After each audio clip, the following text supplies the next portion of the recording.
A question hangs in the air about a dress made by a legendary artisan. A woman with purplish-brown hair presents a magnificent gown, declaring it a perfect fit for the regal Lady Alicia. With a strange, smug smile, the woman watches as the gown emanates a magical, starry aura. Alicia, a girl with white hair, smiles at the woman, who beams back with satisfaction. In a shocking move, Alicia's hand tears right through the legendary dress. The dressmaker stares in utter disbelief, gasping at the sudden destruction. As a tattered piece of the dress floats down, the horrified dressmaker panics, wondering if her deception has been discovered. An unseen voice rings out, filled with fury and accusation. Alicia's face twists into a menacing grin as she calls out the woman's foolish attempt at trickery. She delivers a chilling ultimatum, questioning if the woman is prepared for her punishment. Overwhelmed with fear, the dressmaker collapses to her knees and stammers a desperate apology.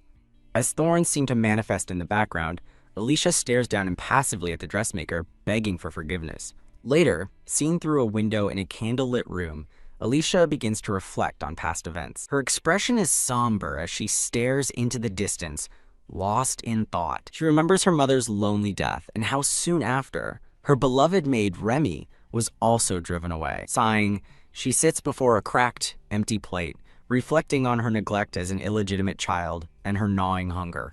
A memory surfaces of a bright, smiling girl named Lillian, presenting her with a bouquet saying flowers suit her big sis. Alicia thanks her, and as Lillian embraces her, she wistfully wonders when she will receive such kindness again. The sweet memory fades, leaving Alicia alone once more in her desolate, candlelit room. Her solitude feels vast and crushing in the distorted silence of the empty space. Suddenly, the silence is broken by a cheerful greeting as Lillian arrives. Flanked by two men, Alicia rushes forward, relieved, but her joy turns to confusion as the two men step forward to block her path. Confused, she's suddenly seized by one of the men, who grips her wrists so tightly she cries out in pain. As the men restrain her, telling her to behave, Alicia desperately calls out to Lillian for help. But Lillian just watches with a faint, unreadable smile. Holding a single yellow rose, with a chilling smile, Lillian reminds Alicia of their shared past, then quizzes her on the meaning of the yellow rose. She then lets the yellow rose fall from her fingers to the floor. "It's farewell, big sis," Lillian announces coldly, sealing her betrayal as a guard holds Alicia captive. Alicia can only stare in stunned disbelief, unable to process what is happening. The scene shifts to a grim spectacle. Alicia, coughing weakly, is tied to a stake above a pyre. A formal proclamation announces Alicia Bramford is sentenced to death by burning for distributing illegal substances. An official reads the false charges aloud to the crowd as Alicia is bound helplessly to the stake. "What do you mean?" she cries out in desperation, pleading her innocence and insisting she knows nothing of such a crime. But a harsh voice cuts through her pleas, commanding the sinful woman to be silent. From a grand dais, a prince declares her sin grave and orders the execution to begin, but an urgent voice begs him to wait. It is Lillian, who turns to the prince and begs him not to be unreasonable. The prince places a comforting hand on her shoulder as she continues her seemingly earnest plea. She begs the prince for a moment alone with Alicia, claiming that despite her crime, she is still family. With tears in her eyes, she insists she only wants a chance to say a proper goodbye. The prince, moved by her tears, comforts Lillian and grants her desire. A guard helps her ascend the platform where her sister awaits execution. As she approaches the stake, her thoughts on her big sis Alicia. Tied to the post, Alicia calls out her sister's name, perhaps hoping for a last-minute rescue. But Lillian's face twists into a cruel sneer as she mocks Alicia's pathetic and miserable state. Lillian reveals her long-held resentment, insulting both Alicia and her mother before declaring the fun is over as a faint clack sounds from below. As Lillian stifles a laugh, Alicia stares in horror, struggling to comprehend the depth of her sister's betrayal. "You really are a fool, aren't you?" Lillian whispers, her cruel words reaching Alicia as the prince looks on from his throne. Leaning in close, Lillian prepares to reveal one last secret. The image of a steaming cup of tea hints at the method of her betrayal. Lillian confesses she was the one who drove Remy away, leaving Alicia utterly alone. With a cruel giggle, she reveals that she orchestrated everything. Looking up at the stake, Lillian mocks Alicia's miserable ending, admitting she found it fun. Alicia stares down from the pyre in utter disbelief, pleading that it's all a lie. As Alicia screams her sister's name, Lillian leans against the prince, a twisted, tearful smile on her face. Bidding a final, heartless farewell to her big sis, Lillian watches as the flames are lit. Alicia coughs violently as the fire and smoke begin to consume her. Realizing it was all a lie, she cries out in despair, wondering if this is how she will die. As her life fades, her last thoughts are of Lillian and her desperate wish not to die. With a final surge of fury, Alicia vows she will never forgive her sister. A beautiful, sparkling ring with a pink gem falls through the darkness. Alicia's eyes fly open in shock, her hair now white again. She wakes up in bed, panting and confused after the horrifying vision. Sitting up, she wonders if it was a dream, remembering she was burned at the stake. She scrambles frantically out of bed. Rushing to a full-length mirror, she stares in shock at her much younger reflection. Her eyes widen as she spots a familiar gem-studded ring on her finger. The ring on her small hand suddenly flashes with a brilliant magical light. The scene settles on her simple but sunlit bedroom. She continues to stare at her younger self's reflection, her mind reeling. She looks at her small hands, and then back to the cracked mirror, utterly bewildered. A familiar voice announces that she's awake, causing her to turn in surprise. The maid, Remy, chuckles and asks if she was kicking the mattress again. As Remy opens the window to a beautiful day, Alicia watches, stunned into silence. Alicia is lost in thought until the maid turns and cheerfully reintroduces herself as Remy. With a shriek of joy and disbelief, Alicia leaps from her chair and tackles Remy in a hug. Caught off guard, Remy asks if everything is all right, as Alicia buries her face in her dress. Alicia remembers how Remy had always been there for her when she was young. A painful memory surfaces of Remy shielding her from seeing something in another room. Back in the present, a concerned Remy pulls back and asks if she had a nightmare. Clinging to her, Alicia tearfully admits she had a very scary dream. Remy hugs her tightly, reassuring her that everything is all right now. Gently holding her face, Remy playfully asks for a big smile. As she forces a smile, Alicia's thoughts drift, questioning if it's her birthday.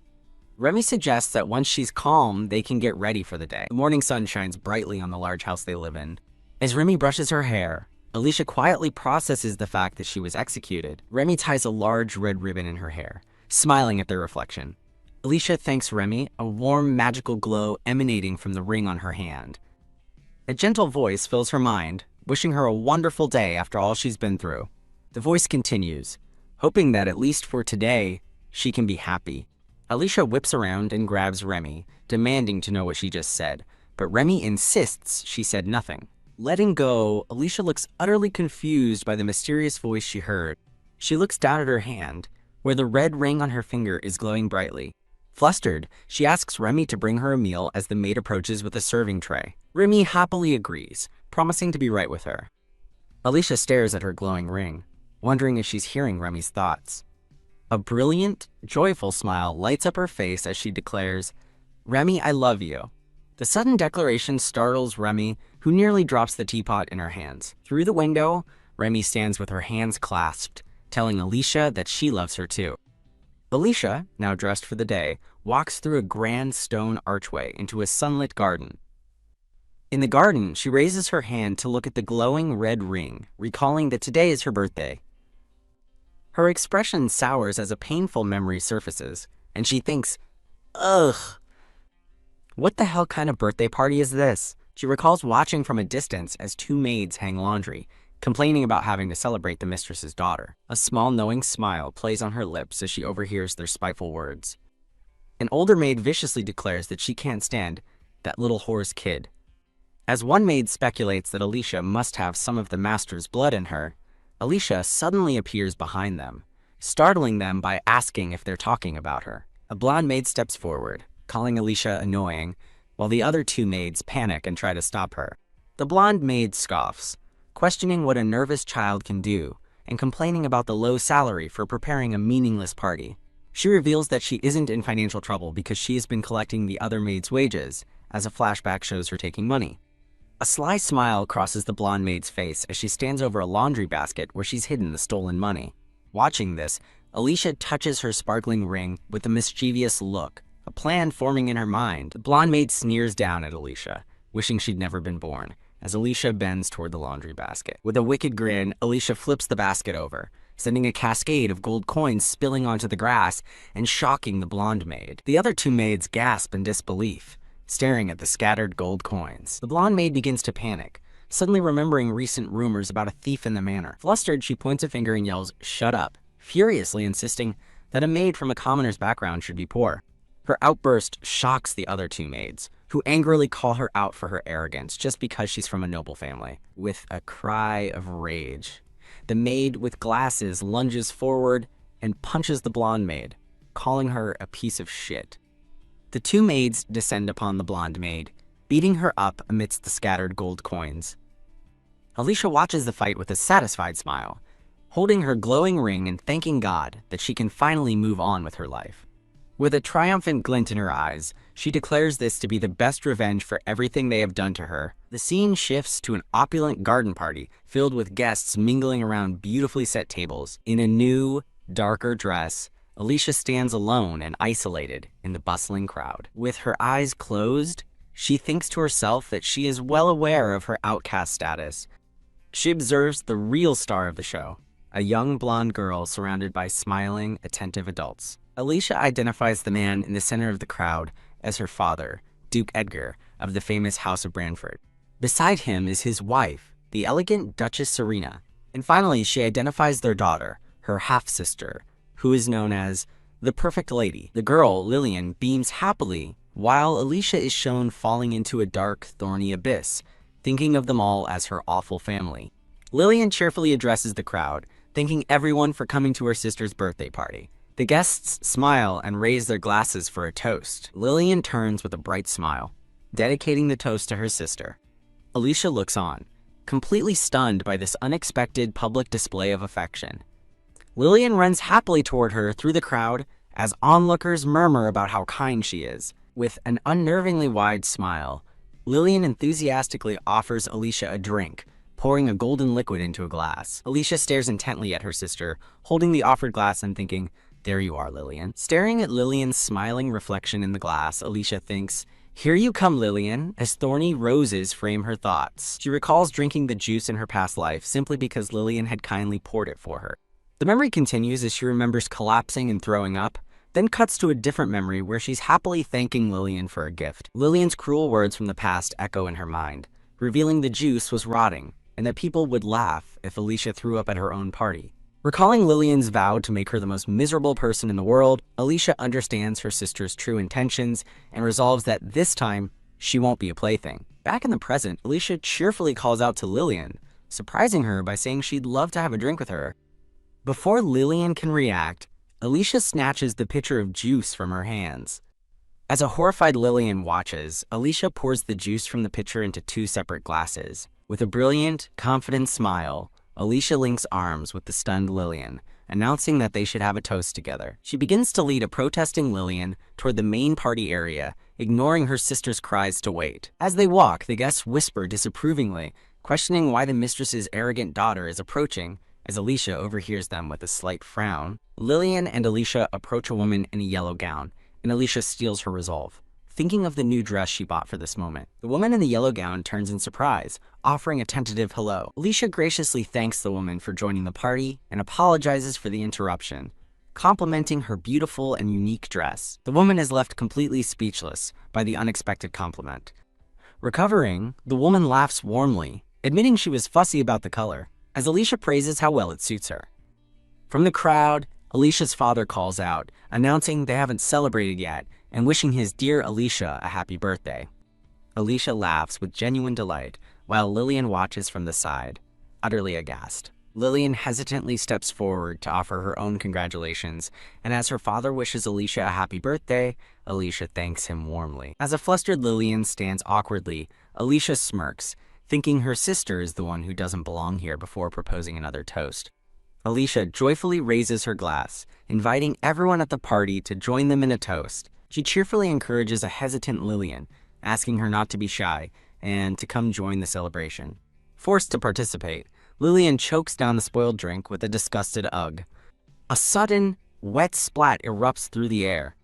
The woman in the yellow gown stares in horror as a large orange stain spreads across the front of her dress. Lillian collapses, having vomited on the woman's gown, and cries about her own dress while shocked guests rush to her side. Alicia calmly sips her drink, hiding a satisfied smile as she watches the chaos she created unfold. Later that evening, Alicia walks alone on a quiet, moonlit balcony. She reflects that the party was surprisingly fun, but feels disappointed that Lillian fled to the villa and never came back. Recalling Lillian being led away in disgrace, she finds it ironic that Lillian's attempt to poison her ended with Lillian poisoning herself.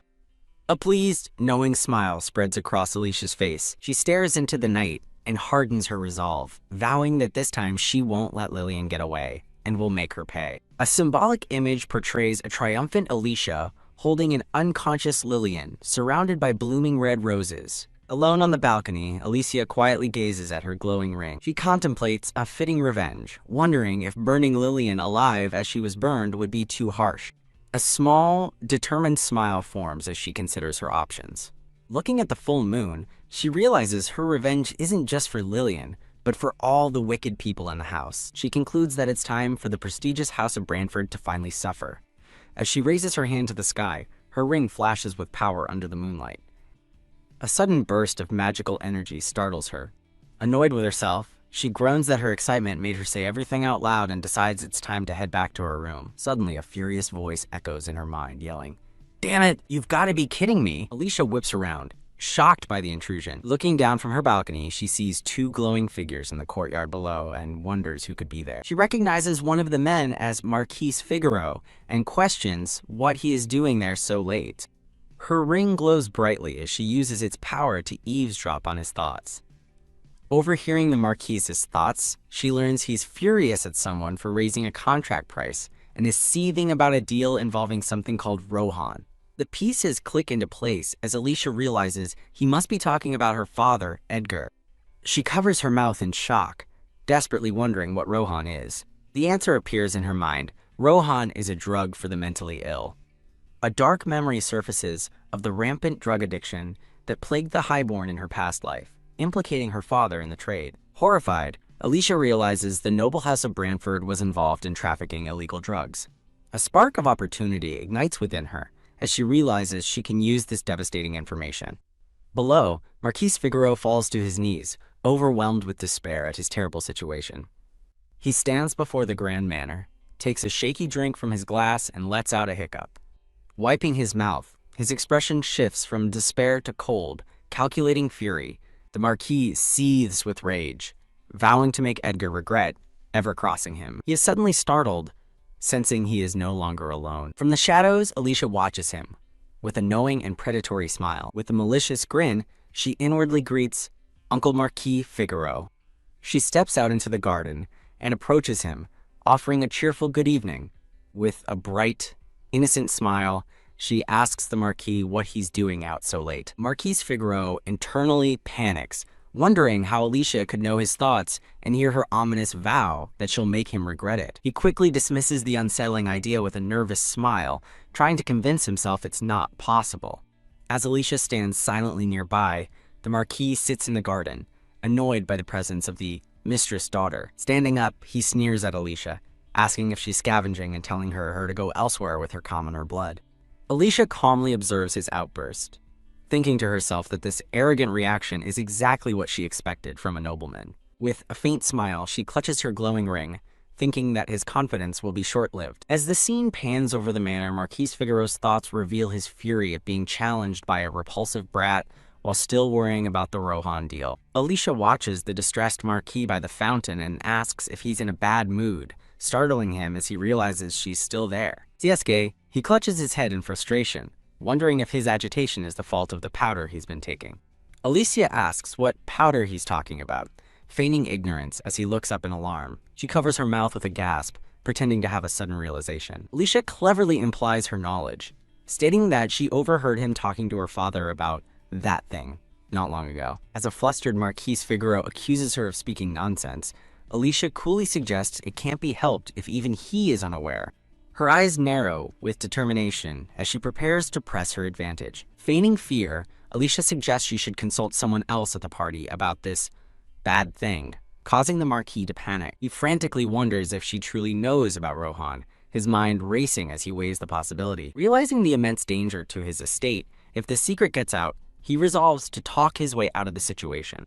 Changing his tone, he addresses her as Lady Alicia, calling the topic special, but she sharply questions who it's special to. The Marquis nervously tries to persuade her to stay quiet, suggesting her father would be pleased if she did. Alicia thoughtfully considers his offer, then decides to stop playing along, stating it would be a problem if her father found out. As she turns to leave, the Marquis desperately promises he won't tell anyone, attempting to strike a deal.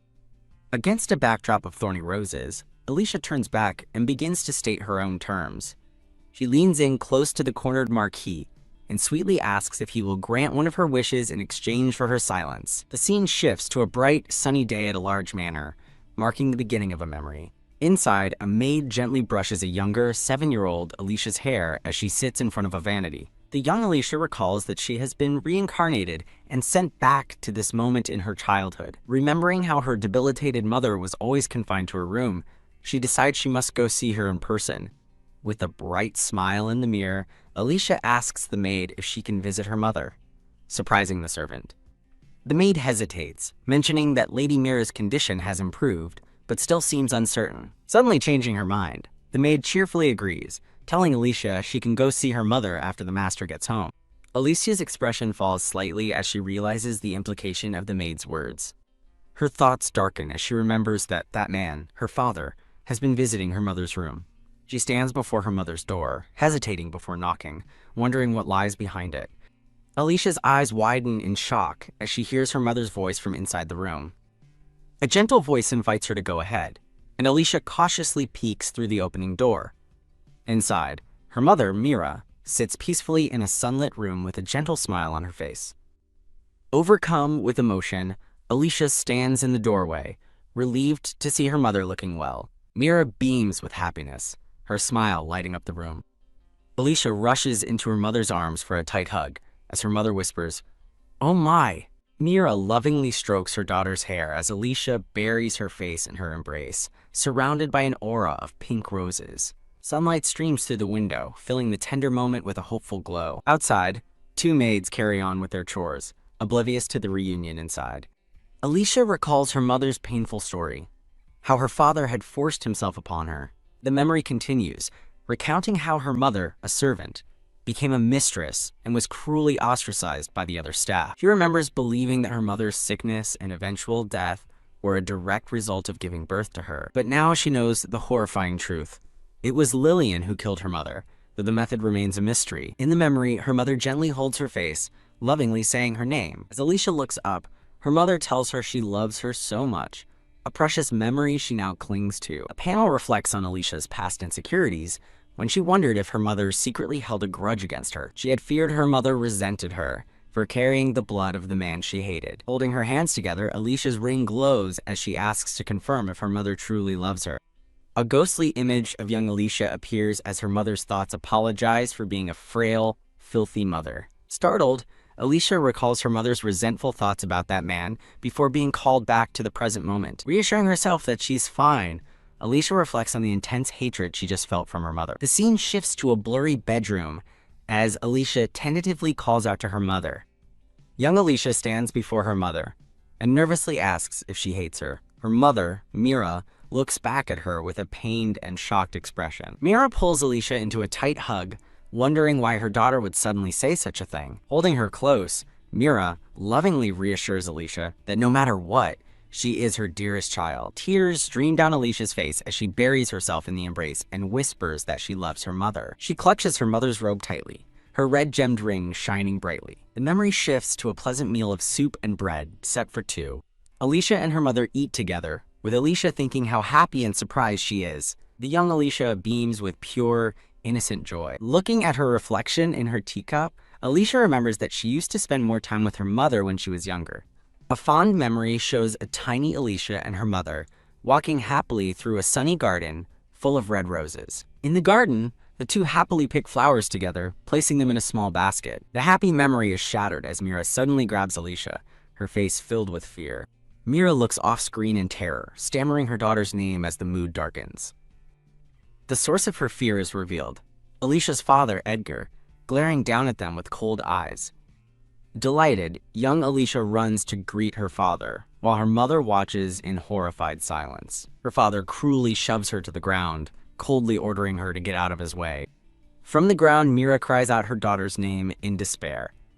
Edgar looms over his fallen daughter, then heartlessly crushes the rose she dropped beneath his heel. He violently grabs a terrified Mira by the arm and commands her to come with him. As her mother is dragged away, calling her name, Alicia can only sit on the ground and watch in shock. A crushed rose lies on the dirt as Alicia recalls how desperate she was for her father's love back then. A younger, hopeful Alicia enthusiastically declares her desire to see her father. She stands with a butler before the massive, ornate doors to her father's study. The butler coldly informs her that she cannot see her father and orders her back to her room. He closes the grand doors, shutting her out completely. Standing before the closed doors, Alicia reflects that her father never once saw her and never spoke to her. A memory flashes of a happy Alicia holding someone's hand, exclaiming with joy. A maid tries to stop her as she excitedly runs across the lawn, calling out for her father. Her father, Edgar, stands with a companion, his expression stern and unmoved by her approach. Alicia's joyful expression falters as she approaches him, her call trailing off in uncertainty. She freezes in place, watching in stunned silence as another girl, Lillian, runs past her and into her father's arms. Lillian joyfully welcomes him home, and he smiles, warmly acknowledging his return. While Lillian chatters excitedly about all the things she has to tell him, Alicia stands aside, completely ignored. The maid watches with pity as Alicia stands alone and dejected, calling her "Milady." Alicia recalls how seeing these scenes repeatedly reinforced her feeling of worthlessness in her father's eyes. Cruel, taunting words fill her memory, questioning how a mistress's child could ever be loved. The memory becomes a nightmare of thorny vines and insults, reminding her of her place and calling her a filthy nuisance. A young, tormented Alicia covers her ears, wondering why everyone hates her. In stark contrast, she remembers seeing Lillian, who was always surrounded by people and loved by everyone. Standing alone atop a dark pedestal, she clenches her fists, lamenting her miserable and lonely existence. Her eyes burn with righteous fury, realizing the true villain was her father, the man who forced this life upon her mother. The bitter memory fades as the scene returns to the meal, where Alicia cheerfully thanks her mother for the food. Mira smiles gently, stroking Alicia's hair and praising her for being a good child. Alicia is suddenly startled by a sound, her eyes widening as she recognizes the voice. Wham! A furious blonde woman in a purple dress bursts through a doorway, reaching forward. Her arrival startles a pink-haired woman and a small girl at their tea table, with the mother recognizing her as Lady Serena. "Filthy homewrecker!" Serena screams, bringing a club-like weapon down with brutal force. As her mother apologizes to Serena, the little girl throws herself over her, begging the attacker to stop. Her hand glowing with a menacing purple aura, Serena coldly questions the child for daring to command her to stop. Serena viciously grabs the little girl by her long white hair, who cries out in pain. "You filthy child," she seethes. "To whom are you saying that?" After tossing the girl aside, Serena's attention returns to the mother on the floor, who weakly calls out, "Alicia." The relentless beating continues as the child lies helpless on the floor nearby. The scene transitions to a delicate, solitary pink rose. Serena's voice screams vicious insults, calling the woman a whore and saying she's better off dead. Cowering on the floor, the pink-haired woman can only bow and repeatedly apologize. Watching her ailing mother suffer, the young girl is filled with horror and rage. Her small fist clenches as a dark energy swirls around it, vowing she will not forgive this. As Serena raises her weapon for another strike, the girl's powerful, vengeful aura intensifies. With eyes burning with hatred, she swears to make Serena experience a pain worse than death. Alicia turns to her maid, pointedly asking if she saw what just happened. Nearby, two other maids gossip, with one laughing and saying the victim deserved it. Alicia observes the busy staff, a faint, magical glow emanating from the ring on her finger. She begins to hear the maid's thoughts, complaining that Madame is tense over a royal visit and calling Alicia a nuisance. Another thought reveals Madame's desperation to arrange an engagement between the prince and Lady Lillian. Alicia quietly considers if Her Royal Highness is the one with the power to choose the prince's fiancé. A memory surfaces of a royal carriage arriving, with a queen in green being greeted by nobles, including Serena. Alicia recalls that before her regression, her mother-in-law had cruelly confined her to the annex. A framed memory shows the queen, Serena, and another woman standing together. A spark of determination in her eyes, Alicia clutches a glowing object, deciding to do something Serena won't like. In a grand hall, a long line of servants bows deeply as the queen walks down a red carpet. In an opulent room, the queen and Serena share a deceptively warm smile. From behind a desk, a small Alicia peeks out, thinking she must properly greet her royal highness. Looking over the scene, Alicia addresses her mother-in-law in her mind, ready to enact her plan. The queen, Serena, and another noblewoman are seated at a tea table in a magnificent hall. From across the room, Alicia watches as a man approaches the queen's table. She confirms the identity of the woman in green, recognizing her as the queen. A narration describes the queen as a wise and merciful figure, known for hosting salons and funding education. The queen, adored by the nation, is seen up close by Alicia for the very first time. Alicia scoffs inwardly, wondering how such a fine mother could have raised such an incompetent son. Realizing this is her chance to earn the queen's favor and opportunity she never had in her past life, she prepares to act. The queen smiles and begins the conversation, saying, "Well then," as Serena proudly presents her blonde daughter Lillian, a smiling Alicia thinks, "Let the fun tea party begin." A beaming Lillian greets the queen with unrestrained joy, exclaiming what an honor it is to meet her. The queen kindly responds, prompting Lillian to eagerly state how much she's looked forward to their meeting. Serena boasts to the queen about how much Lillian adores her majesty. With a warm and genuine smile, the queen expresses how glad she is to hear it. The queen then brings up the matter of Miss Lillian, suggesting they discuss it properly. Serena's smile widens as she correctly assumes the queen is referring to the engagement. The queen states that it is time for the prince to have a fiancé. She explains that this decision comes from the king himself, as she reveals a stunning crown princess's tiara. Lillian and Serena gasp with delight at the sight of the beautiful tiara. As Serena assures Lillian the tiara would suit her perfectly, the queen quietly observes them, pondering her true opinion. A blonde woman in a green dress smiles knowingly, suggesting there's no need to be in such a rush. The scene reveals a commotion as two guards confront young Alicia, while downstairs, the blonde woman and her guests at a tea party look up in alarm. The woman in green looks on in surprise, murmuring, "Oh my," as a maid stands behind her. Alicia's father, Edgar, stands before her, apologizing and explaining he was unaware they were having guests. With a bow, young Alicia offers her deepest apologies for the disturbance. A blonde woman with blue eyes regards Alicia with a stern and unimpressed expression. The blonde woman coldly orders Alicia back to her room, and Alicia apologizes, calling her stepmother. Flustered by the title, the stepmother hastily apologizes to the queen for Alicia's rudeness and promises to send her away immediately. The queen reassures the madam that mistakes happen, but her words trail off with an inquisitive, but hiding her expression behind a fan, the queen directly asks Alicia if she is another daughter of the Brantford family.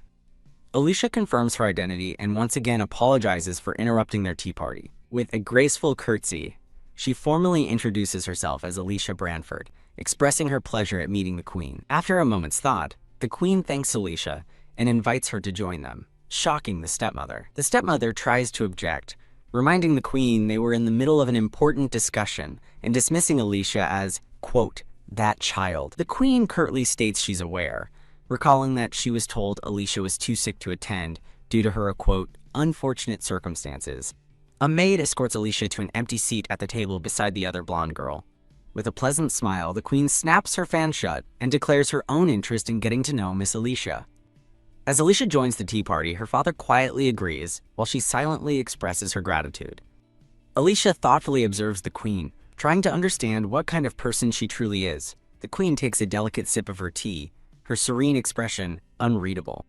Across the table, the stepmother and the blonde girl celebrate, prompting the queen to remark, "Oh my." A teacup clinks as it's set down firmly on its saucer. The queen turns her head slightly, acknowledging the moment with a knowing, "Oh yes." Seated next to each other, the blonde girl eagerly agrees with the queen, while Alicia offers a more reserved, "Yes, your majesty." The queen presents a velvet box containing a magnificent jeweled tiara and asks the girls to answer her question. A regal crest appears behind a silhouette, symbolizing the weight of the crown. The queen asks the ladies how they would feel, leaving Alicia and the other girl to ponder the mysterious question. Turning her attention to the blonde girl, the queen encourages Miss Lillian to give her answer first. Lillian clasps her hands together and beams, declaring that receiving the honor would be wonderful for the Branford family. The queen acknowledges Lillian's answer as the two half-sisters glance at each other. Alicia stares with wide, troubled eyes, clearly taken aback by her sister's response. The queen now turns her attention to Alicia, asking for her thoughts on the matter.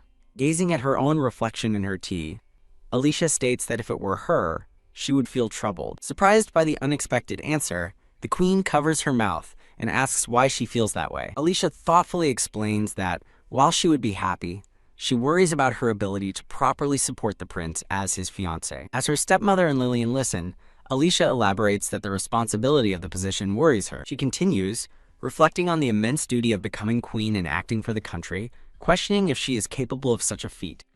The queen's eyes widen slightly, genuinely surprised by the depth of Alicia's response. Alicia looks up with newfound resolve and declares that despite her worries, she would do her best for the kingdom if chosen. With a determined gaze, she vows to learn about and support the prince, promising to be a good wife to him. A subtle, impressed smile forms on the queen's lips as she processes Alicia's heartfelt answer. The queen shifts in her seat, her sudden movement startling the other ladies at the table. Startled, a woman rises from her seat and questions the queen's intentions. The queen addresses the stepmother as Lady Serena, announcing she will ask the king to reconsider his decision. As Lady Serena reels in shock, the queen thanks Alicia for her wonderful answer and extends an invitation to her salon. Alicia's face lights up with pure joy as she happily accepts the queen's invitation. Lady Serena panics as the queen begins to leave, desperately calling for her to wait. Filled with fury, Serena grabs Alicia's arm while calling out again to the departing queen. Alicia watches Lillian, wryly noting that it's too bad for them, and wondering if her sister is depressed about losing her chance to be crowned princess. Lillian's face is cast in shadow as despair washes over her, while her mother's desperate plea echoes in the background. As Alicia enjoys a quiet moment, a voice in her head suddenly calls out, "Big sis." The scene flashes to a young blonde girl in a lavish room, thinking to herself, "Please wait, big sis." The blonde girl, Lillian, stands with her head bowed, her face completely obscured by shadow. Thud. Lillian suddenly bumps into Alicia, causing her to drop her macaron in surprise. The small purple treat falls and rolls across the polished floor. Lillian grabs Alicia's hands, smilingly suggesting they have a chat, but Alicia is wary of her true intentions. A flash of a sinister, glowing-eyed Lillian appears as Alicia wonders what her stepsister is truly thinking. Alicia is stunned, realizing with confusion that for some reason, she can no longer hear Lillian's thoughts. Looking down at the floor, she momentarily worries if she dropped her ring but doesn't see it anywhere. Then, with a sudden jolt, Alicia's eyes widen as she has a change of heart. Lillian points out that Alicia, who usually stays in the annex, has been coming to the main building a lot lately. Clasping Alicia's hands affectionately, Lillian says with a pout that she misses their time together. Alicia responds with a beaming smile, claiming it wasn't her intention to make Lillian miss her. Lillian questions her answer for a moment before smiling and deciding to accept it. Alicia looks startled as Lillian gently touches her forehead, wondering what this gesture means. Stroking her hair, Lillian reassures her that it's nothing to be concerned about. Lillian puts on a show of sympathy, asking if their mother hurt Alicia and calling her a poor sister. Her expression twists into a cruel smirk as she declares it's Alicia's own fault for being a nuisance to their mother. Alicia's eyes narrow in silent fury, acknowledging that Lillian's concern is, as always, just an act. She recalls a past incident where Lillian set her up to be punished by their mother, knowing her stepsister was secretly ridiculing her all along. Lillian promises that good girls don't get punished, while Alicia inwardly scorns herself for ever believing such lies in the past. As Lillian expresses her gladness, Alicia internally vows that she will no longer be fooled by that sweet voice or play along with her games. Deciding that Lillian will be her new plaything, Alicia grabs her stepsister and asks with feigned worry if she's okay. Lillian stares back, completely baffled by the sudden change in demeanor. Alicia lays on the sympathy, pretending to be sad for Lillian's disappointment over not being chosen as the prince's fiancé. Lillian looks up, startled, as Alicia gently touches her chin. Lillian happily admits that she was indeed sad she wasn't chosen. She quickly adds that it's alright though, her foot poised near the fallen macaron. Crunch! With a sharp, deliberate motion, Lillian crushes the macaron under her heel. She continues to smile sweetly at a stunned Alicia, as if nothing happened. Lillian cheerfully declares that the prince deserves someone amazing, turning to Alicia for her agreement. Alicia forces a smile and concurs, telling her stepsister she's right. Her private thoughts, however, are dark, envisioning Lillian with the prince and agreeing they suit each other. She inwardly labels the prince an incompetent who executes innocence and Lillian as the girl who will steal everything from her. In a thorny vision of the future, Alicia sees Lillian standing over her and her mother's suffering, thinking they are perfect for each other. Back in the present, Lillian grinds the macaron again and suggests Alicia leave before their mother returns. A maid's voice suddenly calls out for Lady Lillian, startling both girls. The maid relays a message from Madame, summoning Lillian to try on a new dress for the salon. As Lillian gasps in delight, Alicia quietly notes the mention of the dress. Lillian agrees to go at once, and the two sisters walk off together. Lillian waves a final, cheerful goodbye to her big sis. Alicia smiles and waves back, bidding her farewell. As soon as Lillian is out of sight, Alicia's smile vanishes, replaced by a cold, calculating stare. The scene transitions to a sunny manor, a few days after the Queen's visit. Alicia sits in her room, thanking Remy for serving her tea. Taking a sip, Alicia feels confident that she successfully made a good impression at the Queen's tea party. A narration explains that Queen Adelia's salon is the pinnacle of high society for the children of powerful nobles. Alicia believes that gaining influence there will secure her much more than just the Queen's favor. She stares down at her ring with unwavering determination. Pondering her strategy, Alicia reaches out, her ring glowing faintly with purpose. A quiet thought reflects that a gem seems a bit cloudy, followed by self-doubt. Seated at a table, Alicia looks up as a maid enters the room and responds to her presence. An elegant announcement declares that an invitation has arrived. A maid excitedly presents an envelope to a delighted Alicia, who asks if the invitation is for her. A close-up reveals the elegant envelope, sealed with a golden bird crest. The maid smiles knowingly while Alicia examines the letter with a confident smirk. Her eyes widen in surprise as she holds the sparkling letter, a red gemmed ring glowing on her finger. A triumphant smile spreads across Alicia's face as she realizes what this means. The Grand Palace is revealed as the destination for the salon invitation. A beautiful blue envelope with the royal seal rests amongst a bouquet of flowers. In a lavish office, Edgar is informed of his wife's arrival and grants her entry. Lady Serena storms into the study, her expression cold and severe. Serena angrily confronts her husband, asking if it's true that that woman's child received an invitation. The butler confirms that Her Royal Highness, the Queen, sent Alicia an invitation. Edgar looks away with a troubled expression, admitting that he heard about it. Slap! Serena slams her hand on the desk, forbidding Alicia from attending and insisting Lillian is enough, but Edgar calmly rebukes her. A voice calls out, "Stepmother," and Serena turns in surprise to see Lillian has arrived. Alicia now stands in the doorway, capturing her father's immediate attention. As Alicia watches, Edgar thinks to himself that he knew Serena would protest the invitation. In a moment of cold calculation, he vows not to let her ruin this opportunity. A close-up shows Alicia's eyes, burning with unwavering determination. Alicia formally greets her father, reflecting that this is the closest she has ever been to him in either of her lives. Smiling brightly, she informs her father of the Queen's invitation and declares her intention to go. Edgar remains silent, his expression unreadable as he studies his daughter. Alicia wonders what her father is thinking as her ring begins to glow, contemplating its use. Edgar notes that Alicia is well-dressed and pretty, just like her mother, Mira. He coldly considers her usefulness, realizing that if the Queen likes her, the Branford house will gain more power. Alicia realizes with chilling clarity that her father only sees her and Lillian as tools for his ambition. Facing him, she decides that if the Queen's favor is all that matters, she will secure it. Filled with newfound resolve, Alicia clenches her fist and promises herself she will make it work. Father and daughter face each other in a silent, tense standoff. Serena glares at Alicia with contempt, questioning her audacity before begrudgingly telling her to go ahead. Turning to her husband, Serena calls out his name, but he calmly explains that Alicia's attendance is also beneficial for Lillian. Serena scoffs, declaring Alicia useless since they already have Lillian, as Alicia listens with a pained expression. Edgar instructs Alicia to act as a Marques's daughter should, and his butler affirms the order. As the butler leads her away, Alicia politely excuses herself from her father's presence. From behind the closing doors, Serena's furious shout of "Edgar!" echoes through the hall.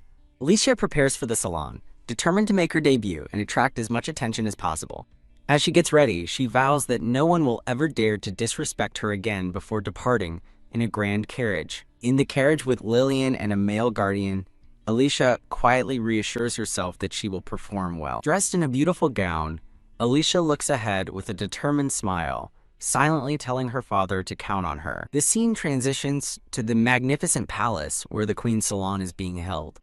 Arriving at the party, it's explained that the Queen's salon is a tea party where children are the stars. While enjoying snacks, the children socialize and make connections for their future. Meanwhile, the adults stand aside, conversing about their own personal topics. Standing beside Lillian, Alicia observes the gathering, identifying it as a perfect example of a social cycle. She recognizes that with so many influential people present, this is her chance to make a significant move. Beneath a glittering chandelier, a guest begins to share a piece of gossip. A group of young men discusses a strange disease spreading among the commoners, keeping them confined to their homes. Alicia covers her mouth and approaches the group, feigning concern to interject about the story. Her Highness the Queen arrives at the salon, making a grand and elegant entrance. From across the grand hall, the Queen spots and calls out to Lady Alicia. The Queen approaches Alicia with a warm smile, telling her she's glad she could make it. As Alicia thanks her for the invitation, the Queen turns to the group and asks what story they were discussing. A young man with glasses happily explains to the Queen that they were talking about the disease spreading among the commoners. The Queen's expression darkens as she asks with sudden seriousness if they mean the cripple's disease. Alicia's eyes narrow as she privately recalls the horrors of the cripple disease. A dark memory flashes through her mind of people called Rohan addicts suffering from the affliction. She remembers that Rohan is a drug and recalls her own tragic execution in a past life. She learned this grim secret from the soldiers who interrogated her before her death. Returning to the present, Alicia stuns the group by asking if they knew the disease is actually caused by a certain drug. The Queen gasps, "No way!" as the shocking revelation sinks in. Composing herself, the Queen leans in and asks Lady Alicia to provide more details about her claim. From the crowd, two noblemen recognize Alicia and comment that she appears to be doing well. Alicia explains to the Queen that the dangerous illness is caused by a drug called Rohan. She elaborates that it causes hallucinations and exhaustion, and ominously warns that it's also found in sweets. The boys who were just eating snacks recoil in alarm at her words. Other guests dismiss her claims as impossible, whispering that it's just a child's wild imagination at play. The Queen raises a hand, revealing that they are already investigating a possible link between the disease and a drug. Her confirmation sends a shockwave through the stunned and silent crowd. Kneeling to meet Alicia's gaze, the Queen asks where she learned this information, just as a man in a blue cape approaches. Alicia hesitates, about to say she heard it from her father as other children look on. The man, a duke, steps forward and asks Alicia if she was just speaking with her Highness. The duke seems confused as the Queen ignores him and orders an immediate investigation into the matter. Alicia runs to her father, excitedly telling him she and her Highness were talking. With a brilliant smile, she informs her father that they were discussing Rohan. Her father and another man are struck with utter horror at the mention of the name. A man in the crowd stumbles back, spilling his wine as he questions the mention of Rohan. Her father drops his wine glass, shouting her name in a panic. Alicia stands silently, her thoughts racing in the tense atmosphere. With a confident smile, she internally asks herself, "I did well, didn't I?" The Queen formally requests Lady Alicia's help with their investigation into the crippling disease. Alicia happily agrees to assist her Highness in any way she can. Suddenly, a hand darts out and grabs her arm with surprising force. Squeeze, her father grips her arm tightly, dismissing her claims as a child's game, while Alicia notes his unexpected strength. He leans in close, whispering menacingly about the trouble she'd cause him if his involvement were revealed.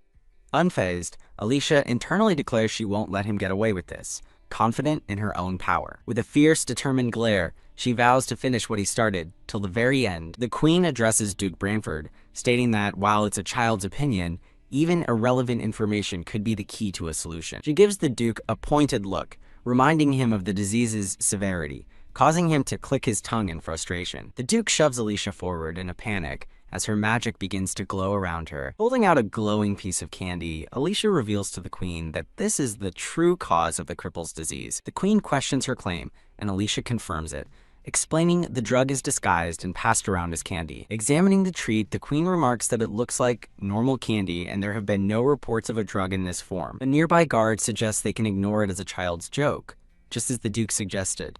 Alicia clasps the Queen's hands, pleading with her to believe the truth she has revealed. The Queen contemplates the situation, realizing Alicia knows classified information and has provided physical evidence. Taking charge, the Queen declares they will test the substance immediately and that she will handle it from here. The Queen then looks down at Alicia and asks where she managed to get the candy. Alicia calmly replies that she got it from Marquise Figaro, leaving the Queen utterly stunned. As the crowd watches, a horrified Marquise Figaro realizes he's been caught, and the Queen turns to him, questioning if he was the one who gave the candy to Alicia. In a flashback, Marquise Figaro stammers, unable to believe his plan has gone so wrong. The flashback reveals Alicia confronting the Marquis, offering to keep a secret for him in exchange for a future favor. Sweating, the Marquis thinks to himself that her unnerving demeanor doesn't feel like that of a child at all. Alicia innocently tells him that she's feeling a little hungry and would like some candy. When he offers to call a servant, she grabs his arm and stops him, insisting she's far too hungry to wait. Holding his arm tightly, she looks up and directly asks him if he has any candy with him. She demands the candy, and he panics, realizing with dread that he forgot the Rohan was in his pocket. He tries to offer her a different candy, but she staunchly refuses, pointing to his pocket and demanding that specific one. With wide, pleading eyes, she sweetly asks if he really won't give it to her. The Marquis freezes, realizing the candy is the purest form of Rohan and would be fatal to a child, before having a dark idea. He forces a laugh, admitting he's in trouble, while nervously retrieving the candy from his pocket. Believing he solved his problem, he gives in to her insistence and drops the poisoned candy into her waiting hand. Alicia beams with joy, thanking the Marquis profusely and promising to keep his secret safe. As she skips away, she discreetly drops the candy into a nearby flower bed. Her mission accomplished, the Marquis watches her leave, callously thinking that a dose that large will kill the illegitimate child by morning, and Edgar won't even care. Confident in his victory, he takes a drink, certain that a dead girl can't reveal the truth. Back in the present, the Marquis stares in disbelief, wondering why she never ate the candy, as the Queen asks him what's wrong. Shocked by the turn of events, a panicked Marquise Figaro points a trembling finger at Alicia. He furiously accuses Alicia of setting him up, but the Queen sternly cuts him off, commanding his silence. Snap! The Queen sharply closes her fan, her patience clearly at its end. With a cold glare, she informs the Marquis that it seems he is the one she needs to question. The Queen orders her guards to seize him, and as he's dragged away screaming, she instructs another to have the candy investigated immediately. As the frantic Marquis is removed from the hall, the guests can only watch in stunned silence. Her father, Edgar, is bewildered, wondering how the child knew the candy was a drug, and just what exactly she is. The tense events of the salon conclude as the family's carriage departs from the palace. A servant opens the door to welcome the family home from the party. As they step out of the carriage, a butler rushes to greet them, but stops short in shock. Lillian watches in fear as her father Edgar explodes in fury, yelling that he shouldn't have expected anything from Alicia. Alicia stands before him, her dress dirtied but her gaze unwavering and her eyes glowing with defiance. TSK. Edgar's face contorts in rage at her silent insolence. He violently grabs Alicia by her hair and shoves her to the ground. Staring down at her defiant eyes, he slaps her hard across the face. Edgar furiously declares she made an unnecessary scene and orders a maid to lock her in a room. As she's led away past her father and a worried Lillian, Alicia thinks to herself that such wounds are meaningless. Alone and victorious, Alicia smiles, knowing everything is going according to plan and that now she just has to wait. After Alicia surrendered the candy, Marquise Figaro was interrogated, and the investigation into the drug Rohan was resolved with shocking speed. The merchant ships and warehouses Marquise Figaro used for his illegal drug imports were all seized. His fleet sits captured at the now guarded docks. His entire operation dismantled. One by one, all of the people involved in the smuggling ring were arrested by the authorities. The Royal Knights were, of course, central to the operation, and now Those same knights have arrived at the Branford estate. The scene shifts to the Grand Branford mansion, now the center of the investigation. Inside, Alicia is alerted by the commotion outside. Peeking from her window, she sees the knights and smiles, knowing they have finally arrived for her father. The knights have assembled in the courtyard, their presence causing a stir among the household staff. With a cheerful wave, Alicia silently bids a final farewell to her father. In her room, Alicia is startled by a knock and calls out, assuming it's her maid, Remy. The maid enters, followed by a royal knight who announces he is an escort from Her Royal Highness, Queen Adela. Facing her visitor, Alicia calmly thinks to herself, confirming her own identity with resolute confidence. The royal knight explains that Her Royal Highness has ordered him to escort Alicia to the palace. Alicia calmly agrees, placing herself in the knight's care. With a bright smile, she takes the knight's hand and says goodbye to her worried maid, Remy. As she walks down the hall, Alicia spots her mother peering out from a doorway. Her mother looks on in surprise, calling out Alicia's name. Alicia is escorted by 2 royal knights to a magnificent carriage waiting outside. Inside the carriage, she recalls a painful memory of her mother screaming at someone not to touch her. The memory shows her mother and a young Lillian being forcefully taken away by knights as Alicia thinks, "We're leaving now." Gazing at her ring, she reflects on being reincarnated as her 7-year-old self and how quickly time has passed. With a sinister smile, Alicia vows to slowly dismantle the Branford estate, one piece at a time. Her thoughts turn to a worried-looking Lillian. Alicia promises to take everything away from her sister. Arriving at the Grand Palace, noble women in the crowd recognize the Branford carriage and murmur about her arrival. Alicia stands inside the Grand Hall, a picture of calm confidence. She walks through the crowded ballroom, drawing the attention of every guest. Her stepmother and sister Lillian watch her approach with anxious expressions. The scene shifts to the throne room, where her father, Duke Edgar, is kneeling before the king. The king confirms with a guard that Alicia is the girl in question. Alicia stands silently before the assembled nobles, a serene expression on her face. The king begins his address, reminding the court of the devastating, crippling disease epidemic. He announces that a strong lead in the investigation was recently discovered. The king reveals the disease was caused by drugs and that the culprits have been apprehended, as Edgar looks on in despair. He grimly declares that Duke Edgar was the mastermind behind it all and strips him of his knighthood. Edgar, his wife, and Lillian are all struck with horror at the king's proclamation. The king further declares that the Branford estate will be confiscated, challenging anyone to object. With his hands now bound, Edgar remains kneeling, as Lillian and her mother watch in shock from the crowd. The king gives the final order to have Edgar taken away. As her father is led away, Alicia recalls that in her past life, she was framed for this crime, and silently bids him farewell forever. Alicia stands perfectly still, observing the dramatic conclusion of her plan. The king announces his intention to thank the one who guided them to the truth. He summons Alicia Branford to come forward.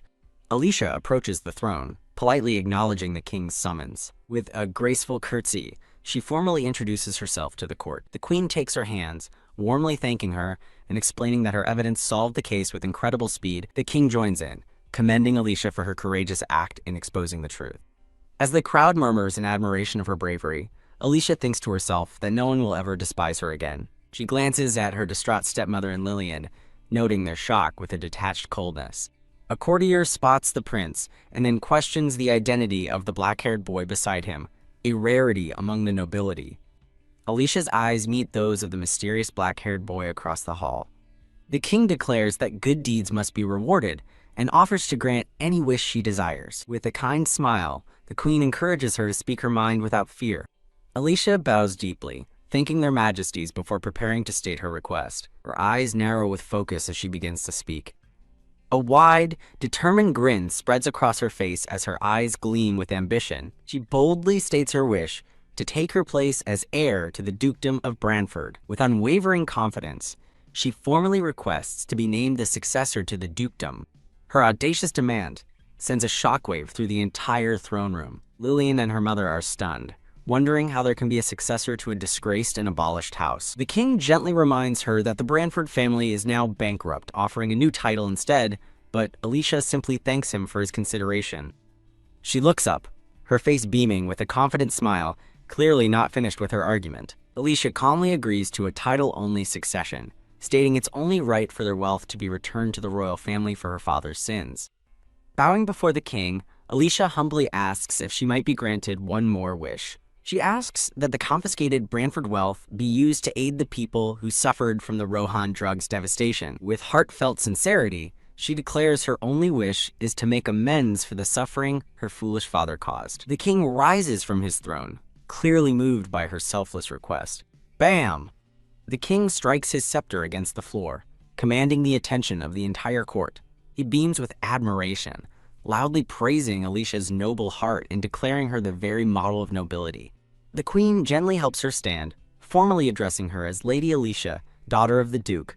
The king proclaims he will grant both wishes, vowing to preserve the Branford estate and its assets for her until she comes of age. The queen smiles warmly, telling Alicia she looks forward to the day she will stand before her again. The king clarifies that he looks forward to her return as the official head of the family. Overcome with emotion, Alicia bows deeply and thanks His Majesty for his profound grace. She clasps her hands together, inwardly celebrating with a quiet laugh that everything went well. A triumphant dark smile crosses her face as she thinks to herself, "With this, the Branford family is finally mine." Back at the Branford estate, the butler, Hans, reads the royal decree in utter shock. As Alicia descends the grand staircase, Hans prepares to make the official announcement to the household staff. With a victorious smile, Alicia announces that by the king's decree, she is now the successor and acting head of the Branford family. The maids are stunned into silence, one of them stammering to ask if she's joking.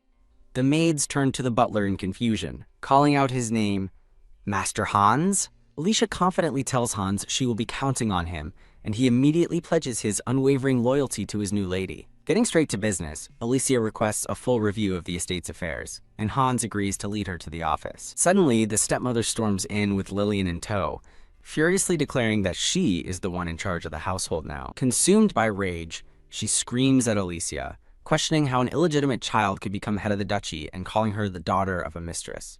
Hans calmly steps between them, informing the stunned stepmother that the roles of lady and successor are vastly different. Alicia coolly reminds her stepmother of the king's words, reaffirming that she is now the official successor of the Branford duchy. Struck speechless, the stepmother can only whisper that this is absurd and impossible. Two loyal maids rush to their madam's side, shouting that this must be a mistake, and that an illegitimate child could never be the successor. The tense standoff continues as the stepmother and her maids stare in open defiance. Unfazed by their outrage, Alicia simply shrugs her shoulders and says, well. She calmly lays out her first steps, selling off all unnecessary assets now that the family's property has been seized. Her cold gaze sweeps across the assembled staff as she adds that they no longer require so many servants. Pointing directly at the two defiant maids, she fires them on the spot and orders them to be gone by the end of the day. As they gasp in shock, Alicia issues a final ultimatum. Anyone who disagrees with her status as successor will be dismissed immediately. The butler turns to the two fired maids, Rona and Anne, and coldly instructs them to pack their things and leave at once.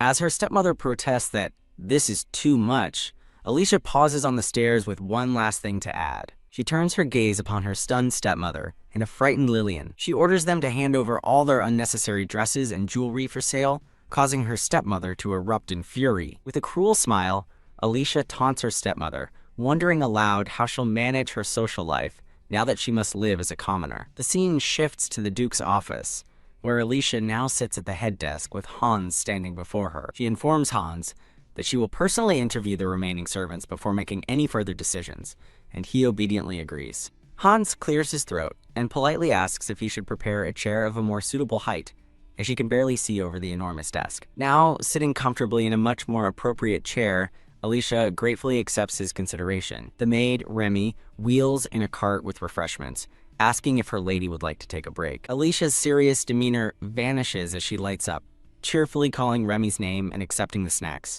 A quiet moment passes as she's served a cup of tea and a plate of fresh cookies. She happily nibbles a cookie, her face beaming as she exclaims how delicious it is. Remy watches her with a warm, fond smile, thinking to herself how nice this peaceful moment is. Looking up from her tea, Alicia calls out to Remy, who turns to her with a gentle expression.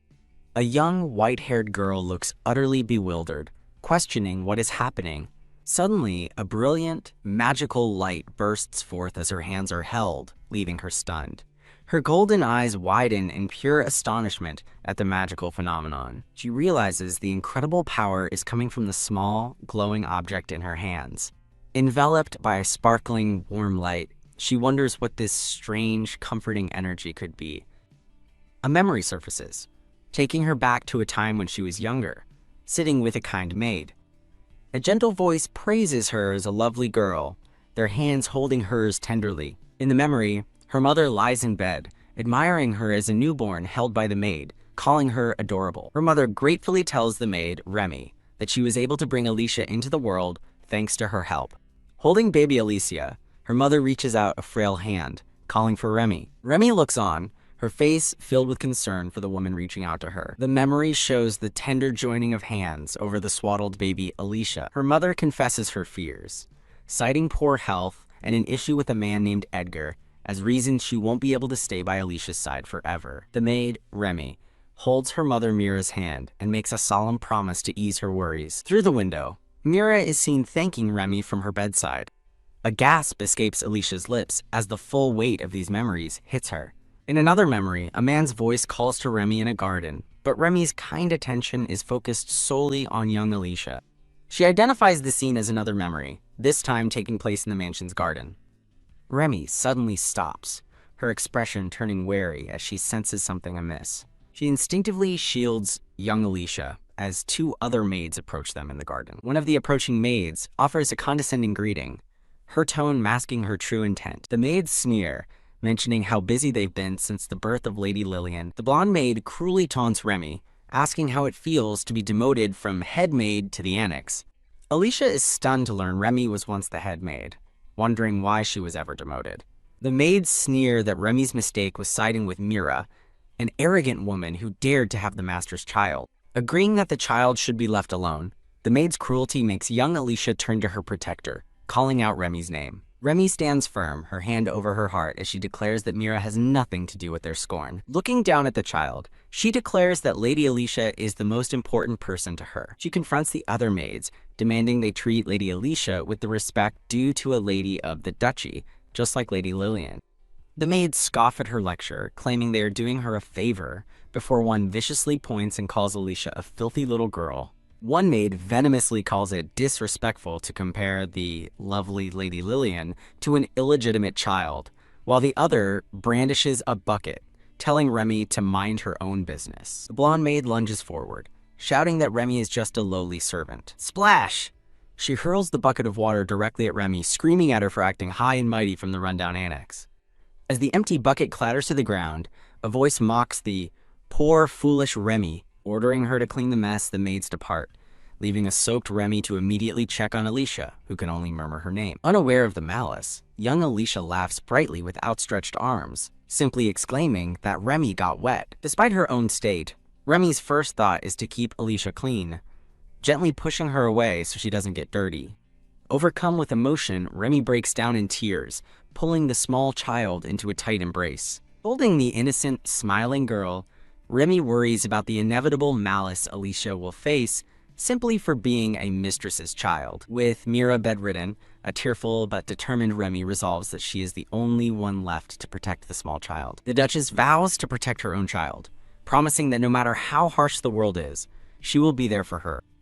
Overwhelmed by these revelations, Alicia thinks with deep regret, Remy, I didn't know. Alicia realizes the full extent of Remy's sacrifice, how she protected her in a hostile home while tirelessly caring for both her and her ailing mother.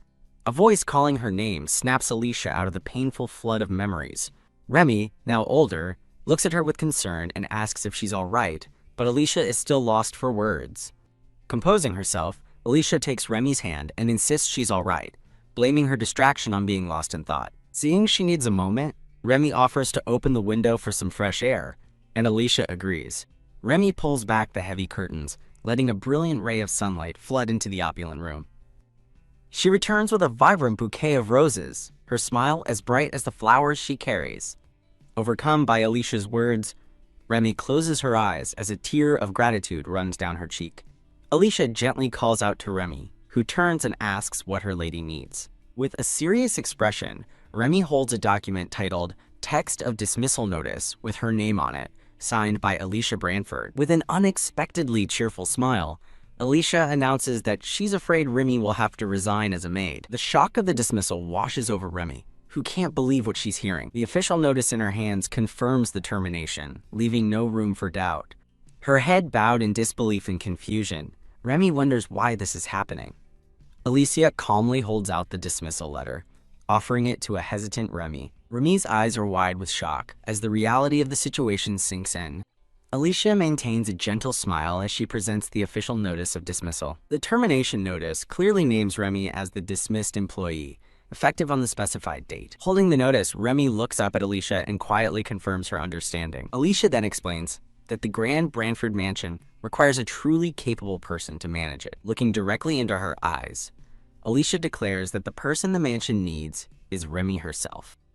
Alicia reveals her knowledge of Remy's past, asking if it's true she was once the head maid. When a stunned Remy asks how she knew, Alicia just giggles and playfully says it's a secret. Alicia praises Remy for being extremely skilled and the most trustworthy person in the entire mansion. Stating that Remy understands her best, Alicia formally offers her a position far greater than a maid and asks if she will accept. Tears well up in Remy's eyes, her heart overwhelmed by the unexpected honor. Overcome with emotion, Remy gives a deep and formal bow, accepting the new role with silent gratitude. The scene shifts back to the Duke's office, where Hans reports that, with only the mansion and lands remaining, the family's finances are very tight. To raise funds, the stepmother and Lillian's unnecessary furniture, dresses, and jewelry were sold off. Under Hans's watchful eye, movers carry away the last of the lavish furniture. With her incredible skill, Remy was able to efficiently manage the newly downsized staff. Under Remy's management, the atmosphere inside the mansion became much brighter and more pleasant. A month passes peacefully, until one day Alicia receives a summons to the royal castle. The scene transitions to a bustling street in the capital. Remy, now acting as Alicia's aide, expresses her delight at finding such a lovely new dress for her lady. While Remy notes that custom-made dresses are still too expensive, Alicia smiles, happy with her purchase. Alicia happily states that Hans and Remy had agreed the dress was a necessary expense for her as the heir. Remy agrees, declaring that from now on they need to buy more suitable clothes for her lady. While waiting for their carriage by a fountain, Alicia asks Remy to buy a newspaper for her. Sitting alone on a bench, Alicia's eyes drift to a nearby alleyway, recalling it was where many victims of the Rohan incident were found. She remembers the horrifying sight of the drug's victims lying unconscious in the city's dark alleys. As Remy returns, Alicia wonders if things have settled down since the victims were taken to rehabilitation facilities. She opens the newspaper and reads that there have been no major disturbances for the last few days. However, she recalls the chaos that erupted right after the scandal broke, as the citizens' anger towards the nobility exploded. Her thoughts are interrupted by a disheveled man who approaches and aggressively asks if she's a noble. Clutching a bottle, the man seethes with rage, blaming the nobility for the death of his son. Crash! He swings the bottle, but Remy throws herself in front of Alicia, who realizes he's a victim of the Rohan incident. A powerful blow lands, stopped just short of its target.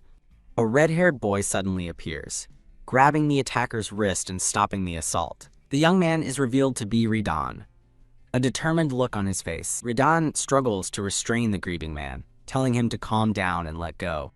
A concerned Remy quickly checks on Alicia, asking if she is all right.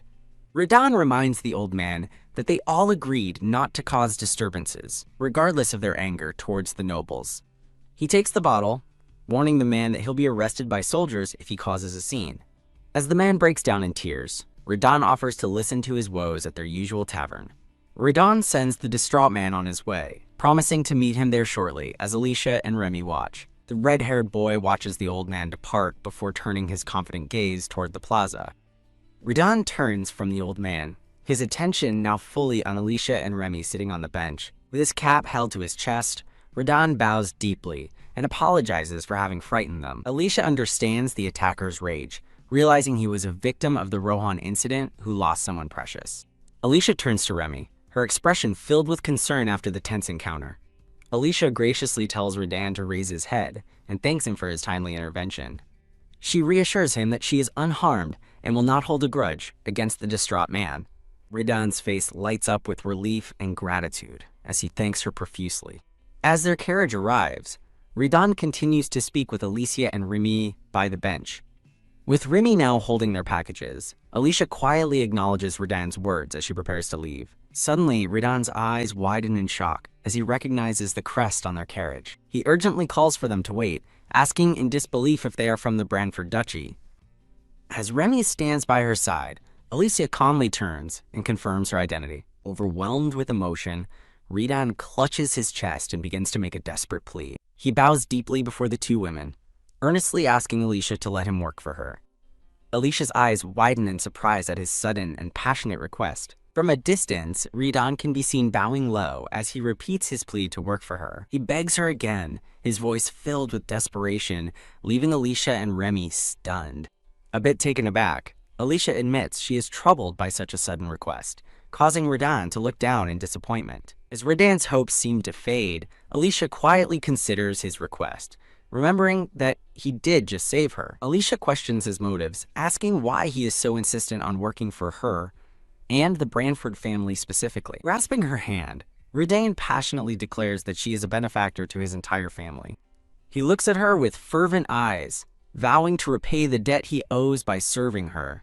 In a flashback, he explains his brother was bedridden and near death until soldiers arrived and took him to a facility for proper treatment. The memory shows a younger Ridan watching with hope as his sick brother is carried away on a stretcher. Ridan correctly deduces that the life-saving facility was established by Alicia's decree, which she quietly confirms. Alicia recalls a moment in the throne room, thinking to herself that she never intended to save anyone. Ridan grabs her hands, startling her, and explains that commoners like him could never afford doctors for their loved ones. He tells her that because of her actions, his family and his brother were saved. With his fists clenched, he declares with fierce determination his desire to repay her for saving them. Kneeling before her, Ridan expresses his heartfelt wish to return the kindness she has shown him. Alicia looks down at him with a complex expression, acknowledging that she understands his feelings. In a dark and thorny vision, she reminds him that she is the daughter of the man responsible for his brother's suffering, questioning if he still wants to serve her.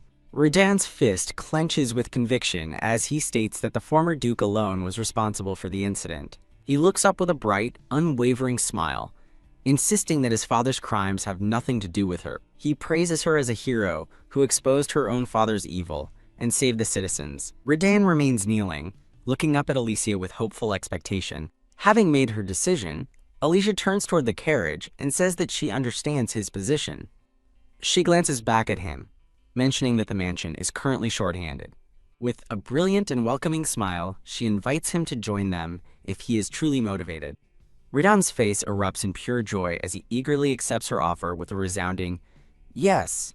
Remy watches the scene unfold with a warm and knowing smile. The scene transitions to the magnificent and sprawling Branford estate on a bright day. Back in the office, a tired Alicia stretches at her desk as Remy presents the last of the documents and suggests a short break. Alicia happily agrees, ready for a respite from her duties. As they walk, Remy turns to Alicia to bring up another matter. Remy gives a glowing report on Ridan, the new butler in training, noting that even the stern head butler has praised his competence. She adds that Ridan's good personality has allowed him to quickly befriend the other staff, as shown by a panel of him laughing with them. Alicia listens with a pleased smile, glad to hear that her new recruit is fitting in so well. Alicia's attention is drawn to the window, where she sees her stepmother departing in a carriage once again. She watches her stepmother leave, wondering where she could be going so frequently, as it doesn't seem to be for a simple tea party. The white-haired girl worries that it's difficult to investigate someone who is frequently out, prompting her concerned maid to ask if something is wrong. Turning to her maid, the girl asks if her stepmother has been going out a lot recently. The maid confirms the stepmother is regularly meeting someone in town, but admits that no one knows who it is.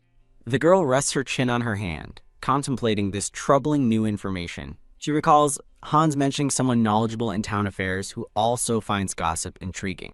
A name comes to mind, Lidana, as she remembers he originally lived in town. Thinking back to his time at a commercial guild, she decides his access to information makes him perfect for the job. Having made her decision, she instructs her maid to summon Lidan to her office. When Lidan arrives, she apologizes for interrupting his work and tells him she has a favor to ask. Lidan beams, Surprised and delighted that she is personally asking a favor of him, she gets straight to the point, asking the red-haired butler if he has ever met her stepmother. Lidan confirms he knows whom she means, clarifying that she is referring to Lady Serena. Alicia sadly reflects that her stepmother, Serena, has hated her for a very long time. She explains that her stepmother has been going to town regularly and asks Lidan to find out why. Alicia formally tasks him with discovering what Serena is doing and who she is meeting, adding that any small detail will help.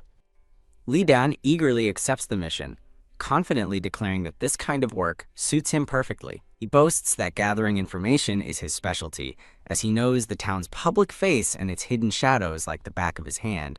With a determined smile, Lidan places a hand over his glowing pendant, making a silent vow. He declares he will prove himself useful to Lady Alicia, as a glimpse shows her stepmother entering a building. Thorny purple roses fill the screen, hinting at the beautiful but dangerous secrets about to be revealed. The scene transitions after a brief promotional notice. Following another notice, the view settles on a sturdy wooden door at night. Inside, a man assures a blonde woman, Serena, that it's fine for her to have the mining rights document he's giving her. He scoffs internally, thinking an uneducated girl can't do anything about it, as Serena happily agrees. The two laugh together, clearly pleased with their successful and malicious scheme. As a token of thanks, the man tells Serena he has a gift for her to accept. He presents a stunningly ornate purple perfume bottle, leaving Serena gasping in shock. As they admire the gift, he explains it's a rare and exquisitely decorated perfume from a neighboring country. He leans in close, whispering that he imported it just for her, as it isn't even sold in the country yet.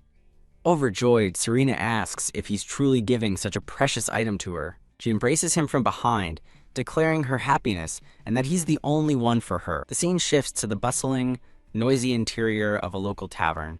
An acquaintance spots Lidan and invites him over for a drink, which he casually accepts. Lidan finds a seat among the patrons, blending into the lively atmosphere of the tavern. A hooded man cynically calls him a noble's henchman, but Lidan corrects him, preferring the term informant. As he passes the man a drink, Lidan states that he has come seeking information. The informant mentions that the lady of the Branford family has been seen in town recently. Lidan leans in with a sly grin, placing a few coins on the table and asking the man to sell him the details. The informant accepts the payment and slides a note across the table in exchange. Lidan is shocked by the note's contents, which state that Serena is smitten with the son of a certain household. Recognizing the seal of the Withslow Trading Company, Lidan scoffs at her poor taste, identifying her lover as Viscount Witslow's vain son. Clink! Lidan stands to leave, promising to be back and leaving the coins as payment. Walking away through the crowd, Lidan quietly processes the shocking revelation, an affair. He recalls that the Withslows are a nouveau riche family, running a small import company. A grim memory surfaces.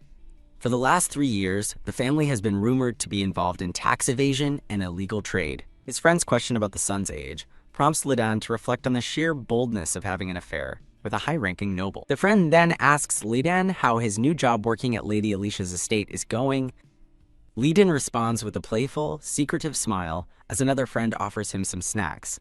While one friend complains about snobby nobles, Lidan simply eats and listens intently. His sharp eyes scan the room, and his focus lands on a man he recognizes as a delivery driver. Lidan's focus shifts as he overhears the delivery driver discussing his noble clients. Seeing the driver looks troubled, Lidan's friend throws an arm around him, asking if another noble client caused a problem. Eager for gossip, the friend offers to buy him a drink in exchange for the story, asking which family it was this time. Hesitantly, the driver answers that it was the Withslow family, catching his friend's attention. The driver's frustration boils over as he complains to Lidan that the Withslow son constantly makes impossible demands. As the driver laments about the effort required for his deliveries, Lidan listens with a thoughtful, serious expression. The scene shifts to the exterior of a grand, sunlit mansion. Lidan's thoughts confirm he has verified Lady Serena's visits to Viscount Witslow's company and has gathered intel on her son. Now dressed in his butler uniform, Lidan strides forward with purpose, ready to present his findings. Arriving at an ornate door, he thinks this is the place, noting that a letter he holds is a perfect excuse to enter while the lady is out. A passing maid recognizes Lidan, asking if he has business with the lady. Lidan explains he's delivering a letter and asks if the lady is out, The maid confirms she is and tells him to simply leave it on her desk. The maid sighs wearily, complaining that the lady gets rowdy almost daily, leaving them to clean up the mess before she returns. Liden kindly offers to help her clean, but she declines, reminding him he's busy assisting the head butler, who is shown calling for Dan. Thanking him, the maid asks for a recommendation for a cake shop, and Liden promises to find the best one for her. Now alone in the disheveled room, Liden observes the mess with sympathy, thinking the maid has a difficult job. He scans the room, his keen eyes noticing jewelry that doesn't appear on the estate's official purchase records. His gaze lands on a very specific purple perfume bottle, recognizing it as a crucial piece of evidence. A sly, triumphant smile spreads across Liden's face as he realizes he's found exactly what he was looking for. He beams with delight, overjoyed by his successful infiltration and discovery. Filled with excitement, Liden leaps into the air. This scene briefly shows a young Alicia standing with her maid and another man in a sunlit garden. Liden lands dramatically from his jump, startling a very surprised Alicia who was standing nearby. Alicia looks at him in disbelief, asking where he came from, while he sheepishly claims he just happened to spot her. He gives her a cheerful, slightly embarrassed smile. His expression turns serious as he prepares to report on the matter she assigned to him. Alicia listens intently, asking if he's found anything useful, with the son of a viscount, as a flashback shows Serena in a passionate embrace with a man. Alicia, Liden, and a maid walk together down a spacious hall. The group approaches a grand, golden-trimmed door, leading to an office. Inside, Hans greets Alicia, apologizing for the interruption and stating he has a matter to discuss with her.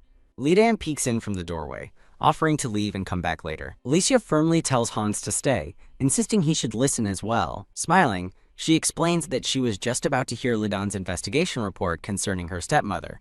Hans looks taken aback, questioning if the report is truly about Lady Serena. Liden formally presents a folder to Alicia, ready to deliver his full report. As Alicia reads through the document, her expression is grim as she utters, "An affair." "I see." Hans gasps in shock, while Liden explains that Lady Serena visits Viscount Widslow's establishment every time she goes to town. Liden continues his debriefing for a stunned Hans. He reveals his findings. Her room contains jewelry not logged in the mansion's records and perfume not yet available in the country. Alicia examines a sketch of the unique perfume bottle within the report. A map highlights a neighboring country as the source of the rare perfume, leading Liden to suspect these gifts were from her stepmother's lover, a suspicion he confirms with a simple yes. Liden confidently identifies the lover as Mr. Joseph Widslow, son of the Viscount. Looking up from the report with sharp eyes, Alicia demands to hear his reasoning. Liden and Hans sit opposite her as he begins to lay out the evidence, starting with the perfume. Citing information from the Commercial Guild, he states that the Widslow Trading Company was the first to import that perfume. He then reveals that he obtained statements from employees at the jewelry store where the suspicious items were sold. Liden concludes his report, stating that the quantity and distinct details of the jewelry perfectly match purchases made by Mr. Joseph Widslow. Reviewing a report on a secret lover, Alicia acknowledges its contents with a sharp look. She notes with surprise how thoroughly compiled the report is. Alicia is impressed by the quick and impressive work, completed only 2 days after her request. Sitting with two men, Alicia smiles and thanks the red-haired one, Liden, for his excellent achievement. She candidly expresses her surprise at how capable they are. Liden beams with pride, overjoyed that Lady Alicia is pleased with his work. Alicia then turns her attention to the man with glasses, asking for Hans's opinion on the matter. Hans confirms this is a serious matter, explaining that an affair is a severe offense in their society, as a vision of Serena and a man appears. He bows and apologetically clarifies that Lady Serena has not yet initiated her divorce. The man explains that because she is still married to Duke Edgar, an affair would tarnish the family's reputation if exposed. Taking a calm sip of tea, Alicia resolves that they must handle this crisis themselves before it can escalate. The red-haired man Liden presents another document, suggesting Hans take a look at it as well. He asks Hans if he recognizes the document, prompting a look of shocked realization from him. Alicia holds up the paper, identifying it with a stunned expression as the mining rights certificate. Hans explains that this certificate is a missing Branford family asset, the very document he was waiting to discuss. He clarifies that they were in the process of compiling a list of all the family's assets. While preparing to return assets to the royal family, They discovered the certificate under Lady Serena's name was unaccounted for. Lai Dan reveals that he discovered the document in the back channels of the commercial guild, pending a change to the registered name. Alicia questions this, knowing the certificate was supposed to be kept securely within the mansion. She then wonders how it could have ended up at the commercial guild. The explanation begins with a mention of an acquaintance. Lion reports the certificate was delivered by a servant of the Winslow family on behalf of a client named Joseph Winslow. Hans jumps in shock, exclaiming that a legal name change requires the transferor, transferee, and a notary to all be present. Leiden calmly confirms that Hans is correct about the standard legal process. However, he reveals that through illicit back channels, all those legal procedures can be bypassed with enough money. Hans pales, finally understanding the true nature of the certificate's situation. With a confident smile, Leiden assures him there's no need to worry. He explains they were incredibly fortunate to have intervened just in time, leaving Hans speechless with relief. Overcome with gratitude, Hans grabs Leiden's hand and thanks him profusely. He shudders at the thought that they nearly allowed royal assets to be illegally transferred to another party. Alicia clutches the certificate, admitting that just imagining that outcome is unbearable. She correctly deduces that her stepmother gave the certificate to Joseph and begins to plot her next move.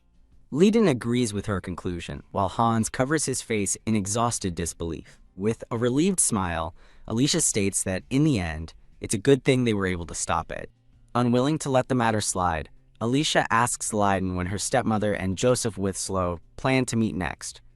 Leiden considers their frequent meetings and confidently predicts they will see each other again tomorrow. With a brilliant, determined smile, Alicia confirms her plan for the following day. She asks Leiden to accompany her, and he gladly agrees as the scene shifts to a town setting. From a discreet alleyway, two cloaked figures watch a carriage pull into a cobblestone street, announcing that their targets have arrived. A cloaked blonde woman hurries from the carriage towards a nearby building.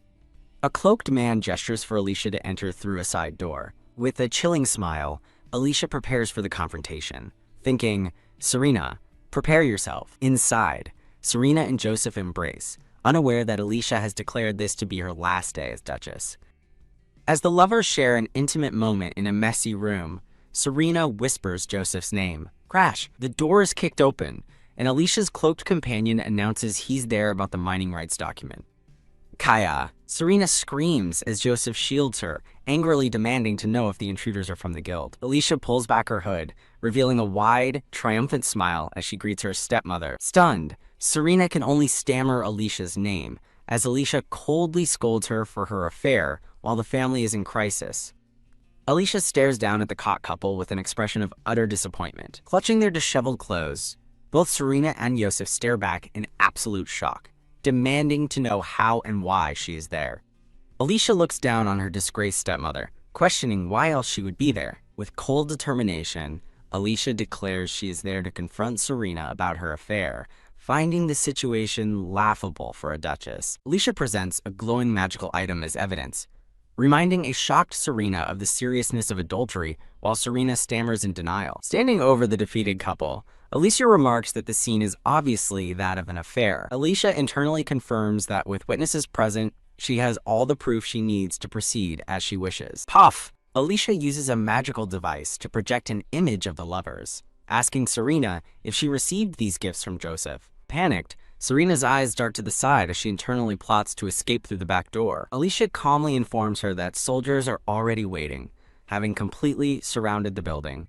As Joseph panics and stumbles, an order is given to the guards waiting outside to secure the back door. Leiden steps forward, presenting a document and declaring that Serena's greatest crime is this very deed. He explains that illegally transferring the mining rights certificate is equivalent to tampering with royal property, a severe offense. Alicia stares down at her stepmother with piercing eyes, demanding to know if she understands the gravity of her actions. Cornered and desperate, Serena denies everything, claiming she knows nothing about the certificate. As Joseph tries to interject, Alicia hears Serena's hateful thoughts, finding her stepmother's true nature disgusting and creepy. Serena is stunned, wondering how the girl could possibly know what she is thinking. Alicia turns to her stepmother and coldly asks which one of them is the real monster here. Flashing back to painful memories, Alicia recalls the violence Serena inflicted upon her and her sick mother. Alicia takes a deliberate step forward, accusing Serena of being the one who regularly abused them. She calls her stepmother a small-minded monster, whose lack of self-awareness makes her pathetic. Alicia concludes that Serena's weak character is precisely why she was so easily deceived by a man like Joseph. Presenting the ornate bottle, Alicia tells Serena to take a good look at the gift from her lover. With a grim expression, Alicia reveals the devastating truth. The bottle is laced with poison. Serena denies it, turning to Joseph for help, but he only curses, realizing he's been caught. Joseph furiously snaps at Serena, wishing she had died before this, blaming her for the soldiers' arrival. He cruelly admits his love was a total lie, causing Serena to collapse in utter despair. Alicia reminds the weeping Serena of her promise to take charge of the Duke's family. Looking down with contempt, Alicia questions how Serena ever planned to rebuild the family with such a mess. With soldiers waiting, Alicia declares herself the rightful successor and orders her stepmother to surrender.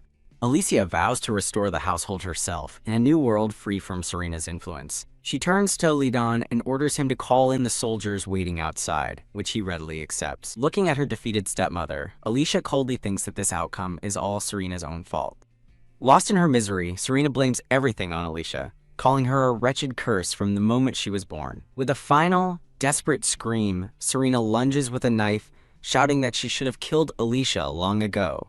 Lidon cries out Alicia's name in alarm as the attack unfolds. As the poison bottle shatters, Lidon throws himself in front of Alicia, taking the stab for her while she cries out his name.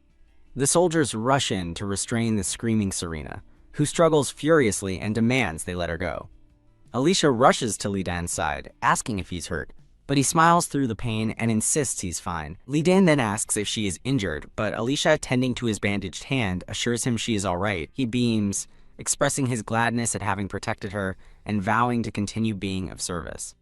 Alicia looks away for a moment, her expression turning serious. Ow! She suddenly squeezes his injured hand, telling him to get stronger if he wants her to keep relying on him. Serena and Joseph are led away by the Imperial Guard, officially charged with adultery and embezzlement. As punishment, the former Duchess is sentenced to confinement in a frozen monastery for the rest of her days. Sometime later, Lidon reports to Alicia that her mother has been successfully moved into the main estate. In a bright, sunlit room, Alicia's mother rests comfortably while a maid attends to her.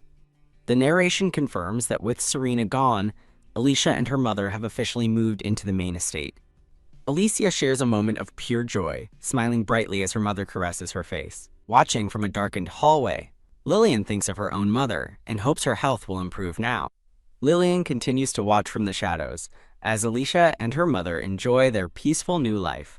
A maid suddenly runs down the hall, urgently calling out for Lady Lillian. A young blonde girl looks up with a smile, noticing someone holding a small blue bottle and asking if something is the matter. A maid's voice explains that a letter has been left in her room and asks if she would like to read it. The young blonde girl agrees and asks for tea, which her maid readily agrees to prepare. The girl's expression becomes serious and thoughtful as the scene shifts. Two maids serve the young girl a slice of cake and a cup of tea, offering cookies as well. One of the maids gently encourages the girl to cheer up, and she offers a small smile and thanks.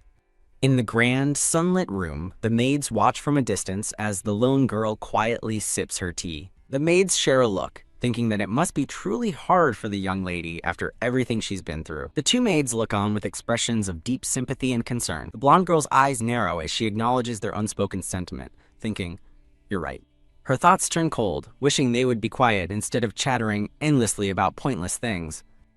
A brief stylistic image shows a white-haired girl with golden eyes reflected in a cup. The blonde girl sips her tea, thinking she'll see her sister soon enough and that this will have to do for now. She turns to the maids and reminds them about the letter, prompting them to remember. A pair of hands presents the letter to her on a formal tray. The girl's face lights up with pure joy as she recognizes the letter is from Prince Nathan. An image of Prince Nathan appears on a letter signed by Lillian, in which he expresses his worry and asks if he may come visit.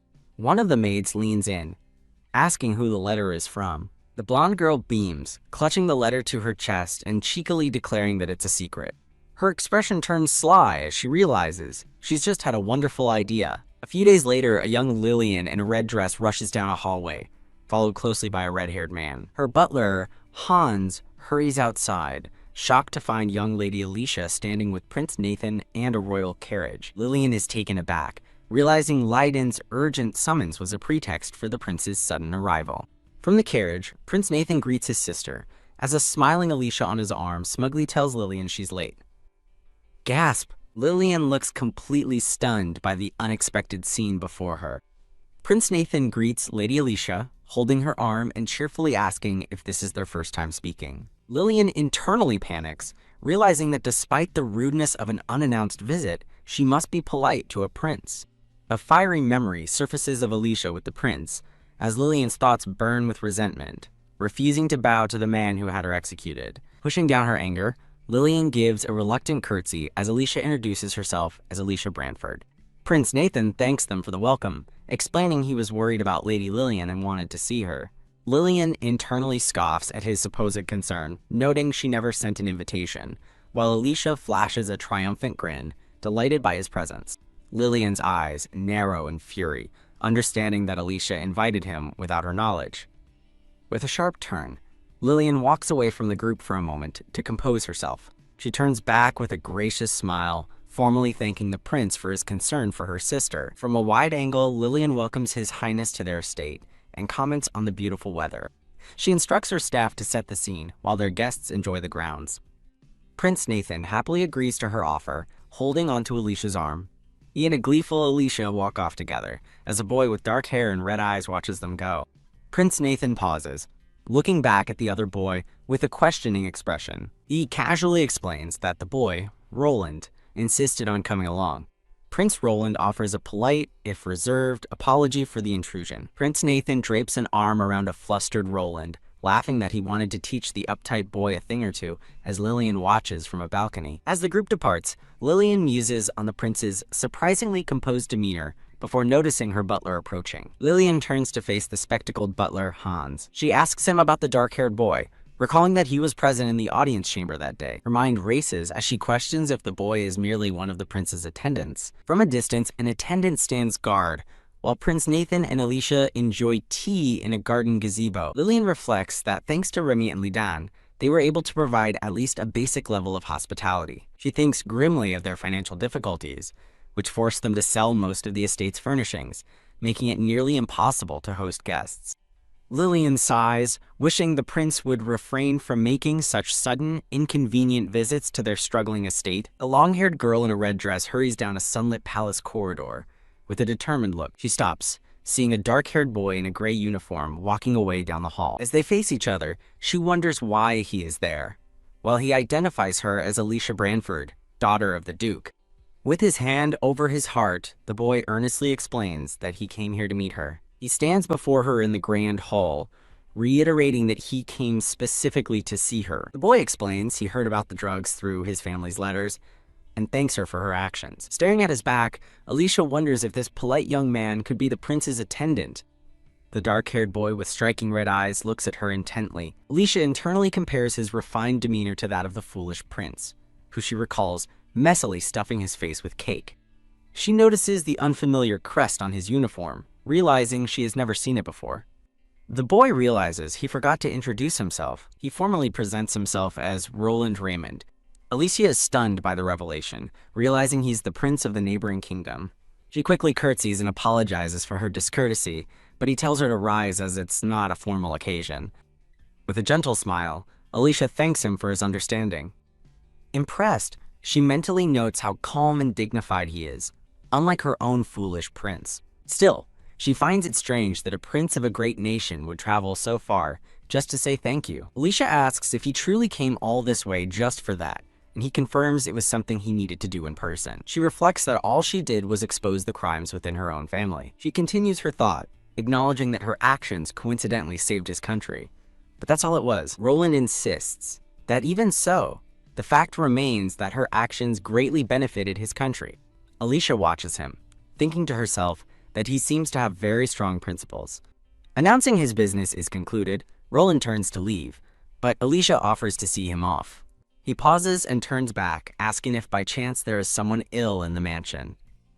Huh? Alicia looks up, confused by his sudden question. He explains that he smelled a familiar scent of medicine while walking the estate, causing Alicia to wonder if he passed her mother's room. He then asks directly if her mother is unwell. Alicia wonders why he's so invested, while he internally confirms his suspicions about the scent he detected.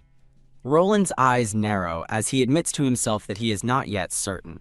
He apologizes for the odd question, claiming he was just lost in thought for a moment. Clasping her hands, Alicia internally chides herself for missing the chance to ask him something important. Roland explains that his country emphasizes pharmacology, which is why he is so sensitive to the scent of medicine. He offers his help with anything that may be troubling her, stating his grandfather taught him to repay debts of gratitude. He begins to ask about her mother again. With a bright, sharp-toothed smile, Alicia politely thanks him for his kindness. As he walks away, she thanks him once more and wishes him a safe trip back. Alicia watches him depart, a thoughtful expression on her face. A red-haired man rushes down the hall, informing Alicia that Lady Mira is waiting for her. Surprised, Alicia turns to the man and asks about her mother. The red-haired man leans in conspiratorially toward a slightly wary Alicia. Acknowledging the message with a warm smile, Alicia readily agrees to go. As Alicia walks away, the scene shows Roland looking back with a determined fist. The scene shifts to a grand, glittering castle beneath a starry night sky. In a memory, a brown-haired man encourages a blonde girl to cheer up as a maid thinks he seemed to be so deeply cared for. The maid muses while brushing the young lady's hair. The blonde woman looks on sadly as 2 bottles of blue medicine sit on a nearby table. A man's hand presents a bottle, explaining he ordered more since she was running out. He hands over the glowing blue bottle of medicine. The man instructs a tearful blonde woman to serve the medicine with Lady Mira's tea, hoping for her quick recovery. The maid clutches the vial and happily agrees to follow the instructions. A maid discreetly pours a powder from a folded paper into a steaming teapot, asked if she will keep it secret. In a mirror's reflection, the maid Remy tearfully affirms her loyalty, while a young blonde girl watches. The blonde girl, Lillian, laughs and downplays the act as nothing grand, with Remy smiling behind her. In a dark and thorny vision, a woman with pink hair thinks she only wants her sister to be able to focus peacefully. Remy promises to follow the instructions precisely while Lillian smiles, as a voice thanks her for her help. Lillian imagines her glamorous future as a prince's wife, envisioning herself as the happiest lady in high society. She coldly dismisses something as unnecessary, thinking she has no need for shabby decorations. Surrounded by thorny roses, Lillian concludes that for her perfect future to be realized, all obstacles must be eliminated. Sometime later, the white-haired Alicia walks down a sunlit hall, followed closely by the maid Remy with a service cart. Knock knock, a sound echoes as someone raps on a set of large, ornate bedroom doors. Entering the room, Remy announces that it is morning, and asks if the person in bed is still resting. Remy smiles, and comments on the beautiful weather outside as Alicia approaches her mother's bedside in the background. Alicia panics, desperately shouting at Remy to call a doctor for her mother, who is in distress. Alicia's mother, Mira, is shown unconscious, her form seeming to dissolve into a dark abyss. A doctor watches over the ailing Mira while Remy tends to her, as a young Alicia looks on worriedly. The doctor explains to Alicia that, strangely, her mother had appeared to be recovering significantly over the last 2 weeks. In bed, Mira rests peacefully with a cool compress on her forehead. Alicia argues that her mother's sudden decline is impossible, but the doctor simply states he has prepared her usual medicine. Alicia and Remy watch silently as the doctor and his associate depart from the room. Remy mentions that Mira had seemed to be enjoying herself lately, and Alicia quietly confirms it. A memory shows a happy Mira, wrapped in a shawl, accepting a basket of fruit from a young boy and his father. Alicia recalls her specific instructions. Remy is to manage the medicine, keeping it locked securely so Lillian cannot access it. As Remy prepares a tray, Alicia trusts that with the proper precautions, no poison could have been mixed in.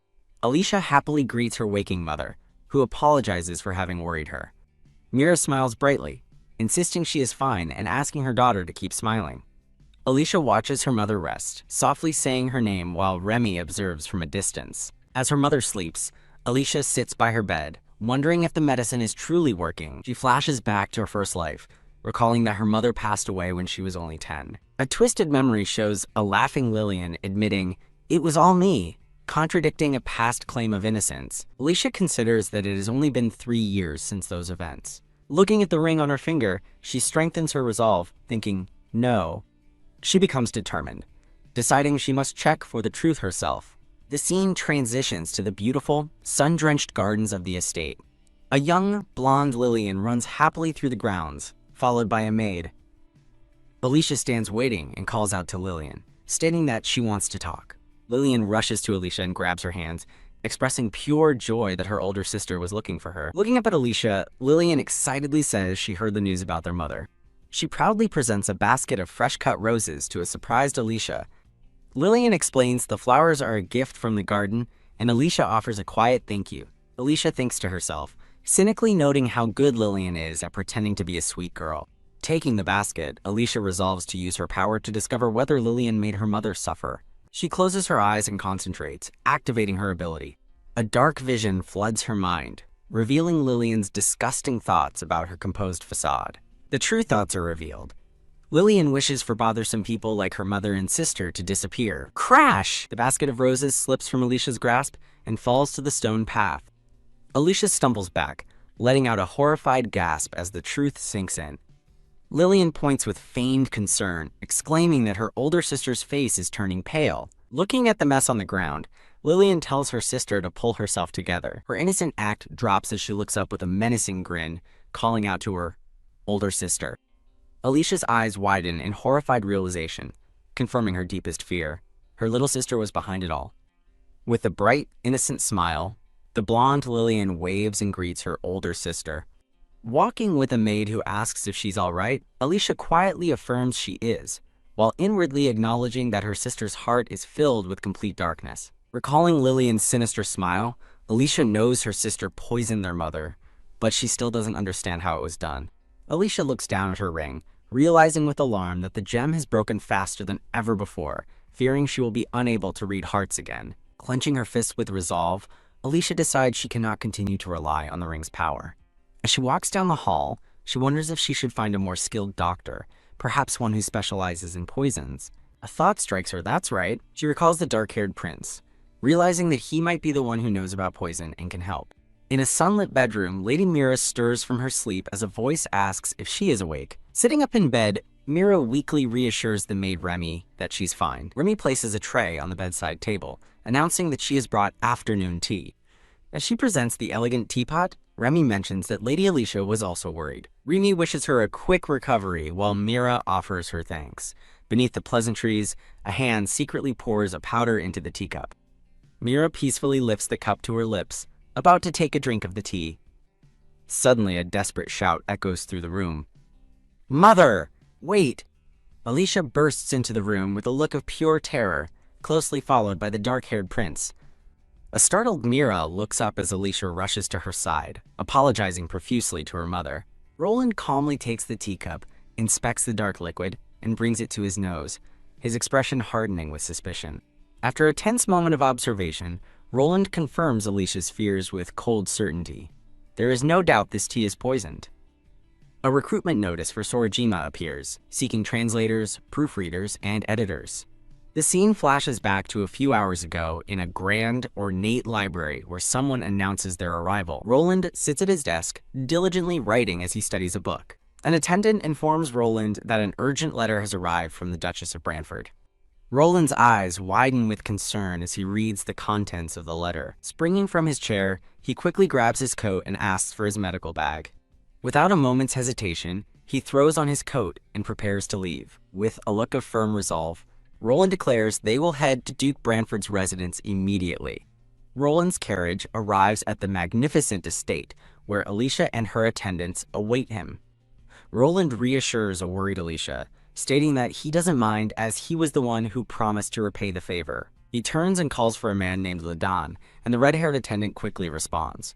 As Alicia watches anxiously, Roland carefully examines her mother's medical records and prescriptions. Roland finds it strange, recalling a distinctive scent from his last visit that doesn't match any herb listed in the prescription. He thanks Ladan and returns the book, his suspicions growing. He explains to Alicia his grave concern. The poison might be slowly accumulating in her mother's body. Roland elaborates that some herbs can become toxic with prolonged use, a realization that dawns on Alicia. Alicia wonders if Lillian used such a herb, and questions how her sister could have possibly administered it. With newfound urgency, Alicia decides her mother needs to be examined as soon as possible. As they approach her mother's room, Alicia is startled to hear voices from behind the partially open doors. She stops in her tracks, confused and alarmed as to why people are talking inside. Standing before the door, she recalls giving strict instructions that only she and Remy were allowed to enter. In a rush of panic, Alicia bursts through the doors, shouting for her mother to wait.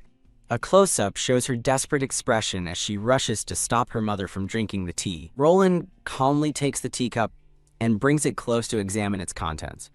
With a grim and certain look, Roland declares that there's no doubt the cup contains poison. Alicia trembles, horrified by the definitive confirmation of her worst fears. The maid Remy turns in shock, stammering about the poison, as the Duchess is addressed by another staff member. Roland turns his attention to Alicia, holding the poisoned cup as she looks back at him. Alicia takes her mother's hand, smiling reassuringly as she tells her that Roland will heal her. A stern-looking maid confronts a terrified Remy, furiously demanding to know why she was serving tea in Lady Mira's room against orders. The red-haired attendant Li Dan stands grimly beside a nervous Remy and the tea service. Remy looks absolutely petrified, sweating and clasping her hands as the accusation sinks in. Alicia stares down at the terrified maid, who can only stammer out her name in shock. Remy desperately insists the tea isn't poison, her hands clasped in panic as Alicia looks on with a pained expression. Now kneeling on the floor, Remy is surrounded as Alicia quietly asks why this is happening. As Lidan sternly asks if she can answer, the cornered Remy struggles to find her words. Remy cries out that she has nothing to hide and simply wants Lady Mira to recover. Alicia turns to Roland, holding the poisoned cup, and formally addresses him as Your Highness. Holding the teacup, Roland eyes the contents grimly, confirming his dark suspicions. Roland questions Remy, asking who gave her something so precious, and she nervously admits she received it from someone. With her arms crossed, Alicia watches the interrogation with a cold, calculating gaze. Alicia calmly interrupts, stating they have guests and that she will get the details later, asking Remy if she understands. Alicia orders Lidan to take Remy away, and the red-haired attendant immediately complies. Lidan leads a devastated Remy out of the room. Under the watchful eyes of Alicia and Roland, the scene shifts to an opulent carriage, guarded and ready for departure. As Roland prepares to leave, he promises Alicia he will return to check on her mother, and she offers her sincere thanks. Alicia quietly watches as the prince's carriage drives away from the grand estate. Standing alone, Alicia clasps her hands, her expression firm with resolve after the day's events. In a grand hall, Alicia reaffirms her certainty that there is no mistake about the culprit. Looking at her ring, she acknowledges she can't use its power yet, but decides it's fine for now. A butler leads the way as Alicia and a maid walk down an ornate corridor. An urgent shout of, "Lady Alicia!" suddenly breaks the silence of the hallway. Lidan rushes toward them in a panic, and when Alicia asks what's wrong, he reveals it's about the maid. With a burst of urgency, he shouts that the maid has disappeared. Alicia's eyes widen in absolute shock as the startling news sinks in. The word disappeared echoes through the now empty hall, a testament to the maid's escape. The scene darkens, transitioning to a later time. A recruitment notice for Sorajima appears, seeking translators, proofreaders, and editors. In a sunlit room, a new line of inquiry begins. Sitting at her desk, Alicia asks Lidan if the maid has been found, but he reports that even the kingdom's soldiers have failed. Lidan adds that they have confirmed she moved to the border town. However, he concludes that her trail went cold after she reached the town gates. Alicia listens gravely to the disappointing report. She thinks desperately that capturing the maid is the only way to corner Lillian, praying she is found. A formal notice arrives, officially declaring that the investigation of the maid has been terminated. Alicia quietly reads the notice, her hope beginning to fade. Her thoughts drift to the target, the maid who disappeared in the border town, her fate now unknown. Realizing the country has issued a warrant but ended the search, Alicia sits frustrated at her desk. She reflects on how things could have been different, flashing back to Lillian asking with feigned innocence, "Do you suspect me?" The memory continues, with Lillian asking if Alicia thinks she poisoned Lady Mira. Alicia recalls explaining that since the maid was assigned to her, it was a possibility, only to be interrupted by her sister. In the flashback, Lillian stands abruptly, defensively claiming she didn't know anything. Lillian tearfully insists that questioning that girl will prove her innocence, as she clings to another maid. Returning to the present, Alicia remembers informing her sister that the maid had disappeared, rendering her testimony impossible to get. Alicia sits at her desk, her expression grim, as she recalls the frustrating confrontation. She thinks back to the terrified face of the captured maid, still questioning her actions. Alone at her desk, she wonders why the maid, who seemed to hold no malice, would run away. Alicia concludes that while the poison was part of a scheme, a 7-year-old child couldn't have orchestrated the entire plot alone. A chilling realization dawns on her. There might be someone else besides Lillian involved in the conspiracy. Her eyes widen as she processes the terrifying implication of a hidden accomplice. As a maid serves her tea, Alicia stares at the notice and thinks back to the one person who seemed truly loyal, murmuring her name, Remy. She remembers Remy's kind smile and her gentle words, telling her not to make such a sad face. While recovering in bed, Alicia apologizes to her maid for the trouble caused by the investigation. The maid encourages a somber Alicia, reminding her that she will see her mother today and should smile for Lady Mira's sake. Offering a kind and encouraging smile, the maid asks Alicia if she understands. Finding a moment of peace after the turmoil, Alicia closes her eyes and calmly sips her tea. She thinks back on her mother's serene recovery, relieved that she was able to protect her this time. The scene focuses on a grand crest, its golden scales balancing a flower and a large diamond. Alicia's expression hardens with conviction as she strengthens her resolve not to waver no matter what happens. The scene shifts to a candlelit room where Lillian sits as a letter is sharply torn open before her. Lillian reads that the maid and her mother are being protected, scoffing in disgust before crumpling the note, annoyed that her adversaries protected the maid. Holding a lantern, she muses that while she no longer cares about her mother, she finds the Winslow family's actions to be careless. She glares into the lantern's flame, frustrated that even the poison meant to get rid of that thieving cat was thwarted. Thinking back on the failed plot, she bitterly concludes that in the end, her sister was the one who got in the way. In a memory, Lillian dances with a dark-haired man, dreaming of becoming queen, while another man walks away, dismissing her as a mere tool from a Viscount's family. The memory continues, recalling an offer to join forces to take over the Kingdom of Estrain, a plan she considers with cold indifference to the country's fate.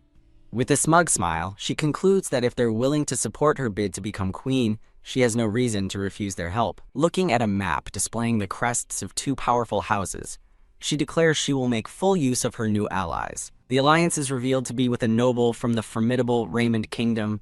The scene shifts to a dark, secretive meeting place, lit by a single lantern. A man confirms that the maid from Brantford is secured in a hidden room. She appears confused but remains quiet. The man gives an order to treat the captive maid with great care, as she will soon be assigned to a visiting duchess. Laughter echoes in a lavish room, as one conspirator drinks while another lies passed out on a couch. The conscious man takes a sip from his glass, musing that since they're receiving help, their allies will just have to tolerate their behavior. The other man stirs, getting up with a dismissive HMPH as his companion looks on. Holding up a ring, the man reveals his dark ambition to turn that country into his personal puppet. He throws darts onto a map of Estrain, declaring this to be an important part of his preparations. The man sternly warns his subordinate not to be careless, even with the smallest details, and the younger man obediently agrees. His subordinate confirms he understands, his eyes on a sketch of Prince Roland that has been pinned to the wall with a dart. In a much brighter scene, a recovered Mira takes a pleasant stroll through a sunny garden with Remy. From a large window, a butler with sandy blonde hair and glasses watches them quietly.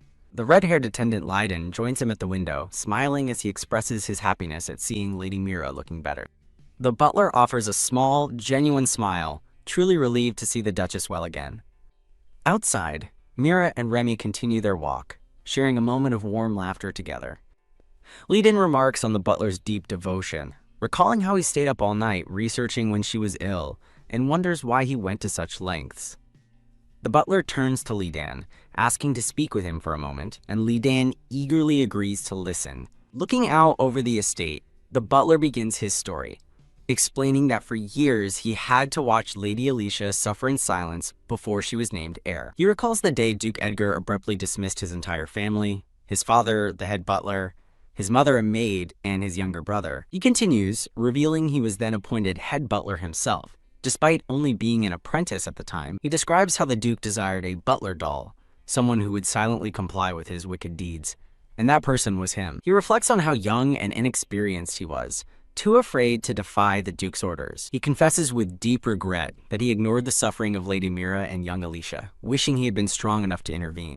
Overcome with guilt, he concludes that he became a mere puppet, and in doing so, caused them both great pain. Leiden quickly interrupts the butler's self-reproach, firmly telling him, "You're mistaken." Alicia suddenly appears before them with a knowing smile, causing the butler to whisper her name in surprise. She approaches the two men, calmly stating that she is already aware of everything he has just confessed. The scene flashes back to a simple meal of a roll and tea being served. The memory shows a much younger Alicia eating the humble meal with her mother in a Spartan room. In the flashback, a young Alicia looks up with a bright, innocent smile, catching the butler by surprise.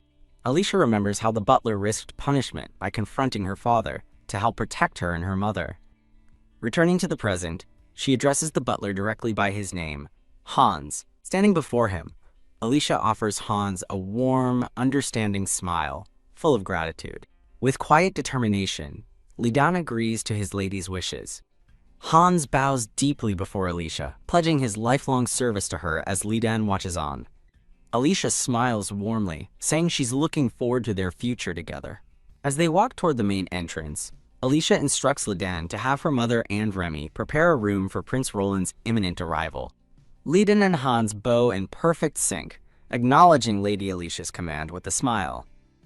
Alicia grins, her golden eyes gleaming with confidence and anticipation. In a bright hall, Alicia has tea with a young, dark-haired boy, as a maid confirms an event will take place in 3 days. The boy sips his tea, reassuring Alicia that her mother should be recovered by then. He explains that he has provided extra medicine to aid her recovery. Alicia addresses him as Your Highness, sincerely thanking him for helping her mother. Overcome with emotion, she expresses her profound gratitude. The prince looks away, humbly stating that he should be the one thanking her. He reflects on his studies, realizing that being able to use his knowledge to help someone has given him newfound confidence.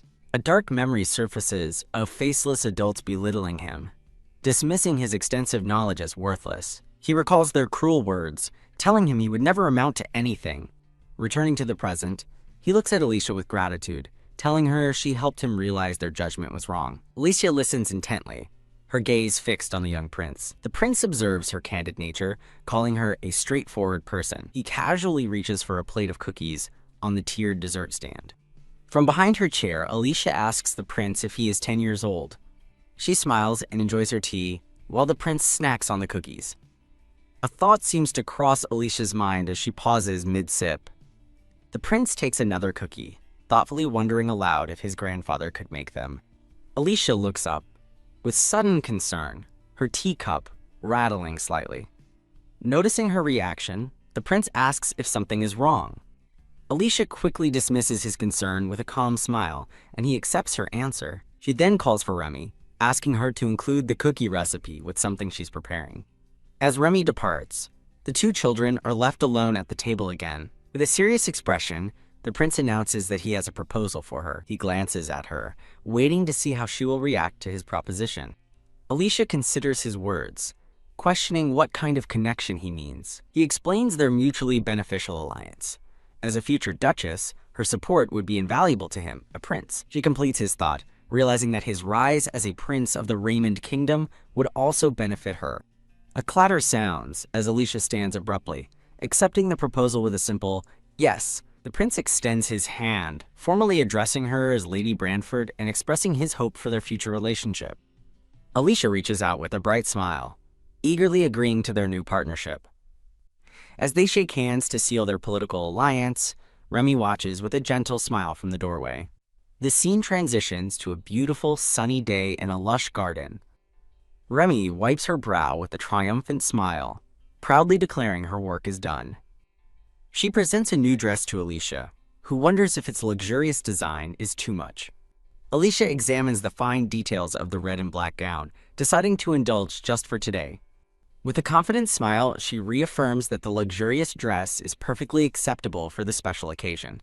Remy, however, passionately disagrees, exclaiming that the dress isn't overly luxurious at all as she admires Alicia's reflection. She clenches a fist in excitement, beaming with pride at her creation, while Alicia laughs. Holding a bouquet and beaming with excitement, Alicia is ready to make her entrance. The narrative explains that time has passed.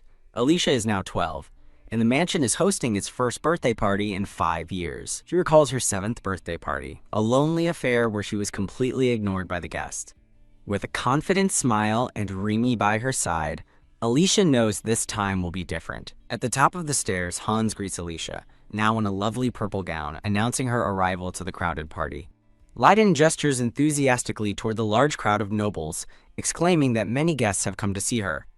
In a warm, glowing memory, a smiling Alicia with white hair reaches out her hands. A woman in a shimmering purple dress embraces Alicia, calling out her name. With her hands clasped, the woman tells Alicia she'll be watching from the sidelines. The scene shifts to a grand party, where Alicia stands with her butlers, Hans and Lidan, as the queen watches from a distant balcony. At the bustling party, guests raise their glasses in a toast. Voices from the crowd wish a happy birthday to Lady Alicia. Holding her glass, Alicia beams and offers her thanks to the well-wishers. 2 older noblemen approach, complimenting her remarkable business success at such a young age. Unfazed, Alicia elegantly redirects their business inquiries to her butlers standing nearby. Suddenly, Alicia's eyes widen in surprise as she turns toward the crowd. The party guests part to make way for an esteemed guest making her entrance. A guest announces the arrival of Her Majesty the Queen. The Queen smiles warmly, wishing Alicia a happy birthday and noting how much she has grown. Alicia gracefully thanks the Queen for attending, who replies that she was delighted to receive the invitation. The Queen reminisces, noting that 5 years have passed since a significant incident.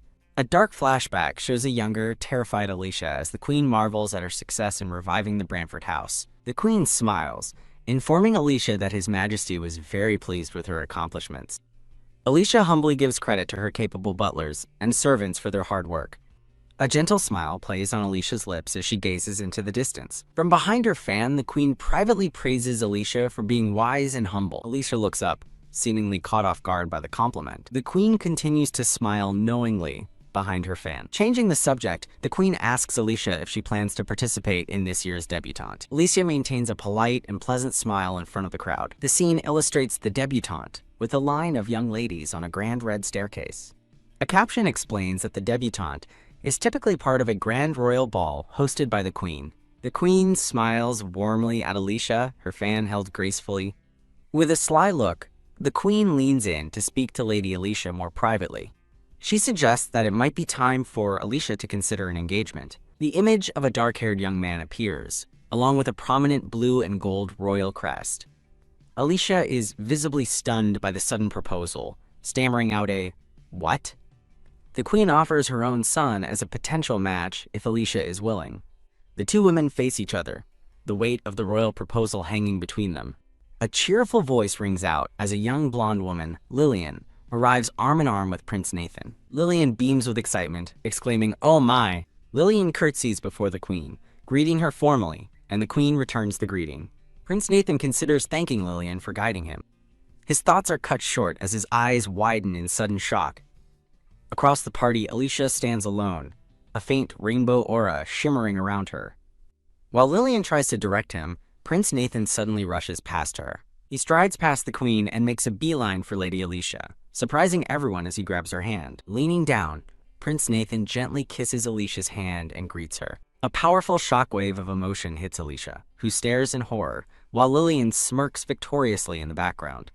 Prince Nathan continues to hold Alicia's hand as Lillian looks on with delight. Flustered, Alicia bows her head, stating that receiving greetings from His Highness is too great an honor. Internally, however, she grimaces, thinking how she's tried to avoid him for 5 years and desperately wants him to stay away. The prince smiles brightly, dismissing her modesty and telling her not to worry. With a snap of his fingers, Prince Nathan remembers something important. He announces that he has prepared a gift, and a servant promptly brings a wooden box forward. As the servant opens the gift box, the prince, Alicia, Lillian, and the Queen all look on in anticipation. In an ornate box, a beautiful silver and pink tiara sparkles, presented as a gift. Both Lillian and another noblewoman look on in absolute shock as the crowd gasps at the sight. A dark-haired prince in a white uniform smirks as a furious thought calls him a foolish prince. Blushing with frustration, Alicia internally questions if the prince even understands the gravity of his actions. The narrative explains the deep meaning behind a royal man, giving a lady an ornament. It symbolizes courtship. Alicia stares in disbelief at the tiara, realizing the implication of such a specific gift. As an attendant presents the tiara, she bows her head, thinking that a tiara is no different from a marriage proposal. A noblewoman with a fan watches from afar, noting that Her Majesty the Queen is completely unaware of this development. With quiet resolve, Alicia decides she must protect the Queen's trust in her, regardless of the foolish prince's fate. She puts on a brilliant smile, remarking on how thoughtful the prince was to prepare such an expensive gift. The prince, however, looks utterly bewildered by her reaction, only able to utter a confused, "Huh?" Facing him with a knowing smile, Alicia pointedly asks if he was testing her to see if she was a fool. Her sharp gaze lingers on him, as she considers that if this isn't a test, then... She reasons that the prince, who is always seen with Lillian, would never give her a tiara. Leaning in close with a menacing smile, she whispers to the flustered prince that it's impossible. Thump! With a decisive move, Alicia snaps the gift box shut, startling both the prince and his attendant. She maintains a dazzling smile as the prince begins to stammer his protests. His attempt to explain himself dissolves into panicked stuttering. A regal woman arrives, praising Prince Nathan for his admirable gesture and calling him a wise prince as he greets her as mother. Alicia offers a polite, serene smile and simply says, "Thank you." Lillian rushes to Prince Nathan's side, eagerly pulling him away as Alicia and the Queen watch. As Lillian leads him away, Prince Nathan glances back at Alicia with a worried expression. Later, a man with red hair approaches Alicia in the courtyard with a serious look. The scene transitions to the garden, where staff are busy preparing for the ongoing party. The day ends as the view shifts to a quiet, elegant study illuminated by a starlit sky. Back in her room, an exhausted Alicia sits before a mirror as her maid, Remy, congratulates her on a job well done. As Remy begins to undo her hair, Alicia's eyes fly open with a sudden start. Lillian barges into the room, furiously demanding to know when her big sis managed to seduce Prince Nathan. Unfazed, Alicia calmly tells Lillian to knock first and flatly denies the strange accusations. Lillian presses on, accusing Alicia of secretly meeting with Nathan to get him to offer her a tiara. While brushing her hair, Alicia coolly dismisses the notion, claiming she is far too busy with household duties. Her expression hardens as she declares she doesn't have time for such trivial matters. The two sisters lock eyes, an unspoken challenge hanging in the air between them. A dark memory flashes of Prince Nathan screaming in despair, refusing to accept marrying the one who killed him. A sly smile plays on Alicia's lips as she thinks that if the prince has a use, she might delay his execution.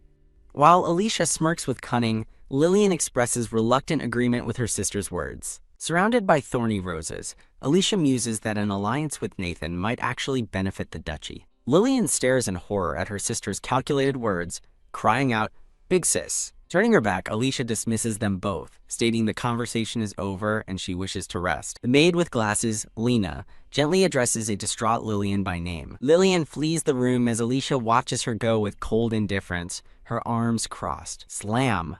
Alicia's sharp eyes are reflected in the glass as the doors are shut.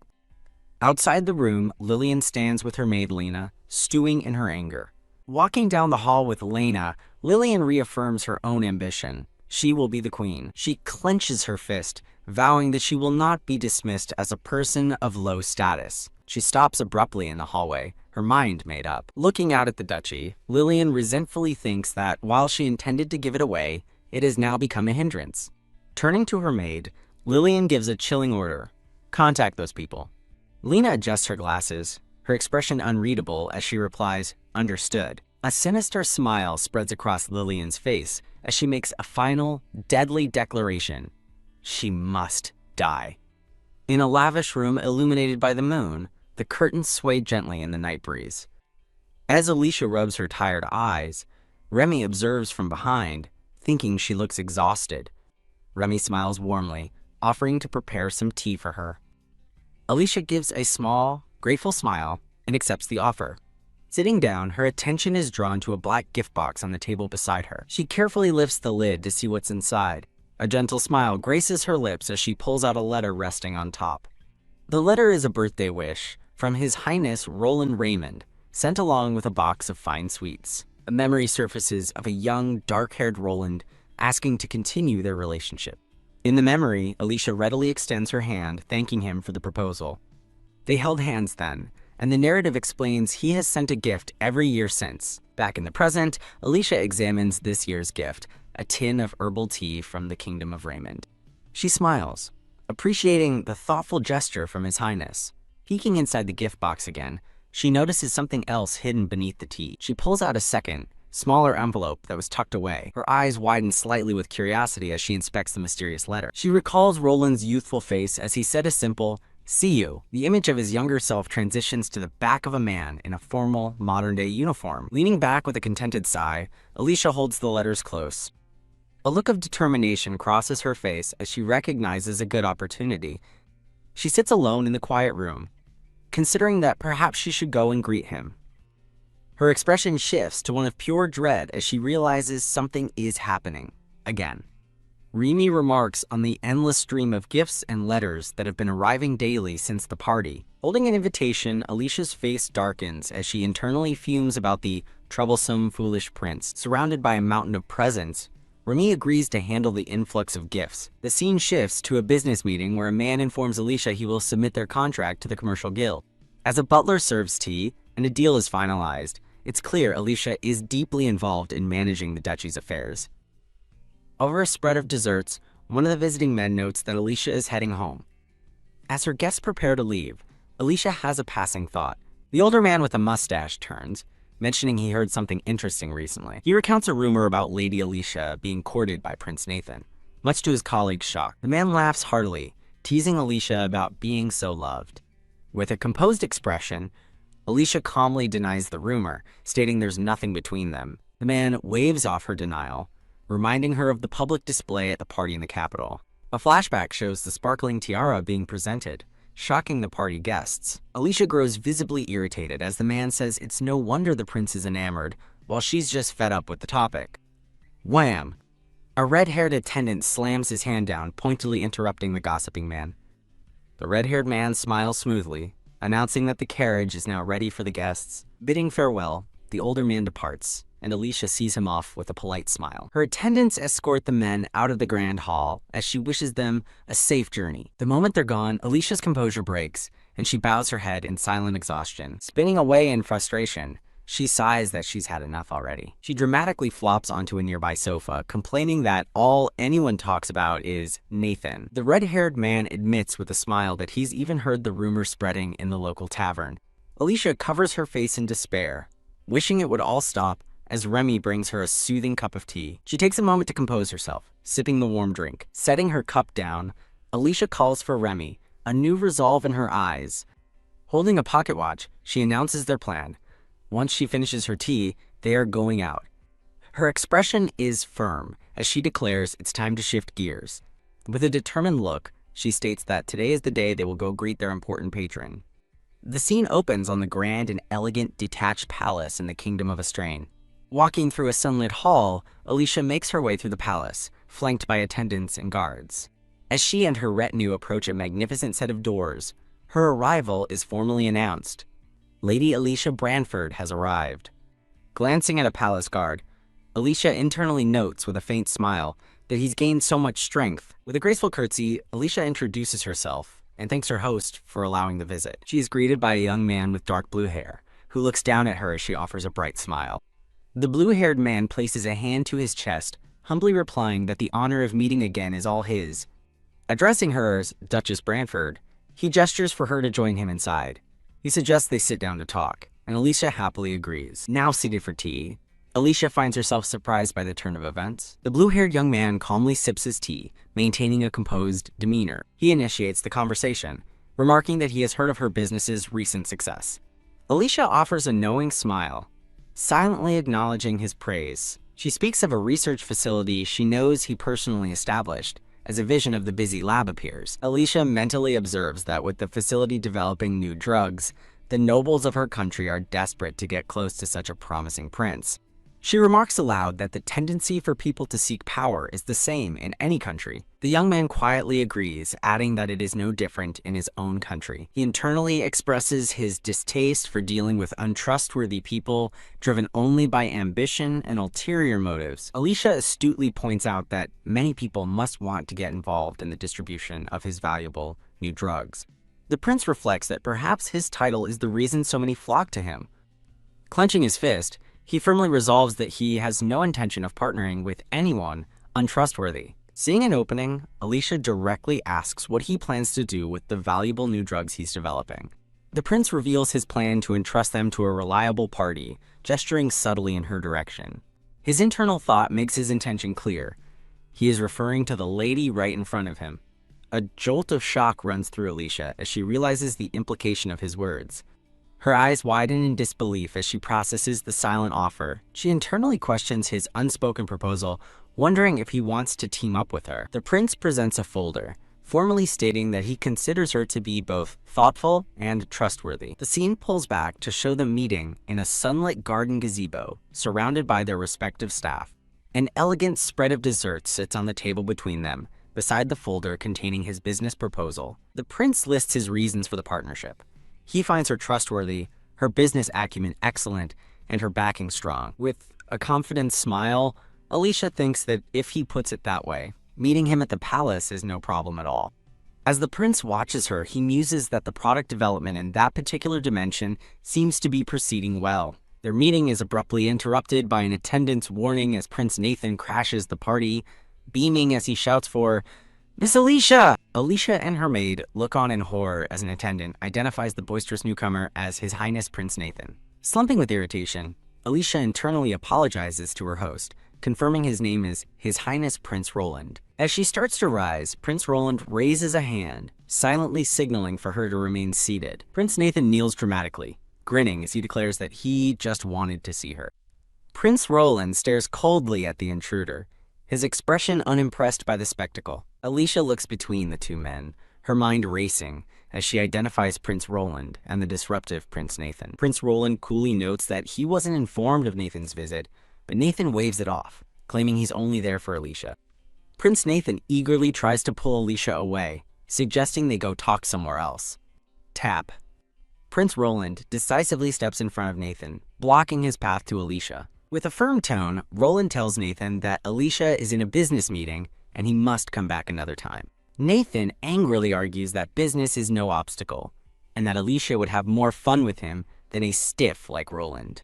Alicia icily cuts in, calling his idea ridiculous and stating that time with him is anything but fun, while Roland simply refuses to move, frustrating Nathan.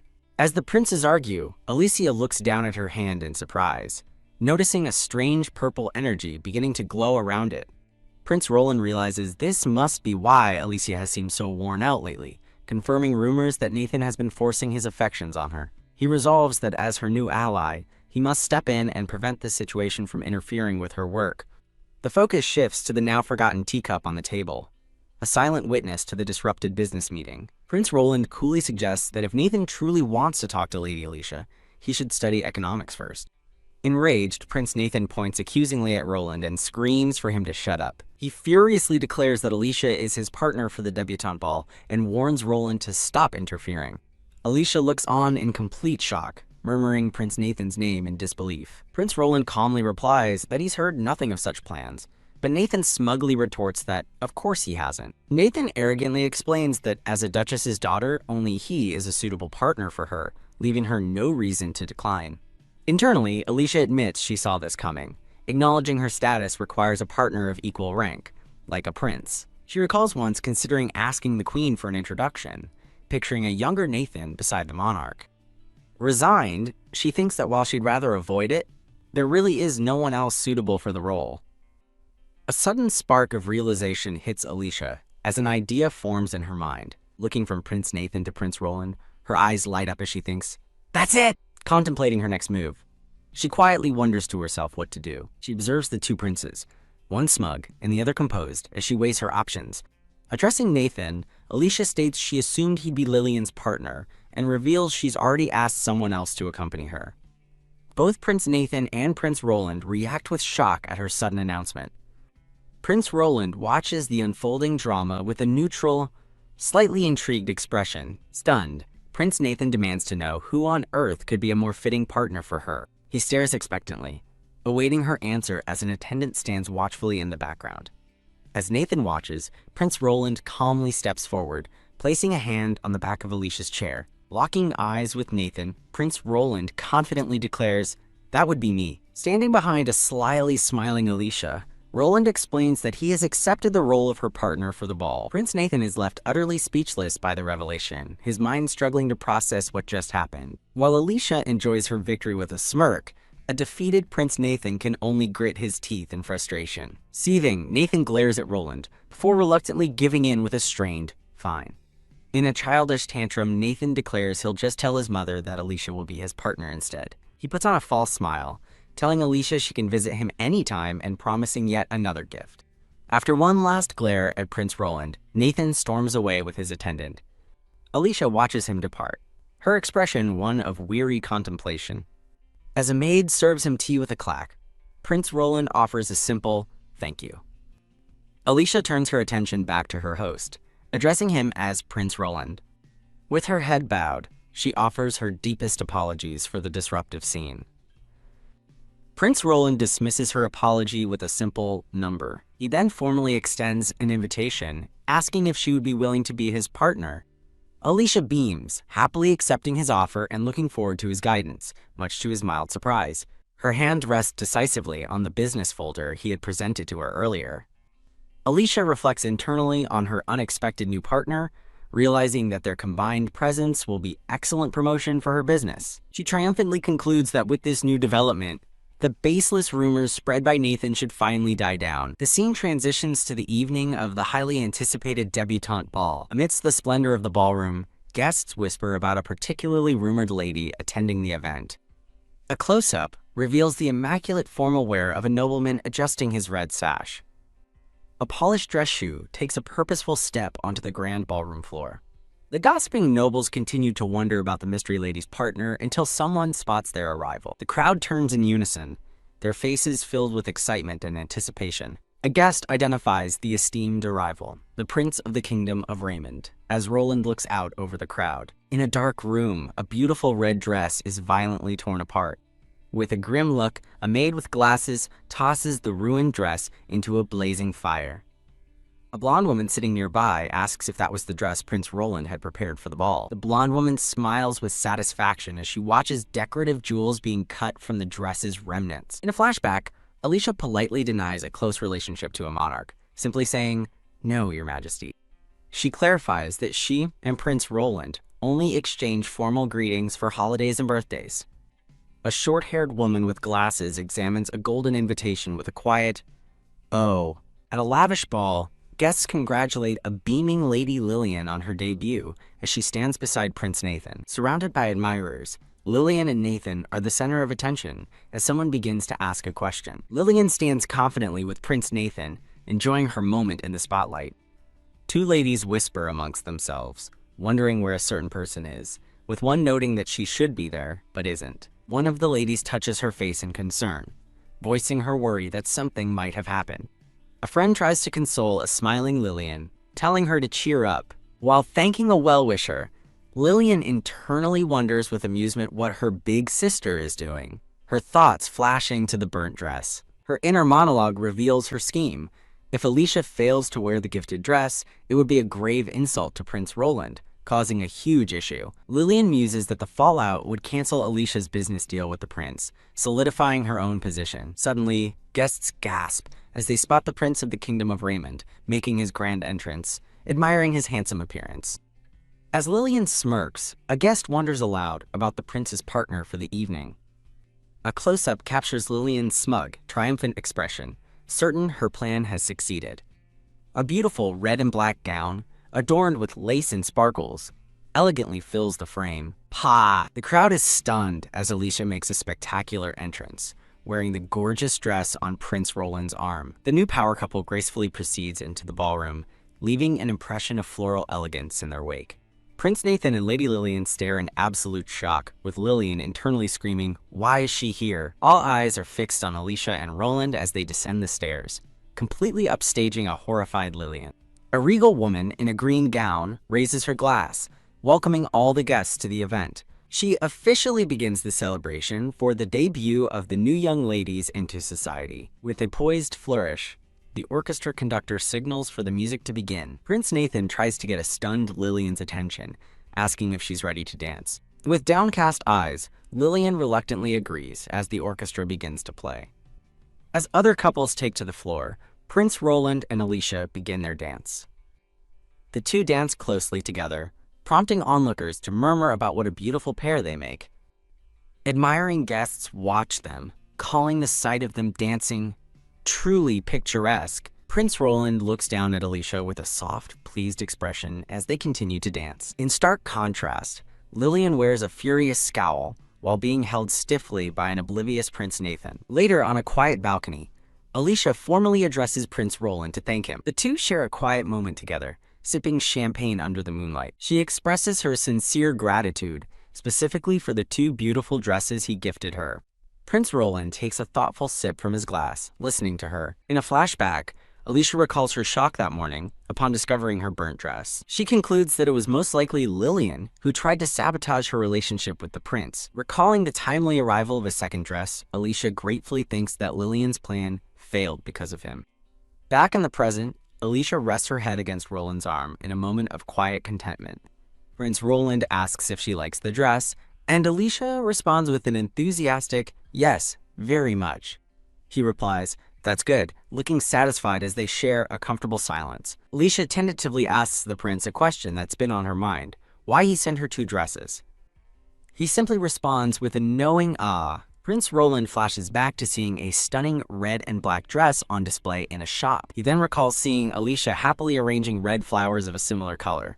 A memory of the delicate red flowers fills his thoughts. In the shop, he is seen giving instructions to his butler to purchase the dress. He explains he thought the new color would suit her better, so he rushed to have it adjusted and was relieved it arrived just in time. Looking at her fondly, he tells her that, just as he thought, the dress looks wonderful on her. Alicia is left speechless, touched by his incredibly thoughtful gesture. Changing the subject, Prince Roland says he would like to ask her something as well. He asks about the ring she always wears, causing her to look down at her hand in surprise. A brilliant red gem on a golden ring sparkles on her finger. As they stand on the moonlit balcony, Alicia questions Prince Roland's words. A magic stone? She stares at her ring in shock, her mind reeling as she wonders what he just said. The red gem on her finger sparkles brightly as the weight of his revelation begins to sink in. From a distance, their quiet conversation on the balcony continues, with the words, "Magic? Stone?" echoing in her thoughts. Looking at her hands, she realizes the ring she's always worn might be a powerful magic stone. Alicia examines the familiar ring on her finger with a newfound sense of awe and confusion. Roland asks if she wore it unknowingly, and when she asks if he knows what it is, he simply replies, "Yes." Holding her hand up, Alicia listens as he begins to tell her a story from long ago. Prince Roland explains that in the past, there were people who could wield magic, and they were called magicians. He describes how these ancient magicians sealed their power into objects, creating what we now know as magic stones. The tale concludes that these incredibly rare stones allow anyone who possesses one to use the magic stored within. While Alicia always thought such things were fairy tales, the narration confirms magicians truly existed in the past. However, their bloodline has long since died out, leaving only magical artifacts behind in the present day. Stunned, Alicia admits to Prince Roland that she has never heard this story before. It dawns on her that if her ring is a magic stone, it would explain the mysterious power she has been experiencing. She wonders if its power is mind reading, or if it could even be the reason she returned to the past as a child. Overwhelmed by the possibility, she can only manage a hesitant, Their moment is shattered by an angry voice demanding to know why they are alone together. Prince Nathan stands nearby, glaring at them as Alicia recognizes him with a sigh. Thump! Nathan dismissively shoves Roland, accusing him of being overly serious and only talking business, even at a party. He then turns to Alicia with a smile, reaching out to touch her hair and telling her she looks beautiful. Nathan smugly declares that she is the only one worthy of standing by his side, Alicia tries to pull away, but he violently grabs her wrist with a sudden grip. His demeanor changes as he calls her name, expressing disappointment that she isn't as wise as he thought. His face darkens with anger as he tightens his hold, calling her foolish for her resistance. He yanks her forward, angrily demanding to know why she thinks she can reject him, the sole prince of a strain. As Alicia struggles against his strength, he rants that any other woman would dream of being in her position. "Stop making excuses and come with me!" he yells, trying to drag her off the balcony. As guests begin to notice the commotion, another hand suddenly stops Nathan in his tracks. Prince Roland intervenes, calmly telling a startled Nathan to let Alicia go. Enraged, Nathan snarls at Roland, insisting that Alicia is his partner. When Roland asks him to stop, Nathan explodes in fury, accusing Roland of always getting in his way and knocking over a table. As onlookers stare, Nathan insults Roland, calling him a gloomy bookworm who could never be a match for Alicia. Alicia inwardly panics at his foolishness as Nathan tells the foreign prince to go play with other women. Stepping forward, Alicia bows and reminds Prince Nathan that Roland is the prince of the kingdom of Raymond. With a grave expression, she explains that his insults are a disgrace to their entire nation, shocking Nathan into silence. The three of them stand in a tense standoff on the balcony as the gravity of the situation settles in. Alicia continues her rebuke, reminding Nathan that as a prince, his behavior reflects on their country's future. Prince Roland watches her impassively, taking in the scene. The commotion draws the attention of the party guests, who begin to whisper among themselves. A blonde noblewoman looks on with a shocked expression. Humiliated, Prince Nathan lashes out, demanding to know how Alicia dares to lecture him in front of everyone. Alicia calmly states that she is simply correcting his mistakes, but before a furious Nathan can reply, a new voice commands, "That's enough." The queen makes her grand entrance, flanked by guards, as the crowd murmurs in recognition. Prince Nathan's anger turns to glee as he runs toward his mother. He begins to complain, but the queen cuts him off with a sharp order to hold his tongue, stunning him. Turning her back on him, she expresses her disappointment, remarking that she thought he was favored but now sees he is just foolish. Gripping her fan tightly, the queen coldly informs her son that she is deeply disappointed in him. She faces him directly, her tone icy as she warns him that this time, she will not forgive his behavior. Prince Nathan can only stare back in stunned, fearful silence. The queen, radiating a powerful aura, demands to know what is happening. A tense, stunned silence falls over the grand ballroom. Teask! A flustered Prince Nathan tries to blame Prince Roland, but his mother cuts him off with a thundering silence. Looking down at her son in disappointment, the queen asks how much more disgrace he plans to bring upon himself. Prince Roland and Alicia silently observe the royal reprimand. The queen reveals she witnessed the entire confrontation, seeing everything her son has done. With a heavy heart, the queen sentences Prince Nathan. He is strictly forbidden from leaving the castle. She continues his punishment, banning him from all events and assigning a tutor to re-educate him on being royalty. What? Prince Nathan cries out in disbelief as his mother states the punishment will last until she deems him fit. Ignoring his desperate plea of "Mother," the queen tells him to prepare himself for his confinement. A shocked Lillian and other nobles look on, with Lillian thinking the punishment is far too severe. Alicia watches the unfolding drama with a serious, unreadable expression. Taking the opportunity, the queen prepares to make another momentous announcement. She declares that for the kingdom's sake, they can choose a future where Prince Nathan does not become king. Prince Nathan's face contorts in absolute horror at his mother's devastating words. The guests erupt in shocked whispers, wondering if the prince might truly be disinherited from the throne. Thud. Prince Nathan collapses to his knees in despair, muttering that it's impossible, as Alicia watches him passively. Turning to Prince Roland and Alicia, the queen begins to apologize for her foolish son's behavior. With a bow of her head, the queen offers her deepest and most sincere apologies for the incident. Prince Roland graciously asks the queen to raise her head, accepting her apology. Deciding it's time to depart, Prince Roland tells Alicia, "Let's go," and she readily agrees. As the couple leaves, the queen watches them go, while her son remains defeated on the floor. The queen coldly orders her guard to escort the disgraced prince back to his chambers. Lillian and the other guests stare in stunned silence, processing the incredible royal drama they just witnessed. The scene transitions to a peaceful, starry night outside the palace after the tumultuous party. As they prepare to part ways, Alicia formally thanks Prince Roland for accompanying her. Alicia smiles warmly, saying she looks forward to their next meeting, to which he quietly agrees. In a gentlemanly gesture, Prince Roland helps Alicia into her carriage, their hands briefly touching. Prince Roland stands back and watches as Alicia settles into her carriage. Looking out the window with a bright smile, Alicia asks, "Yes," catching Roland's full attention. Prince Roland's eyes widen, captivated by her radiant expression in the moonlight. He softly tells her she must be tired and encourages her to get some rest. Alicia returns the sentiment from her carriage, wishing him a good rest as well. As the carriage begins to roll away, Prince Roland watches it depart into the night. Just as he turns to leave, a surprised voice exclaims nearby, catching his attention. Prince Roland's expression turns serious as he looks toward the source of the unexpected sound. An older man in a blue suit, Count Harfel, approaches with a smile and greets Prince Roland. Prince Roland acknowledges Count Harfel, who explains he was invited to the party by a friend. The Count glances at a carriage, recalling his friend's name is Withslow. Prince Roland remains quiet, his gaze steady and watchful as the Count speaks. Count Harfel theatrically exclaims to the prince that he could hardly believe his eyes tonight. With a sly smirk, the Count mentions Lady Alicia, remarking on how beautiful she is. He pauses for a moment, stroking his chin before changing the topic to something more malicious. The Count begins spreading rumors, bringing up the Branford family's drug scandal and Alicia's rumored parentage. Leaning in, he sneers that it's shocking for a woman with such a tainted background to be the prince's partner. As he questions the king's opinion of the match, Prince Roland cuts him off with a single, sharp harfel. Radiating a cold fury, Prince Roland commands silence, his voice stopping the Count in his tracks.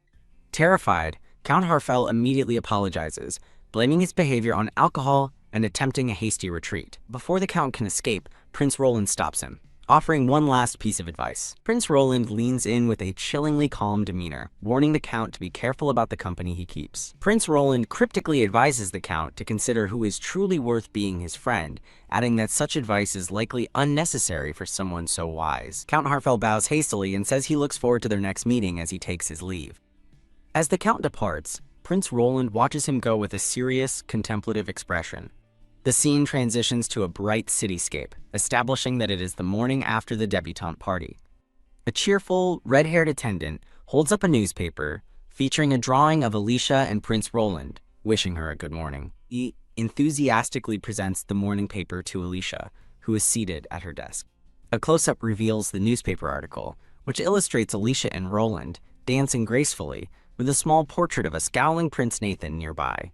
Amused by her attendant's energy, Alicia calmly acknowledges the paper with a simple, "I see." She calmly dismisses the article as an exaggeration, explaining to her attendants that they were partners only once. Privately, however, Alicia worries that such a prominent article might cause trouble for Prince Roland.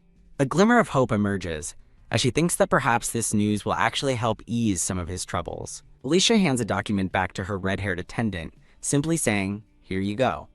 Elsewhere, Prince Roland looks out a window, his thoughts beginning with, "I too." A blonde man arrives with a large bouquet of flowers, causing the red-haired attendant to gasp and wonder if it's a sign of passionate love. Alicia smiles, explaining that the flowers are merely a courtesy from His Highness as she holds up a small card. The card from Roland Raymond thanks Lady Alicia for the previous day. Holding the card, Alicia smiles warmly at the formal but kind address. The blonde man then presents a neatly wrapped package, explaining it arrived with the flowers. Alicia takes the package, her curiosity turning to wide-eyed surprise. She opens it to find a book about ancient heritage and magic stones, leaving her utterly shocked. Startled by her abrupt movement, the blonde man, Hans, asks if she is all right. Composing herself, Alicia thanks Hans, realizing Prince Roland lent her the book they discussed, and plans to read it after work. That evening, Alicia sits on her balcony and begins to read the book Prince Roland sent. She thoughtfully considers the text as she delves into the secrets of the ancient world. Her thoughts drift to Prince Roland and their conversation under the starry sky at the party. A brief flashback shows their moment together on the balcony. She places her hand over the cover, contemplating the research book on magic stones he thoughtfully provided. She reads that magic stones are unrecognizable to those without magic, realizing this must be true as her ring faintly glows. A memory surfaces of her as a 7-year-old child, wondering why no one ever noticed the strange ring she suddenly started wearing. She reflects on how unaware she was back then, admitting that, in hindsight, the lack of comments was very strange. She knows for certain that her stepmother, Serena, and stepsister, Lillian, would never have stayed silent, if she wore a new jewel. Holding the book, she concludes there are many strange things about her ring that don't add up. She continues reading, learning that magic stones are highly valuable for one main reason. The book reveals their value comes from the fact that they are disposable, one-use items. Looking at her own ring, she questions this as she has been using its power for 5 years. The book contains illustrations of magic stones turning black after use, and she recalls her ring has done the same many times. She remembers the numerous times she used its power, particularly to read Lillian's mind. Staring at the vibrant red gem on her finger, she wonders why it isn't black now if it's been used so much. Pondering at her desk, she questions how she obtained an ancient heritage item like a magic stone in the first place. Sitting alone on the balcony, she admits there are still too many things she doesn't understand. With newfound determination, Alicia holds her ring up to the moonlight, examining it closely. She recalls the two powers she knows it possesses, reading people's minds and seeing their past. She confirms her belief that her ring is a magic stone with these two specific abilities. A sudden, thrilling idea strikes her as she reaches toward the book. If it can see the past, maybe it can do more. She wonders if, just as she can view the past, she might be able to see her own future. A vision of her tragic death in her previous life flashes in her mind, fueling her desire to avoid that miserable fate. Her determined face is reflected in the gem of the ring as she contemplates her next move. She clasps her hands together tightly, focusing all her intent on the ring. With desperate resolve, Alicia closes her eyes and pleads for the ring to show her the future. To her horror, dark, thorny tendrils of energy erupt from the ring, ensnaring her hands in a painful backlash. A violent backlash of dark red energy erupts from the magical ring.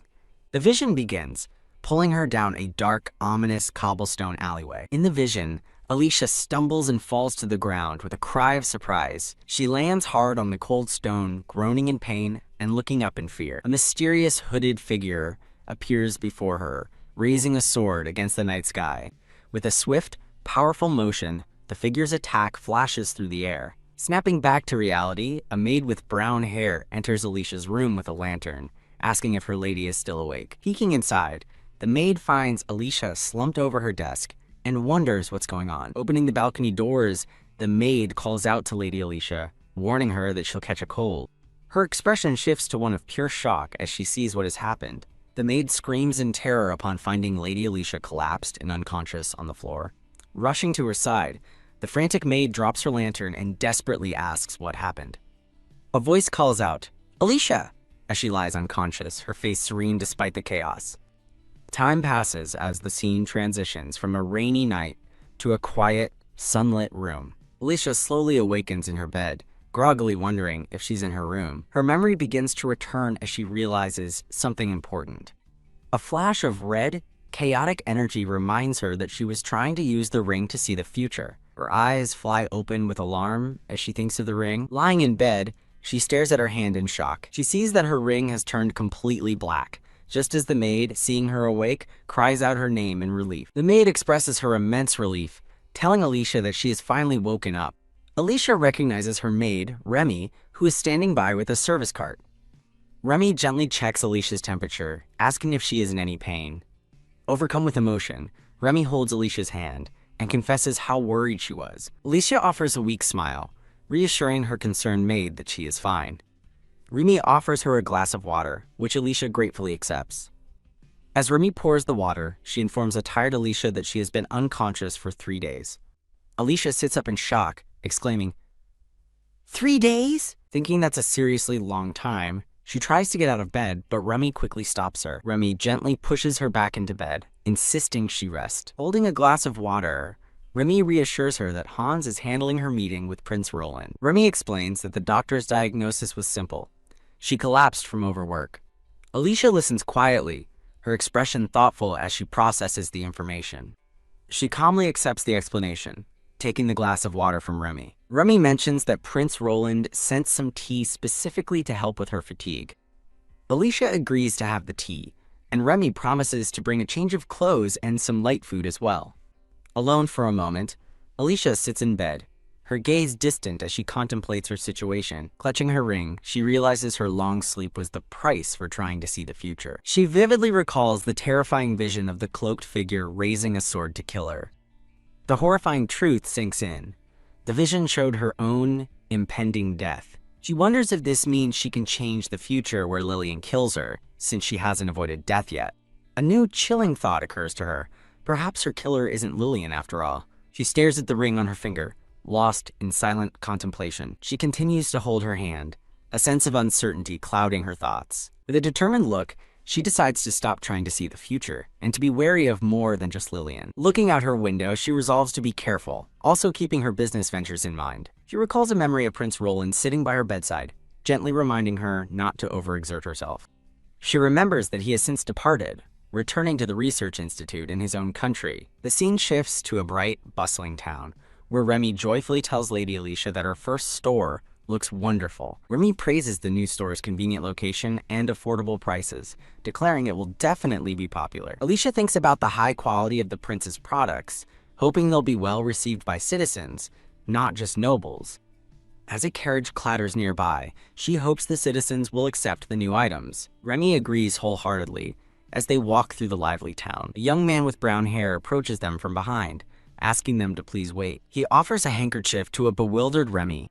Alicia's eyes widen in alarm as she spots a runaway carriage hurtling toward them. Amid cries of panic, the young man pushes both Alicia and Remy out of harm's way. He quickly shields Remy on the ground as the powerful horses stampede past. Protected by his arm, Alicia watches the chaotic scene with terrified eyes. Onlookers gather around the crashed carriage, remarking on the near-fatal accident. The man checks if Remy and the lady are safe, while Alicia shakily confirms she's okay. Realizing he saved them, Alicia thanks him, but wonders if the incident was truly a coincidence. As the crowd discusses the runaway horse, the sinister hooded figure from Alicia's vision watches silently. The scene transitions to a quiet, moonlit estate. Elsewhere, an older man addresses a young man with dark blue hair as young master, who tells him to stop. The young man reads a letter and learns of a runaway horse accident. Immediately concerned, he asks about Miss Alicia, and the butler reports that she was unharmed.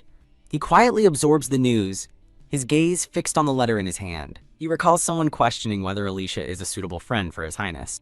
A flash of anger crosses his face as he crumples the note. He turns to his butler, apologizing for being away so often. The butler silently holds out a formal jacket for him. His butler offers a piece of advice regarding the protection of the lady. He then mentions the name Harfell and warns against letting him harm the young master's friend. Dressed in formal attire, the young man vows he will not stay silent if his friend is threatened. A blonde woman with blue eyes calls out to someone off-screen. Lillian asks her maid, Lena, about a paper she's holding, and Lena replies that it's a regular report. Lena elaborates, stating that her master is currently in the country, completing the work. Lillian's expression turns thoughtful as she remembers the name of Lena's master, Harfell. She rests her chin on her hand, quietly contemplating this piece of information. Looking out her window, she spots Alicia's carriage returning home. She smirks, calling her older sister foolish for going out while knowing her life is being targeted. Meanwhile, a large crowd gathers outside Alicia's new, elegant shop. The store is bustling with activity as customers fill the aisles. Inside, two women enjoy elegant desserts at a small table. Alicia's red-haired attendant stands beside her, proudly thanking her for their success. He beams, filled with pride over their successful opening day. The customers are overjoyed, remarking that they never imagined such a place would be available to them. From a balcony, Alicia and her attendant overhear the citizens' grateful words. Alicia approaches Hans and her red-haired attendant, asking for an update. Hans smiles, reporting from his ledger that some items are already starting to sell out. Pleased Alicia thanks him for the good news. She decides to send a letter to share the progress with His Highness, catching her attendants by surprise. A man in the crowd suddenly calls out, joyfully identifying her as Lady Alicia Branford.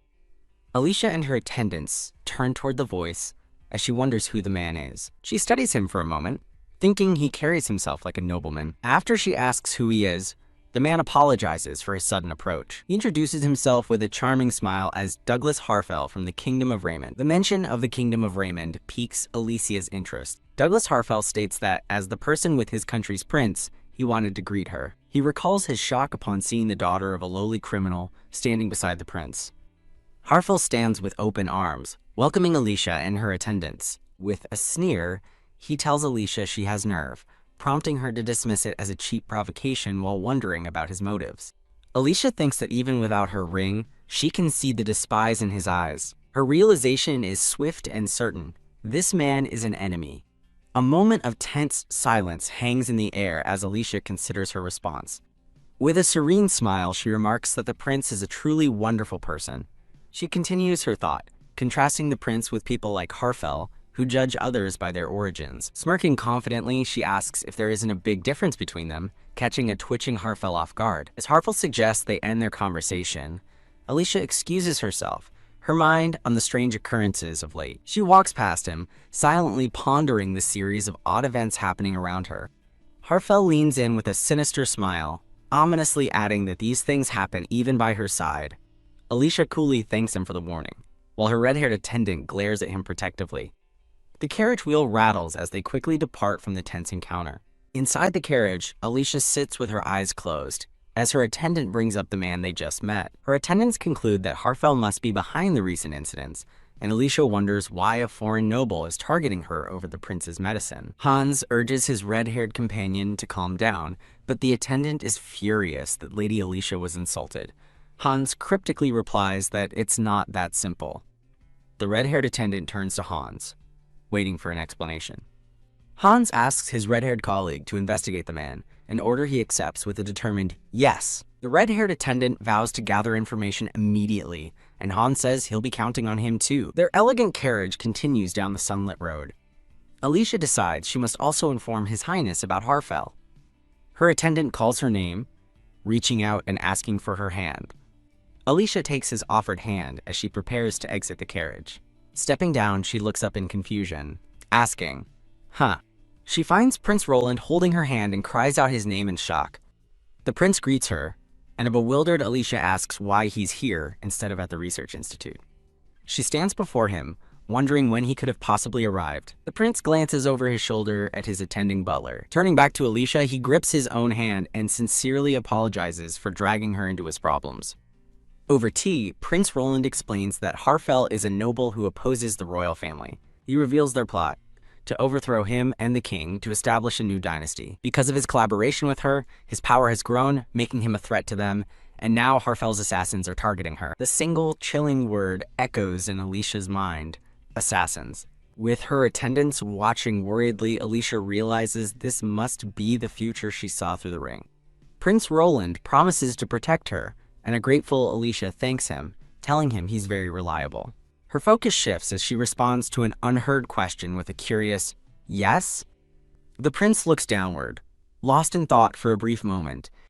Alicia watches him intently, her expression serious as she awaits his next words. Surveying the grand estate, Alicia worries the accommodations are too modest, but the prince assures her they are sufficient. She graciously offers him free use of the annex, which he gratefully accepts. The prince begins to bring up the matter of servants for his stay. Hans steps forward, ready to address the prince's needs. The older butler with a mustache thanks them for their consideration on the prince's behalf. He places a hand over his heart and declares that he will personally handle all of His Highness's needs.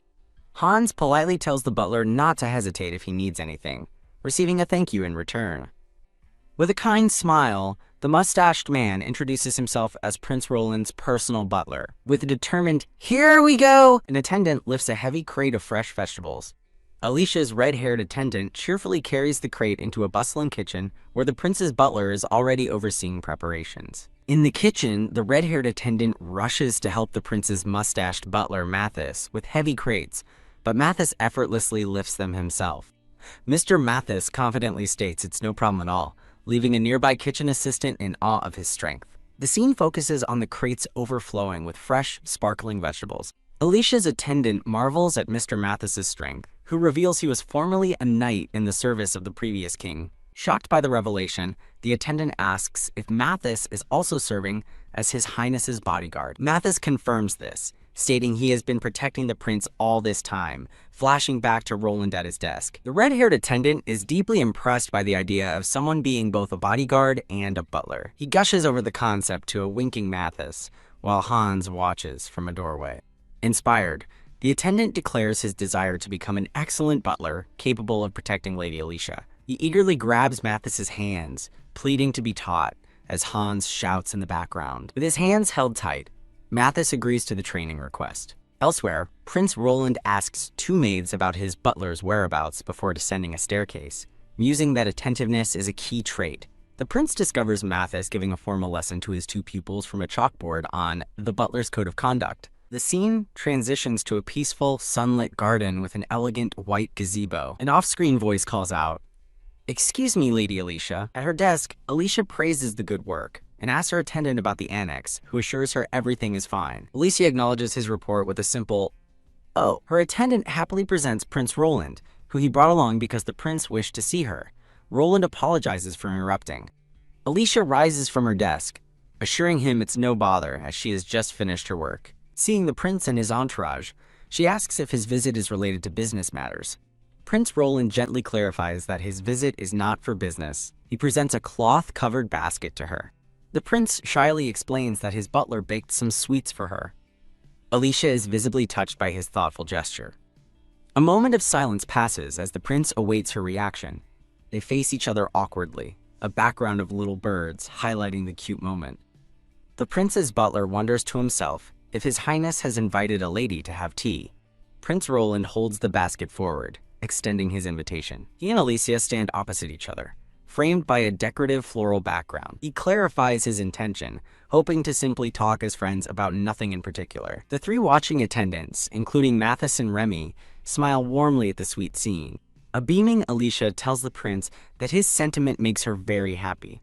She agrees that a casual tea time sounds lovely, since they are good friends. Looking toward the window, she suggests they have it arranged in the garden. Alicia glances outside with a soft, pleased smile.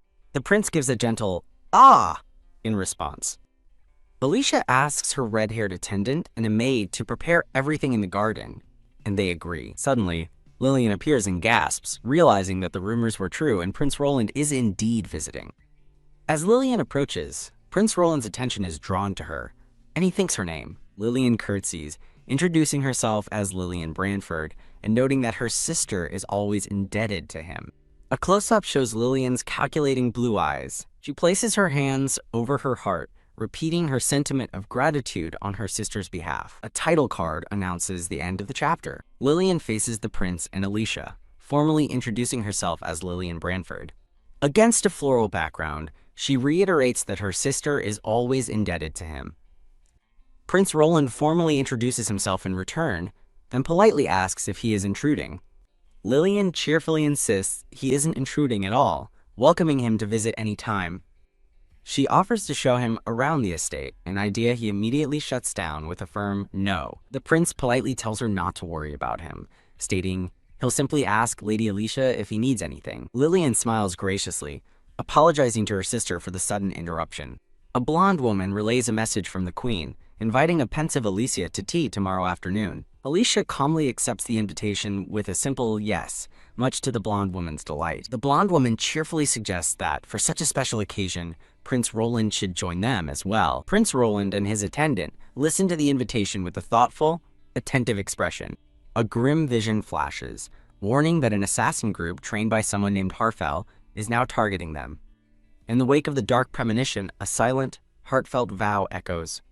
"I'll protect you." Prince Roland gazes at Alicia with unwavering resolve, his silent promise clear in his eyes. Alicia turns away with a subtle, knowing smile, a hint of understanding in her expression. Thrilled by the acceptance, the blonde woman declares she will inform Her Majesty right away. The blonde woman bids them farewell, promising to see them both at the palace tomorrow. As she exits the grand room, a maid with dark hair and glasses waits for her by the door. The maid's stern expression is contrasted by Roland's silent, piercing gaze, hinting at unspoken concerns. Alicia gently asks Roland if something is wrong, but he quietly dismisses her concern. Roland then apologizes for intruding, explaining that he has a serious request to make. He then insists on accompanying them, warning that they don't know what might happen. With a warm, appreciative smile, Alicia graciously thanks him for his concern. She turns to her maid, Remy, and instructs her to make new preparations for their guest. In a reflection, the queen fans herself thoughtfully, wondering if something unexpected has occurred. The scene shifts to a majestic palace, where two white doves soar under a brilliant blue sky. Arriving in the grand hall, Alicia and the blonde woman formally thank Her Majesty for the invitation. The queen smiles graciously, also thanking Prince Roland for taking the time to join them. She explains that she hoped to meet Lady Alicia, but saw Lady Lillian the day before. Taking the opportunity, the Queen clarifies that she simply asked Lady Lillian to convey the message for her. Alicia looks surprised by this, questioning if that was truly how the invitation came about. Internally, Alicia muses on the blonde woman's persistence in finding excuses to see the foolish prince. Suddenly, an exclamation of, "Oh!" interrupts the gathering, causing Alicia and Roland to turn in surprise. A brown-haired man approaches, expressing his pleasant surprise at encountering Prince Roland in such a place. The man's gaze sharpens as he silently calculates his next move. Turning to Alicia with a grand gesture, the man welcomes her as the special guest, noting it's been a while. Alicia's eyes widen in terror as she recognizes the man, Harfel, and questions his presence. After a moment of stunned silence, Alicia quickly composes herself and offers a polite apology. Putting on a pleasant smile, Alicia coyly asks if they have met before. He calmly reminds her that they just greeted each other at her shop. Alicia turns away sharply, offering a curt, dismissive, "Ah." The blonde woman offers a non-committal response that his story might have happened.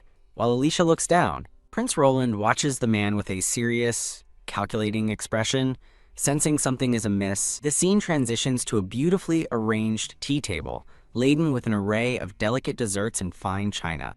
At tea, the Queen announces a new trade agreement with Harfel, who will now supply goods from the Kingdom of Raymond.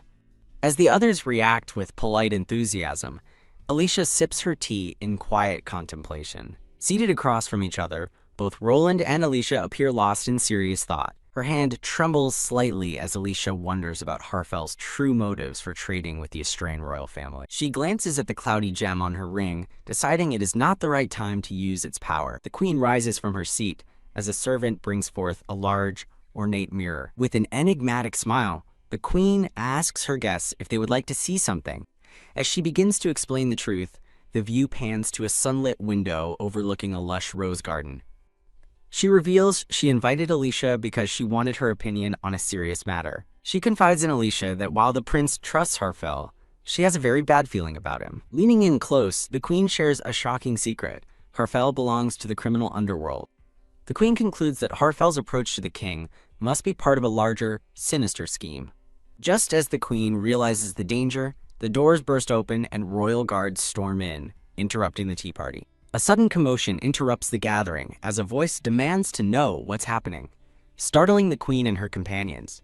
A group of knights kneels before the Queen, their leader apologizing for the intrusion and explaining they are acting on the king's orders. The Queen questions if the order is truly from the king, while Alicia and Prince Roland watch the unfolding scene. The knights surround the group, and their leader steps forward to directly address the white-haired girl, asking, "Are you Alicia Branford?" He declares that by order of the king, she is under arrest and must be brought before his majesty, much to Alicia's shock. The declaration is repeated as the knight formally places Alicia Branford under arrest by order of the king. Alicia stares back, her expression a mixture of shock and defiance in the face of the sudden accusation. As the knights close in, Alicia wonders about the meaning of the king's order.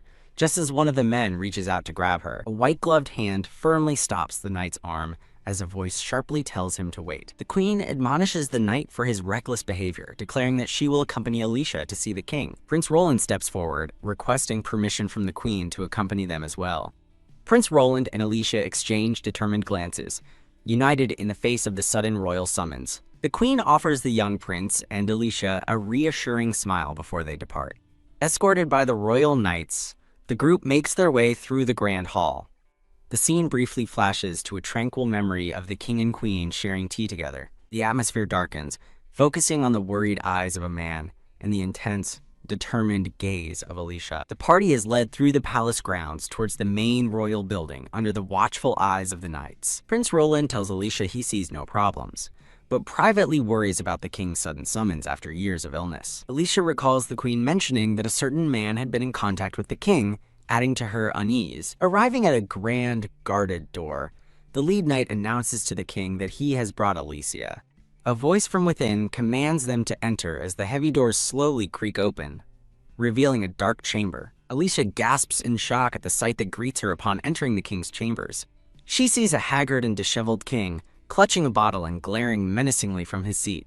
Through the king's eyes, the group appears distant as he internally questions what has happened to him. The queen rushes to the king's side as he erupts in a violent coughing fit, while Prince Roland watches grimly. With rage in his eyes, the king glares at Alicia and struggles to utter her family name, Branford. Prince Roland swiftly pulls Alicia aside as the enraged king hurls a bottle, which shatters violently on the floor. The queen struggles to restrain the king as he lunges toward Alicia, accusing her of betraying him just as her father did. Standing beside Prince Roland, Alicia calmly addresses the raging monarch. When she asks what he means by betrayal, the king explodes, accusing her of trying to ruin the country with inferior products. The queen desperately tries to reason with her husband, insisting that Alicia would never betray him. The king shoves a cosmetic jar forward, angrily asking if this is the product she's been selling. He furiously scatters a box of her cosmetics across the floor, claiming there are reports they cause health issues. Leaning forward with a wild expression, the king demands she confess to her scheme and answer him immediately. The king doubles over in another severe coughing fit as Alicia and Prince Roland watch the chaotic scene. Alicia is bewildered by the accusation, having heard absolutely no reports of health issues related to her cream. As Alicia tries to address the report, the king silences her with a furious roar. He grips his collar, declaring that he won't listen to the words of a criminal. The king vows to execute Alicia alongside her father for their perceived betrayal, ignoring the queen's pleas. Realizing a rational conversation is impossible, Alicia panics, wondering what she should do as orders to arrest her echo in her mind. A gloved hand calmly picks up one of the scattered cosmetic jars as a voice asks for permission to speak. Prince Roland holds the jar, calmly composing his thoughts before addressing the king. His eyes snap open with resolve as he calls out to King Estrain, ready to defend Alicia. The king pauses his tirade, momentarily distracted by the prince's intervention. The knights look on as Prince Roland stands protectively beside Alicia, one of them thinking, "Your Highness." Prince Roland holds up the cosmetic cream, declaring that the business is a joint venture between himself and Lady Alicia. He states that all products are made in his research facility and that he will take full responsibility for any investigation.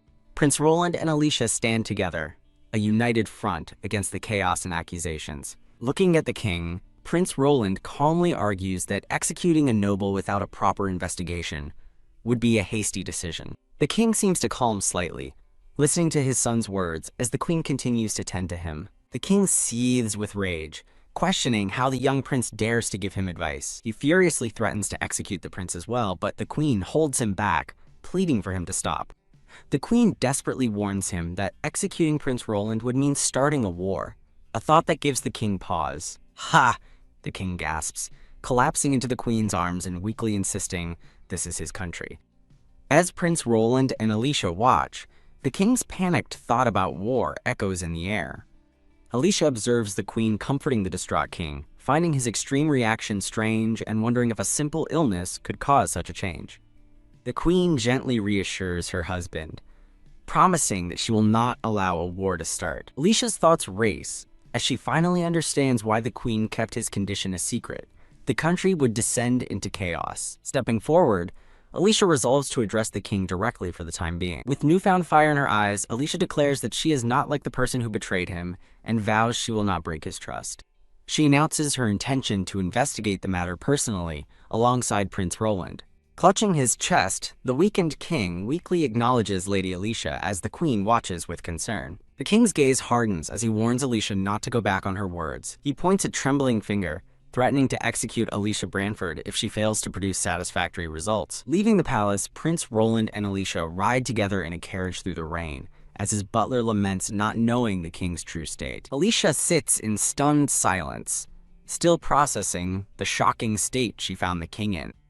Prince Roland breaks the silence, stating plainly to Alicia that the king did not seem sane. He recalls the queen's wariness of a man named Harfell, concluding that the king's condition is undoubtedly connected to him. Alicia agrees, remembering the king's manic expression and suggesting they consider it part of that man's plan. Catching his attention, Alicia begins to address the prince. The prince's butler, Mathis, reports that their investigation has identified the target's base of operations as a casino. Prince Roland looks at Alicia with a comforting expression, promising he won't allow her to be executed. His expression hardens with determination as he looks out the window. Vowing to uncover the scheme, the scene transitions to a lavish casino where a man laughs among hooded figures. Alicia smiles confidently, certain that they will definitely succeed in uncovering the truth. Elsewhere, a brown-haired man apologizes to a white-haired man he calls Your Grace. The man reports that their asset has proven to be far more useless and cowardly than they had anticipated. The white-haired man sips his wine, coldly reminding his subordinate of the significant time and effort they have invested. The subordinate confirms he understands, privately recalling that while they can manipulate the drug king, he has become unstable. He finishes his thought, noting the king's inherent cowardice makes him useless at critical moments, which his master dismisses as acceptable. The white-haired man stands, announcing that he is heading back to the palace. He turns, sternly reminding the man named Harfell not to forget his purpose. With a final command to acquire that, the white-haired man departs, leaving Harfell to bow and accept the order. Harfell watches as his master seamlessly rejoins a bustling, high-society party. A cloaked figure appears in the now empty room, and Harfell immediately asks for a report. After receiving the report, Harfell swirls his drink and inquires about the status of Alicia Brantford. He decides to leave Alicia alone for now, confident that public opinion will be enough to crush her. Taking a sip of wine, he instructs his agents to instead focus their efforts on the country's foolish nobles. He issues a chilling final order to corner their targets carefully and finish them off decisively. The cloaked figures quietly acknowledge his command. The scene shifts to the exterior of a stately building with a closed sign hanging on the door. Inside the closed shop, Prince Roland sighs in relief after overseeing the inspection of their products.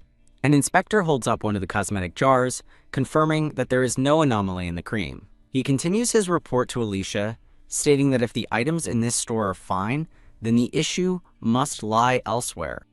Prince Roland looks on, confirming that the result is just as he expected. The investigator concludes that the problems are only occurring in products not sold at this location, a fact Prince Roland affirms. The team discusses their next steps, focusing on the remaining destinations for their products. Alicia's red-haired attendant spreads a map on the table, pointing out the other 2 locations. The red-haired attendant suddenly pauses, looking up from the documents with a confused, "Huh?" As he frantically flips through a ledger, Alicia looks at him with concern and asks, "Leiden, wham!" Lidon slaps a ledger on the table, pointing to a page and urgently shouting for everyone to look. With a worried expression, Lidon explains his discovery. The transport route in question is handled by the Withslow Trading Company, connecting both businesses. Prince Roland contemplates the name Withslow Trading Company as he pictures an older man with a mustache. Prince Roland asks Alicia if she's familiar with the company, and Lidan eagerly echoes the question. Alicia gives a slight smile, confirming she doesn't know them well, but begins to recall an incident from a few years ago. In a painful flashback, she remembers her distressed parents, explaining that her family had trouble with that same company. Taking in her words, Prince Roland says her story reminds him of something he saw. He recalls seeing Harfell at the debutante ball and notes that the carriage he used bore the Withslow Trading Company's crest. A dark realization washes over them as the pieces of the puzzle begin to connect. Putting it all together, Alicia looks at Prince Roland and states grimly that Harfell is connected to Withslow. Her thoughts race, linking the man from Serena's affair to Harfell's alliance with the trading company. Concluding this can't be a coincidence, her expression hardens and she calls for her butler. The butler promptly appears before Prince Roland and Alicia, answering her summons. Prince Roland immediately gives an order, instructing his butler to secure evidence on each of the transport routes. Lidon eagerly volunteers to help, promising to search the commercial guild's records, and Alicia tells him she's counting on him. Alicia's eyes narrow with fierce determination. Back in the shop, the butler suggests extending the store's closure while looking at a newspaper detailing health issues caused by imported cream. Another article mentions harm to citizens, implicating the Brantford family, though Alicia observes no official reports have been published yet. To prevent more chaos, an inspector advises Alicia to suspend all business operations for the time being. Prince Roland watches Alicia closely as she considers the difficult suggestion. With a heavy heart, Alicia lowers her gaze and agrees that it's the right thing to do. Acknowledging the frustrating but necessary decision, the butler reminds Prince Roland that it is getting late and they should return home. Prince Roland closes his eyes, quietly processing the day's events. He agrees, and the group prepares to depart from the stately building for the day. As they leave, a voice rings out, "Are you Alicia Brantford?" causing Alicia to turn in surprise. A crowd of concerned and grim-faced townspeople approaches them on the street.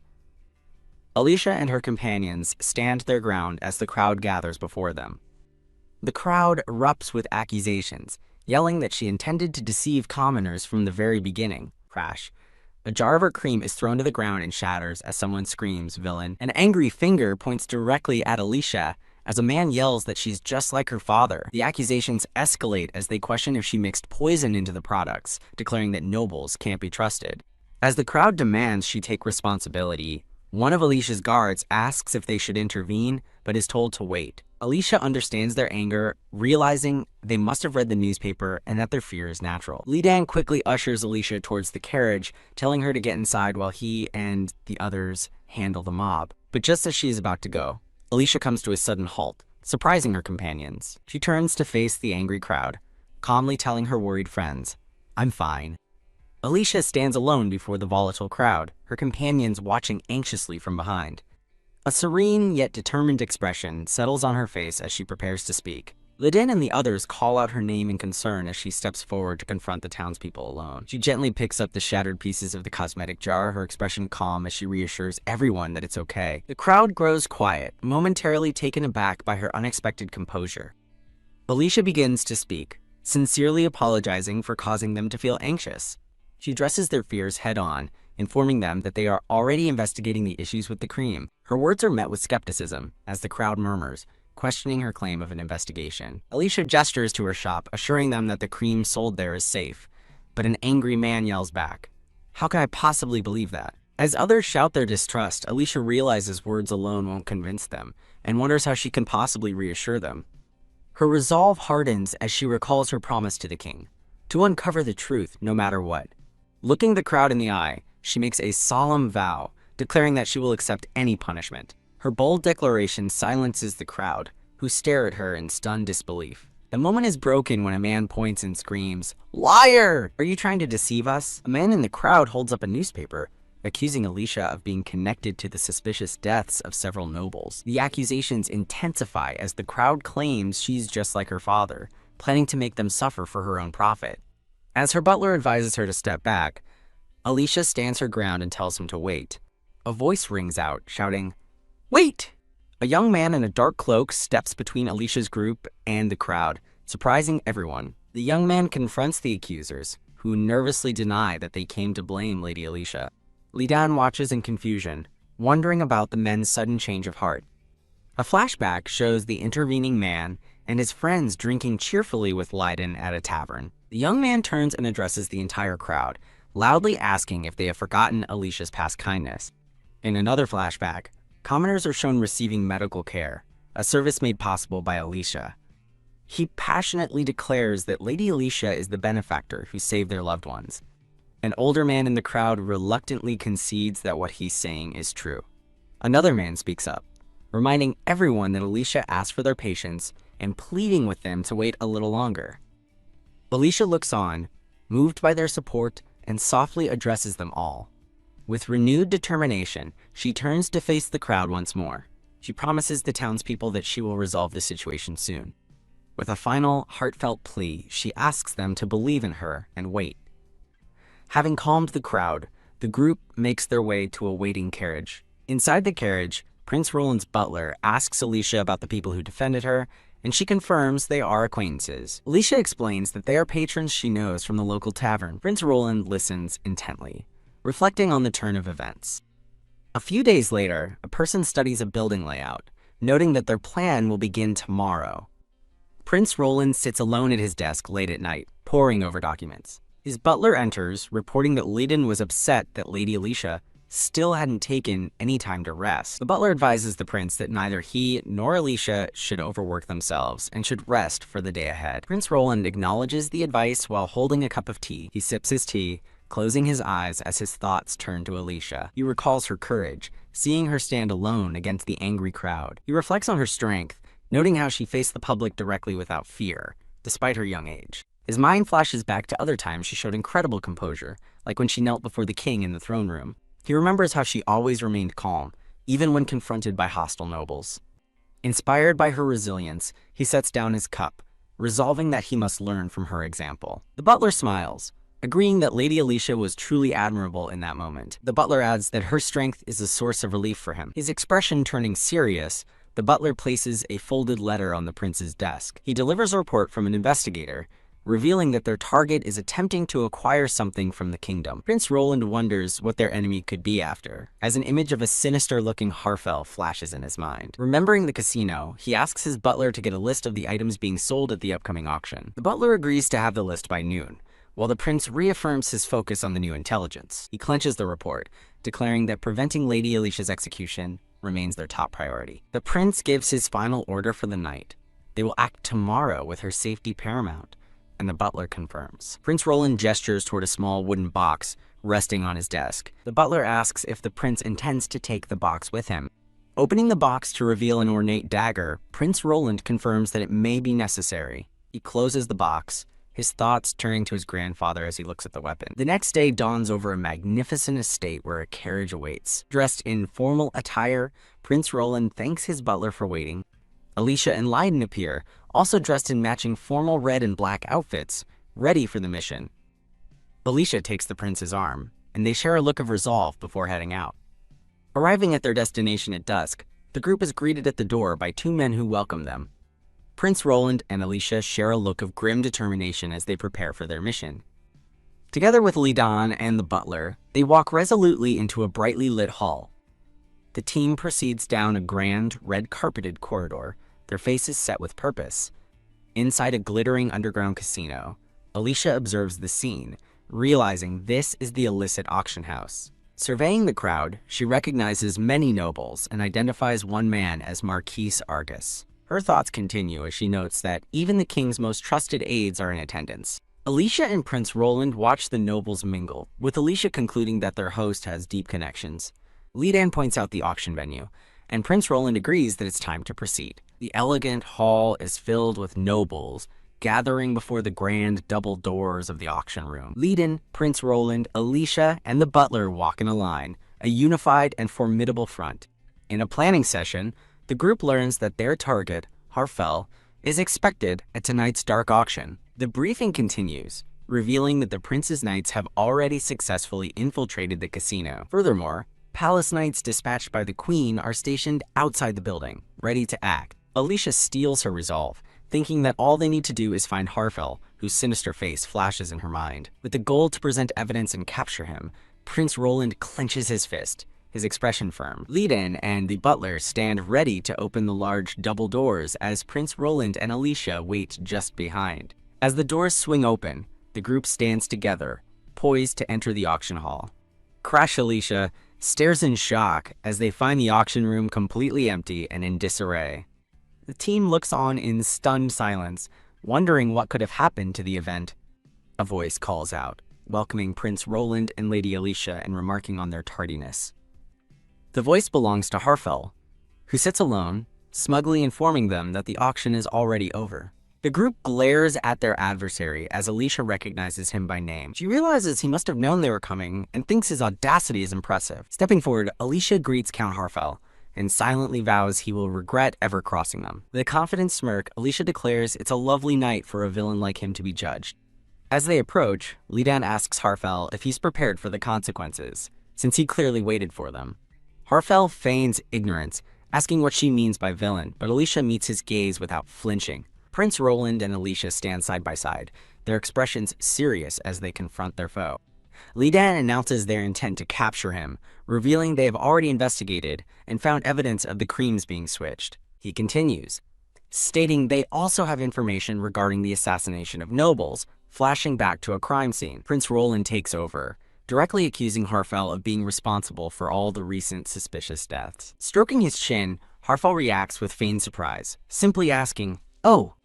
Roland lays out the motive, explaining Harfell specifically targeted nobles who support Queen Adelia. He concludes that Harfell's goal was to destabilize the kingdom by weakening the queen's authority. Harfell dramatically spreads his arms, mockingly impressed that the prince investigated so thoroughly. He dismisses Roland as a bookish prince, but Roland coolly tells him to say whatever he likes. Standing with his allies, Prince Roland declares that his duty is to expose Harfell's crimes and ensure he pays. Alicia suddenly senses something is amiss, a strange feeling putting her on edge. Her eyes are drawn to a strange magical energy emanating from a glowing ring on someone's hand. Her perception of the room shifts, revealing an eerie overhead view with skull-like apparitions at the tables. Understanding dawns in Alicia's eyes as she pieces together what the vision is showing her. Alicia calls out to the man beside her, addressing him as Mr. Mathis. Startled, Mr. Mathis turns and questions her observation about the paintings and cushions. Alicia's heightened senses reveal shadowy figures lurking in the room, on the balcony, and in a doorway. Another dark silhouette is spotted, partially hidden by a plush red sofa. Mr. Mathis compliments Alicia's keen eye, admitting that even he hadn't noticed the hidden figures. With a soft clack of her heel, Alicia understands they are not alone. She turns back to Harfell, asking if the others hiding in the room are his friends. Harfell sneers at Mathis, mocking him for being outsmarted by a child, as shadowy figures emerge. Leiden steps protectively in front of Alicia as Harfell stands flanked by a dark, cloaked figure. Prince Roland calmly assesses the situation, noting there are 3 hidden enemies, but confidently thinks his butler alone could handle them. Mathis smugly agrees, thinking that since they're dealing with him, the late King Raymond's right-hand man, their plan is flawed. As the prince's butler watches, Mathis's sinister thoughts conclude that 3 people won't be enough. Mathis laughs condescendingly, questioning if children can capture him, while Alicia wonders at the source of his overwhelming confidence. Suddenly, the room is flooded with armed, cloaked figures who surround the team in a surprise ambush. One of the prince's infiltrated knights appears, asking if they are all right amidst the chaos. Lidan stares in shock at the sudden turn of events. The hall erupts into a vicious battle as the prince's knights clash with Harfell's numerous soldiers. A knight reports that they were overwhelmed when enemy soldiers suddenly emerged from a commotion. Alicia realizes with horror that Harfell had hidden his soldiers among the casino's employees and guests. Her mind flashes to Harfell's smirk, finally understanding the reason for his confidence. As the team stands ready, more cloaked assassins emerge from the shadows behind them.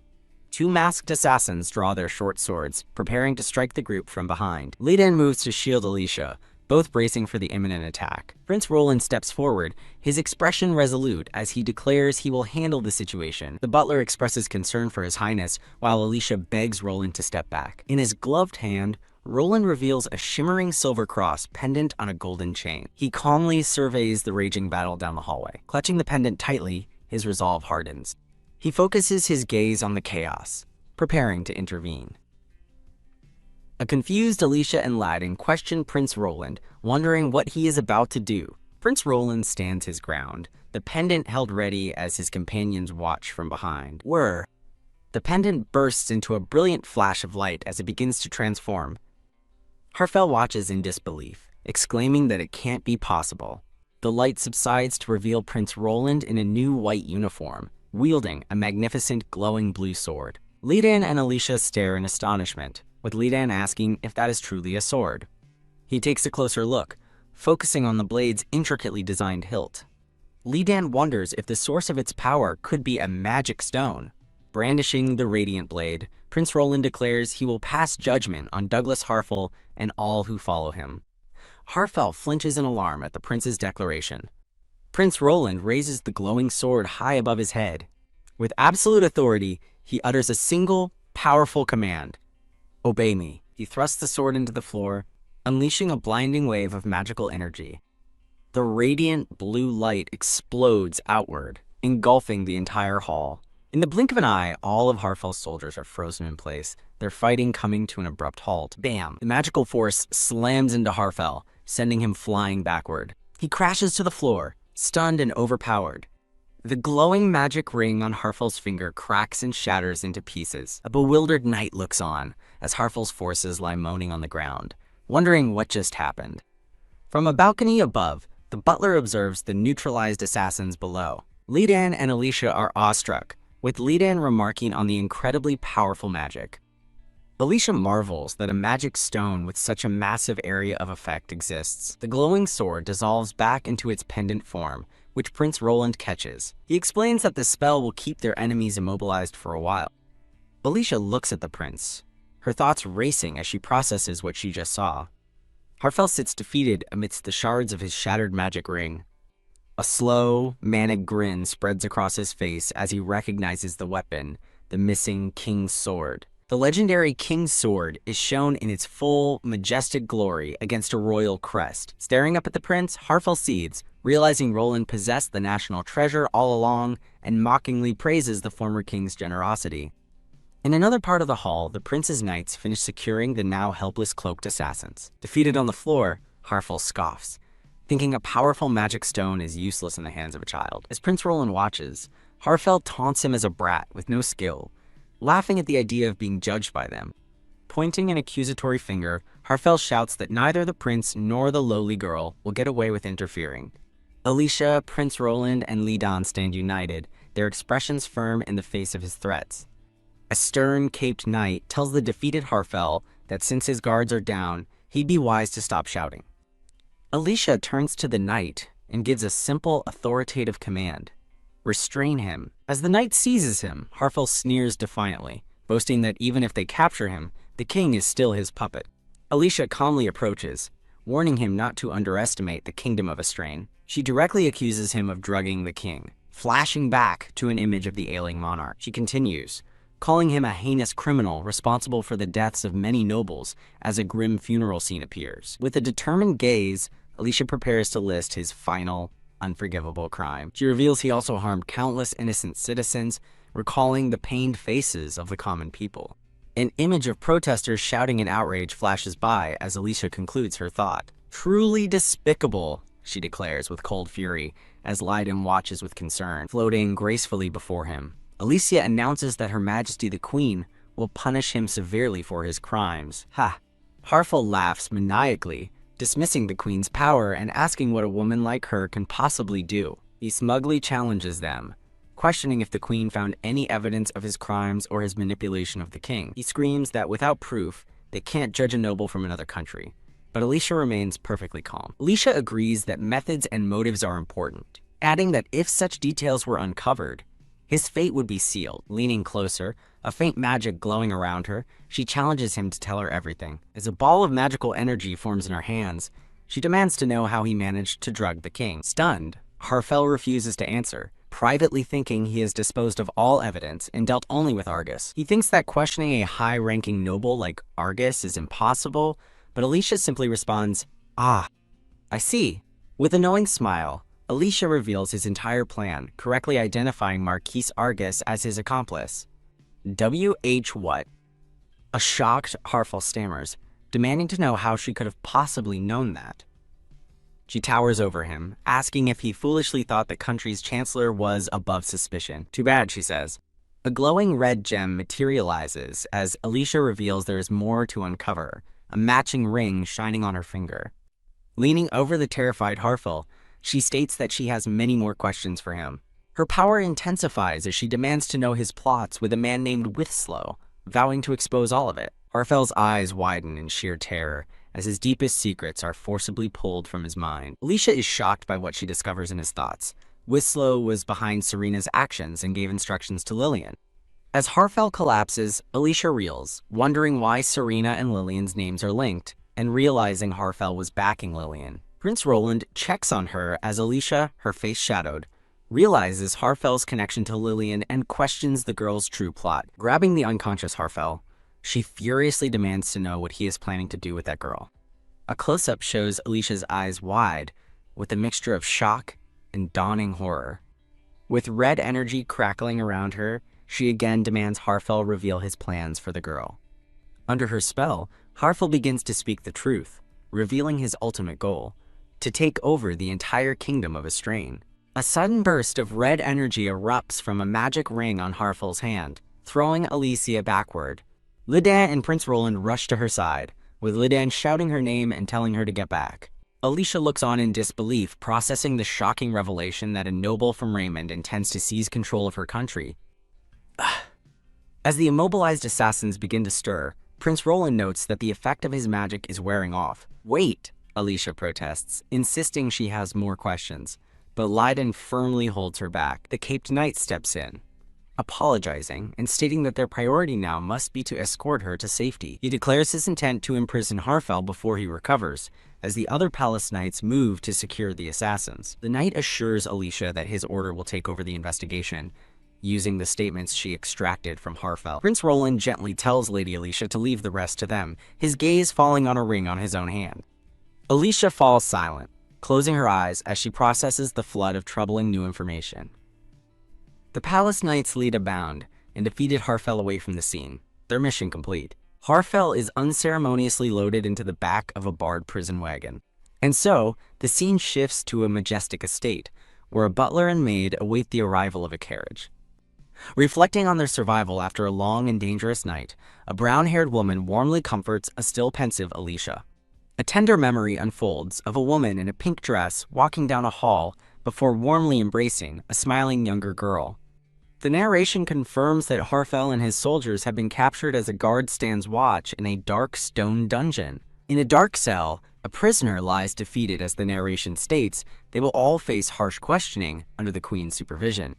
To manage the aftermath, they begin preparing evidence, writing reports, and arranging newspaper articles to reveal the truth to the public. A man with reddish-brown hair smiles as he hands over the prepared documents, ready for publication. In his office, Li Dan carefully reviews a letter. His expression focused, the scene pulls back to show Li Dan in his spacious, sunlit office, with the butler standing attentively nearby. The scene shifts to a majestic palace, its grandeur on full display. Inside, Alicia, Li Dan, and the butler formally greet the Queen of Estrain. After the formalities, a table is prepared with tea and cakes as a new conversation begins. Li Dan declares his intent to visit the King of Estrain, his expression serious.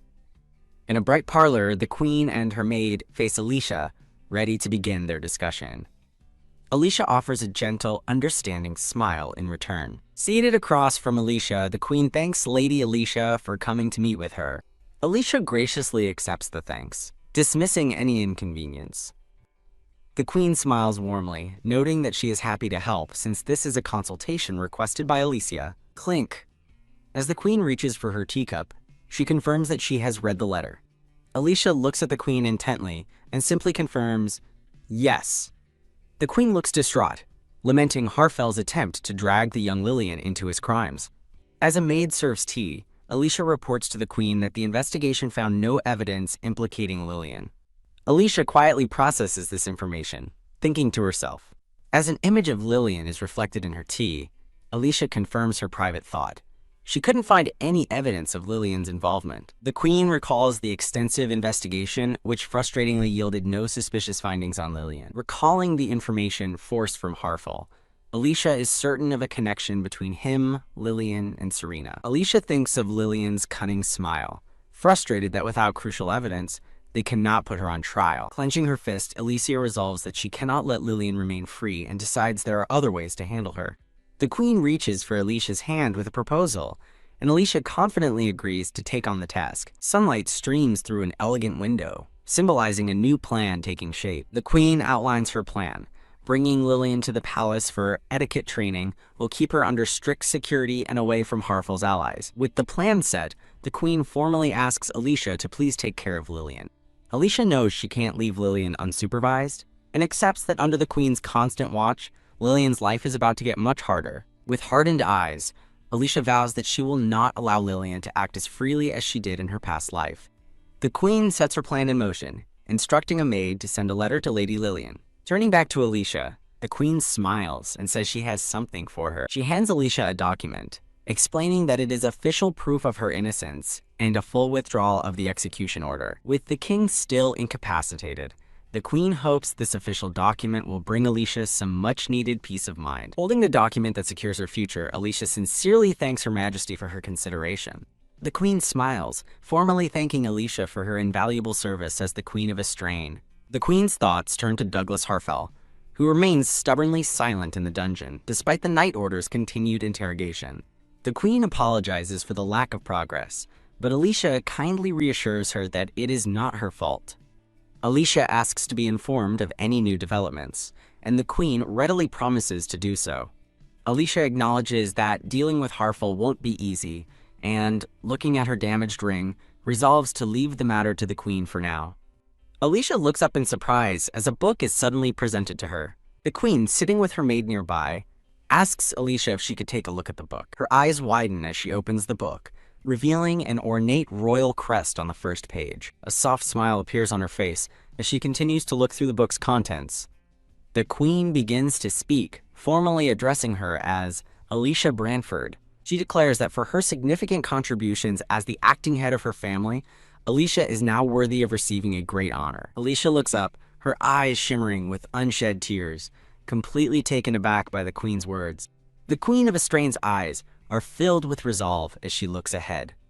Placing a hand over her heart, she earnestly asks Alicia to please accept her offer. She smiles, presenting an ornate letter of appointment for the new Duke Branford. Surprised, Alicia thinks, another gift?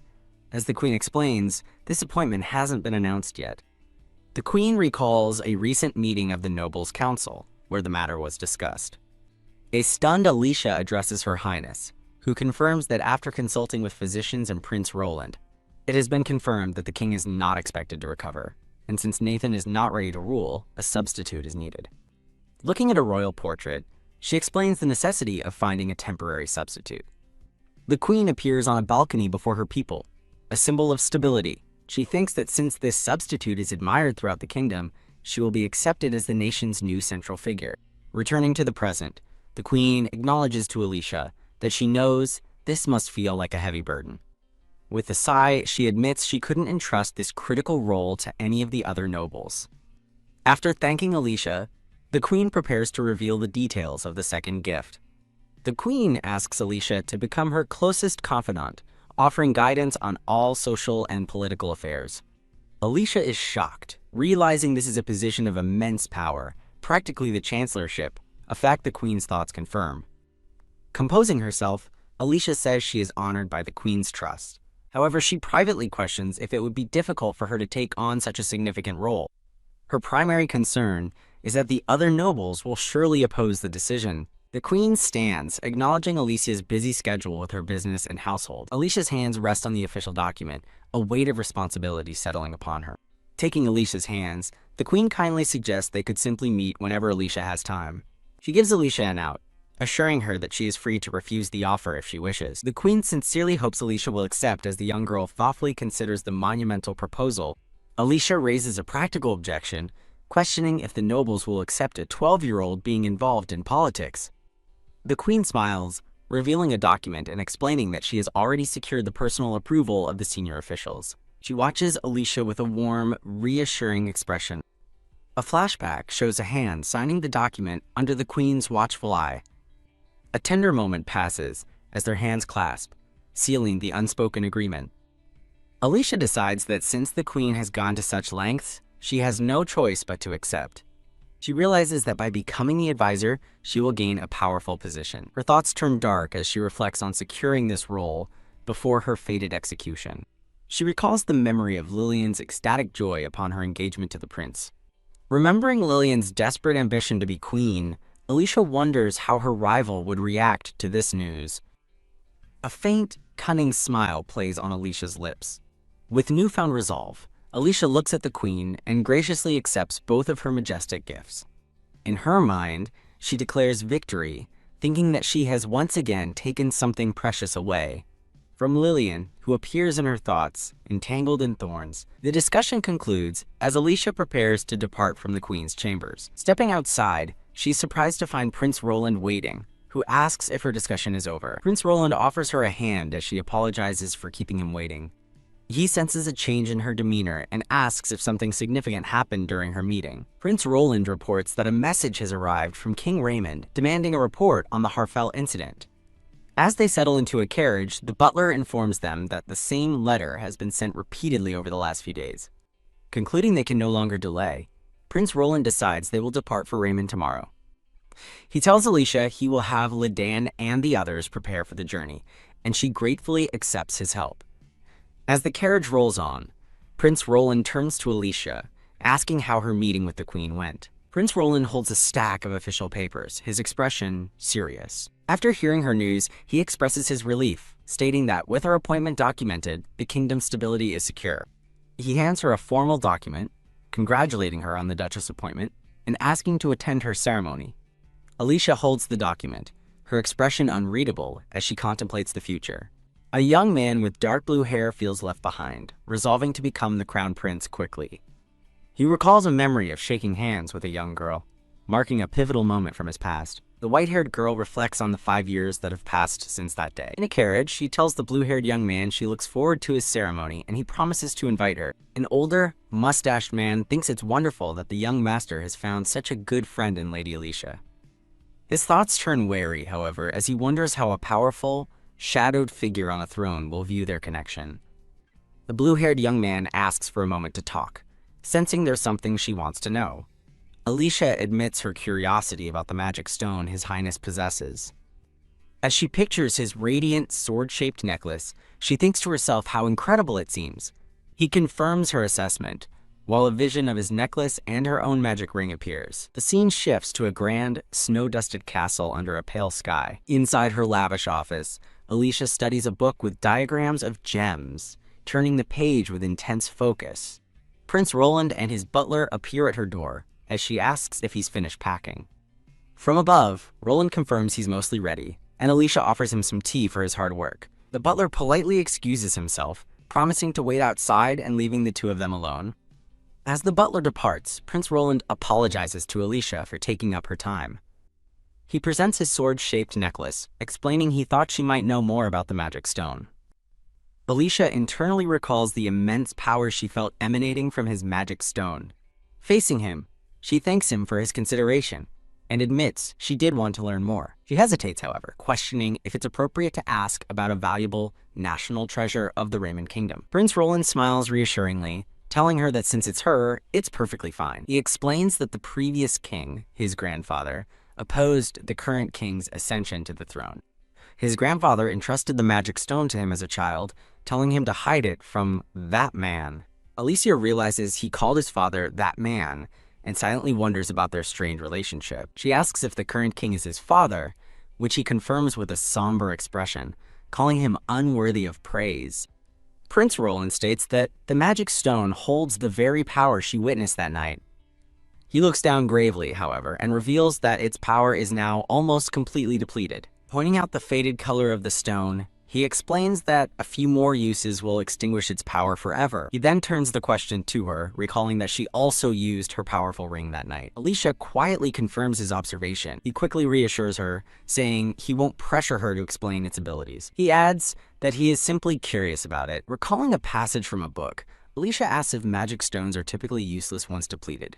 He confirms they are. Alicia decides she trusts Prince Roland and considers sharing a bit of information about her mysterious ring. Looking at her ring, she reveals that unlike other magic stones, it regains its color after some time. Surprised, he leans forward to get a better look, but she confesses that she doesn't know why it happens. Her ring glows brightly as she clasps her hands, and he wonders if this trait is unique to her artifact. With her reflection in his eye, Prince Roland begins to ponder the possibilities if it's not unique. He offers to investigate the matter on his own, promising secrecy, and she gratefully accepts his help. The butler enters to announce it's time for the young master's departure, which Roland acknowledges.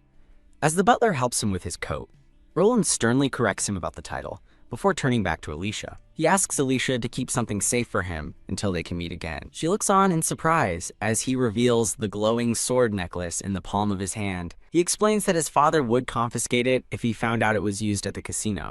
Invoking the memory of the previous king, he formally asks Lady Alicia to safeguard the treasure.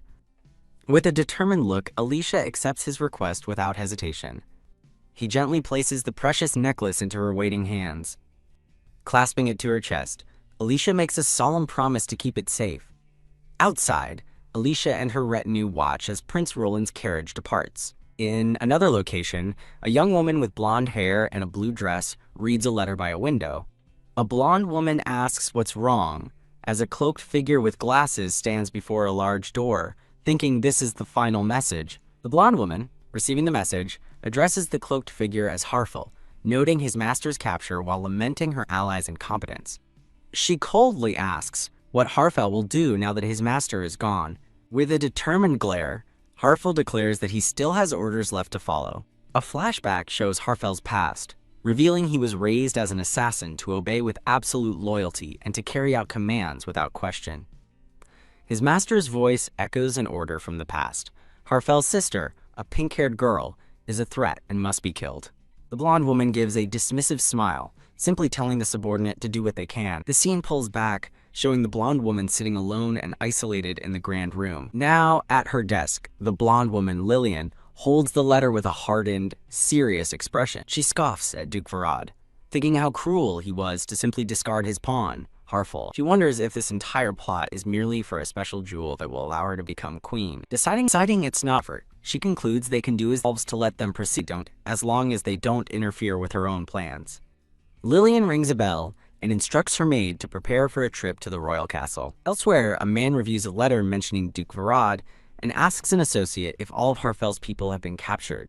Inside a carriage, the gray-haired man is told by a blue-haired young man that they are still searching for the few remaining associates. The blue-haired young man studies a document with sketches and has a sudden flash of memory, recognizing a woman with short, light-colored hair. He realizes with a start that the cloaked figure he encountered earlier was this very person. A rider intercepts their carriage as the butler shouts for them to stop. Roland confirms with his butler that the documents are from the casino's list of assassins, specifically the ones with unknown whereabouts. He stares at the sketch, convinced the maid he saw with Lillian might be the assassin he's looking for. Deciding it's better to be safe than sorry, Roland leaps from the carriage and mounts a nearby horse. He urgently borrows a horse and sword from the royal guards, who caution him not to overdo it. Sword at his side, Roland agrees and gallops away with grim determination. The scene shifts to Alicia's shop, which is now bustling with happy customers. Leiden reports to Alicia that sales have recovered, crediting the newspaper article that exposed the truth about the recent incident. Liden beams with admiration, praising Lady Alicia's instructions as brilliant. Alicia smiles and graciously gives Liden the credit, noting his connection at the newspaper company ensured their success. Handing her a report, he is met with a sincere thank you from Alicia. Reviewing a ledger, Alicia notes with satisfaction that products for the nobility are also selling better than expected. Good, she says, pleased, and remarks she is glad to have good news for a grumbling, worried Mr. Hans. She smiles softly, thinking about how worried he must have been. Liden observes the sky, suggesting they return to the mansion before the impending rain. As he packs his briefcase, Liden suddenly remembers something he almost forgot. He presents Alicia with a small, beautifully wrapped pouch, which she accepts with thanks. The pouch is shown up close, secured with a red ribbon and a wax seal. Liden promises to visit again as his carriage departs, leaving Alicia looking slightly surprised by his words. Alicia notices a different, empty carriage parked nearby, realizing it's a Branford carriage but not the one they used. A sense of unease creeps in as she turns to look at Liden with a questioning gaze. An assassin suddenly drops from the carriage roof, and Liden shoves Alicia to safety just in time. As Liden parries the attacker's dagger with his briefcase, Alicia realizes in horror that she is still being targeted by Harfell's assassins. Liden stands protectively before Alicia, ordering her to step back as she calls his name in alarm. He reassures her not to worry, casually mentioning that Mr. Mathis had praised his impressive muscles. He recalls the painful memory of being unable to protect her 5 years ago, a failure that has driven him to train tirelessly ever since. With newfound confidence, he vows that this time he will get it right, just as she taught him. A bystander screams that the attacker has a knife, sending the crowd into a panic as Liden faces his opponent. Alicia watches in terror, fearing that innocent people might get hurt in the chaos. Clutching the pouch Liden gave her, she looks up with sudden resolve. Tearing it open, she reveals an assortment of small vials and powders inside. With a determined glare, Alicia uncorks a bottle containing a potion. Whoosh! She throws the potion, which erupts in a cloud of blinding smoke, engulfing the assassin. Alicia points her red-haired attendant in the right direction, but their escape is cut short, as she is suddenly shoved to the ground. Running for her life, Alicia questions why assassins are still pursuing her when their leader, Harfell, has already been caught. A dark premonition forms as she wonders if a hidden mastermind is pulling the strings from the shadows. As she dashes through a dark alleyway, a chilling thought stops her in her tracks. Her eyes widen in a shocking moment of realization as she digs her heels into the cobblestones. An unseen force sends Alicia flying onto the hard ground as her attendant, Liden, screams her name in horror. Liden bravely uses his briefcase to block a blade meant for Alicia, while she struggles on the ground with a groan. Clutching her chest in terror, Alicia realizes this is the exact same deadly scene she foresaw using her ring. The attacker strikes Liden, sending him reeling in pain as Alicia cries out his name in desperation. Rushing to Leiden's side, Alicia refuses to accept this grim fate, desperately searching for a way out. A hooded assassin approaches with a glowing blue sword, their murderous intent clear. The deadly blade descends, aimed directly for Alicia's face. With a deafening clash, the attack is suddenly intercepted. Prince Roland stands protectively over Alicia and Lidan, his sword holding back the assassin's blade. Alicia calls out to the prince in relief, and he turns to ask if she is all right. The prince is stunned to see the assassin's face, recognizing her as someone named Lena. Lena reveals she is Lady Lillian's maid, shocking Alicia, who can't believe a traitor was hiding so close. Lidan entrusts Alicia's safety to Prince Roland as they share a look of grave concern. Kneeling before Alicia, Prince Roland apologizes for arriving late and confirms her suspicion that Harfel was merely a pawn. Alicia thanks him for his help, but suddenly stumbles with a pained grunt. The prince catches her, asking if her leg is hurt, but she insists something else is more important.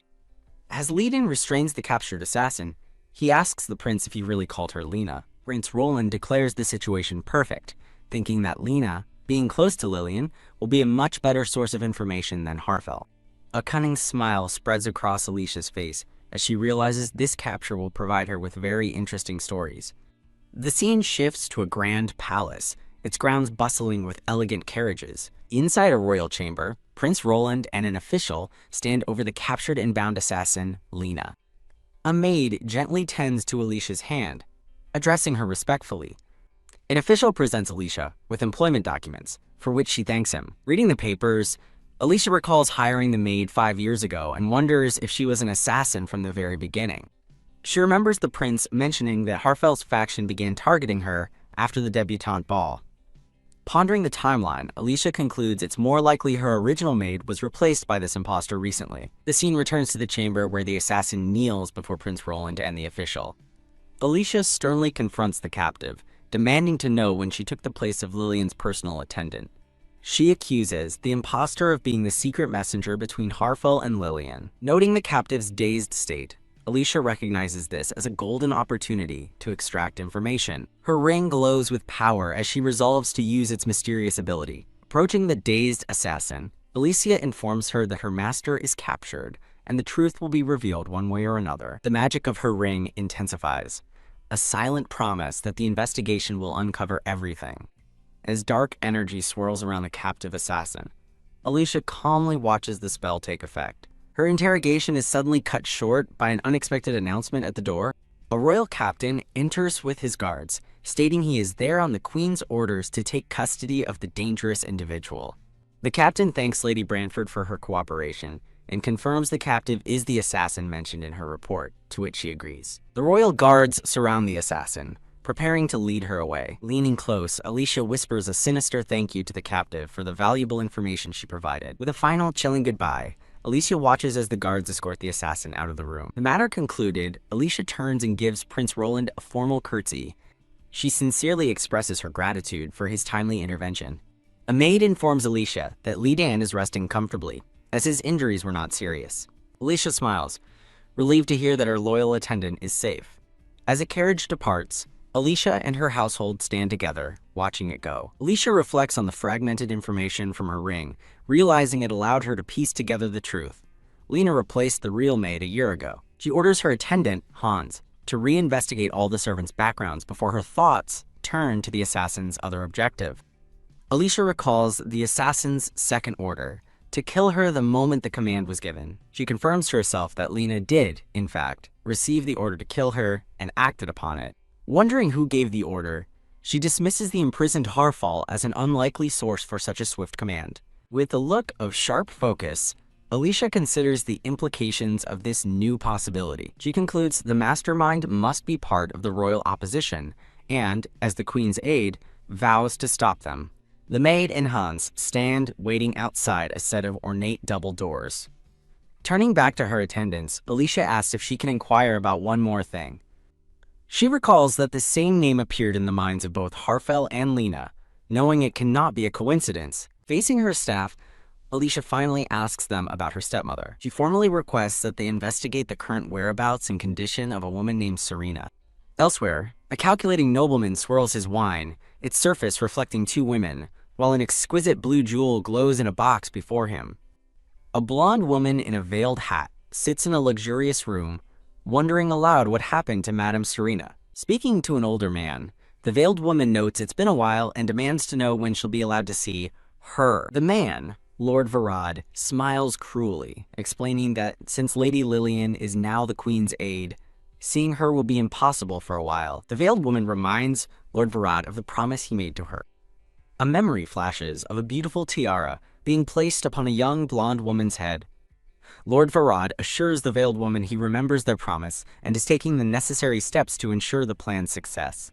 He finishes with a smug grin, telling her to simply focus on her own role in their scheme. The veiled woman agrees to follow his instructions, so long as he keeps his end of the bargain. Her rage builds as she remembers the wretched girl who cast her aside, her anger mirroring a stormy sea. Her eye glows with cold fury, her hatred for her rival laid bare. She tells Lord Varad she will gladly obey if it means she gets to watch her enemy writhe in pain. Lord Varad casually changes the subject. He presents a stunning blue jewel, admiring its beauty before stating that, unfortunately, he cannot give it to her. Holding the jewel aloft, he explains it's a legendary gem said to possess mysterious powers. He muses on its potential as a vision of a smiling, blonde Lillian appears, holding a similar glowing artifact. His thoughts reveal his true intention. The exquisite jewel will suit Lady Lillian perfectly. Outside the estate, Lillian runs down the grand staircase, excitedly calling out to her sister Alicia. Lillian embraces Alicia, saying she'll miss her, while Alicia promises to perform her duties as the Queen's aide well. With a cold, distant expression, Alicia quietly accepts her stepsister's embrace. An onlooker watches the two sisters farewell from a distance. Lillian smiles happily, speaking of her affection for Prince Nathan. Alicia closes her eyes and gives a terse, one-word acknowledgement. Lillian asks Alicia to use her power to support her marriage to the prince. Alicia's eyes narrow, seeing through her stepsister's facade. Lillian dreams of becoming queen, a future where her powerful Duke sister will be forced to kneel before her. She grins with twisted delight, believing this will ensure they'll be together forever. Alicia knows Lillian's true desire is to keep her as a toy, a thought prompted by the memory of a man presenting Lillian with flowers. Offering a large bouquet of yellow roses, Alicia gives Lillian a hollow thank you for everything. With a chilling smile, Alicia thinks how turning back time has given her more reason for revenge, as Lillian has unknowingly helped her. A memory surfaces of Lillian asking if Alicia understands the hidden meaning behind yellow roses. Reflected in Lillian's eye, Alicia bids a silent, hateful goodbye to the dear little sister she utterly despises. A royal guard approaches, announcing it's time for Lady Lillian's carriage to depart. Lillian giggles, announcing her departure as she clutches the symbolic bouquet. The two women share a final look, Lillian's smile filled with smug anticipation, and Alicia's gaze burning with cold resolve for the upcoming ceremony.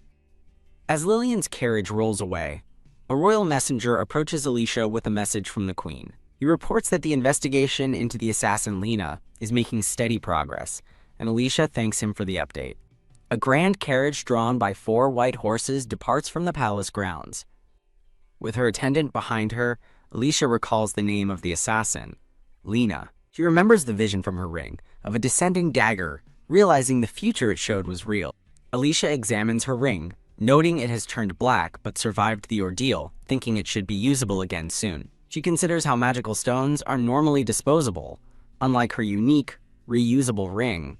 Musing on the ring's strange properties, she recalls that Prince Roland promised to investigate it for her. Standing with her staff, Alicia resolves that she cannot simply rely on the prince's help. As she walks through the palace grounds, she anticipates that by now, things are in motion elsewhere. The scene shifts to the royal palace, where a voice expresses shock at Prince Roland's sudden return. Prince Roland coolly announces he has been summoned by His Majesty and orders the guards to make way. In the throne room, Roland formally greets the king, his father.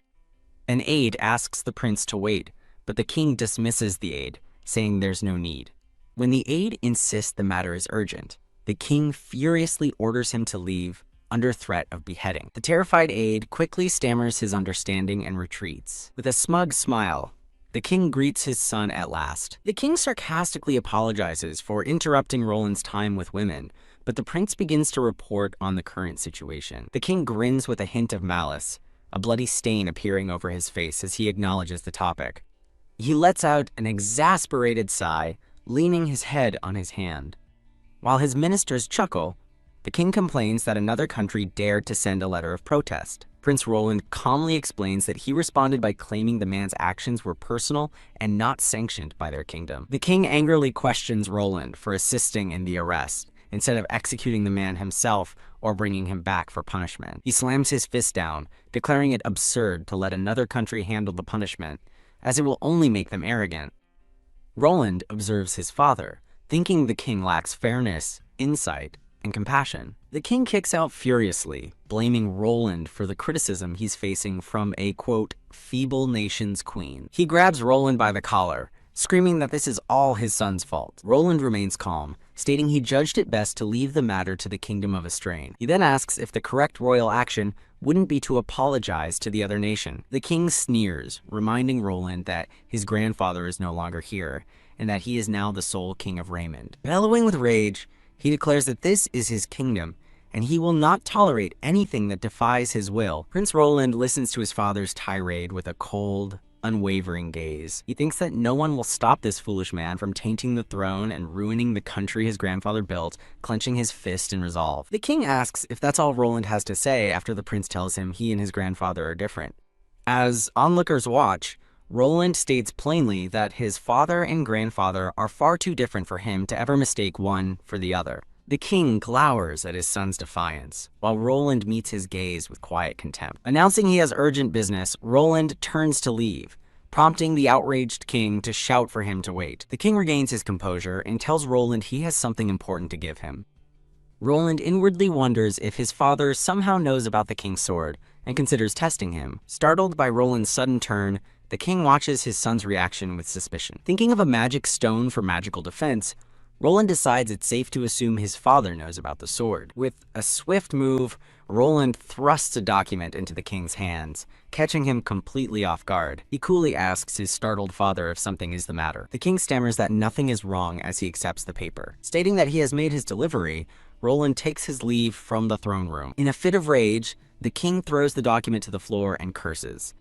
Convinced Roland has the king's sword, he furiously orders his men to search his room and retrieve it at any cost. Seething with anger, the king mutters about the little brat. He vows he won't be looked down upon anymore as Prince Roland boards his carriage and departs. Roland's reflection in the window shows his determined and somber expression. A title card announces the day of the inauguration ceremony has arrived. Amidst a pile of lavish gifts and flowers, a voice asks the butler about one particular present. A butler with glasses notes the arrival of a gift from the Marquis family as staff bustle in the background. He directs the staff to place the numerous gifts and flowers that have arrived for the ceremony.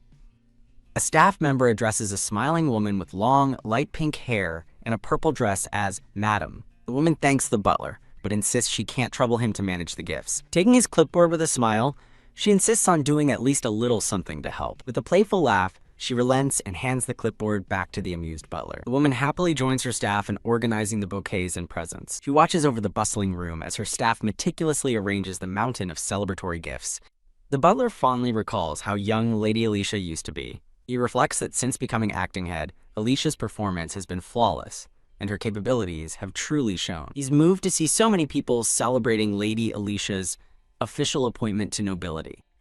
As Alicia smiles knowingly, he concludes that she is a truly special child. His thoughts drift to a memory of a small, lonely Alicia, overshadowed by the image of a comforting hand. He believes she endured great pain because of him, yet she helped him with wisdom and talent that astonished even her own mother.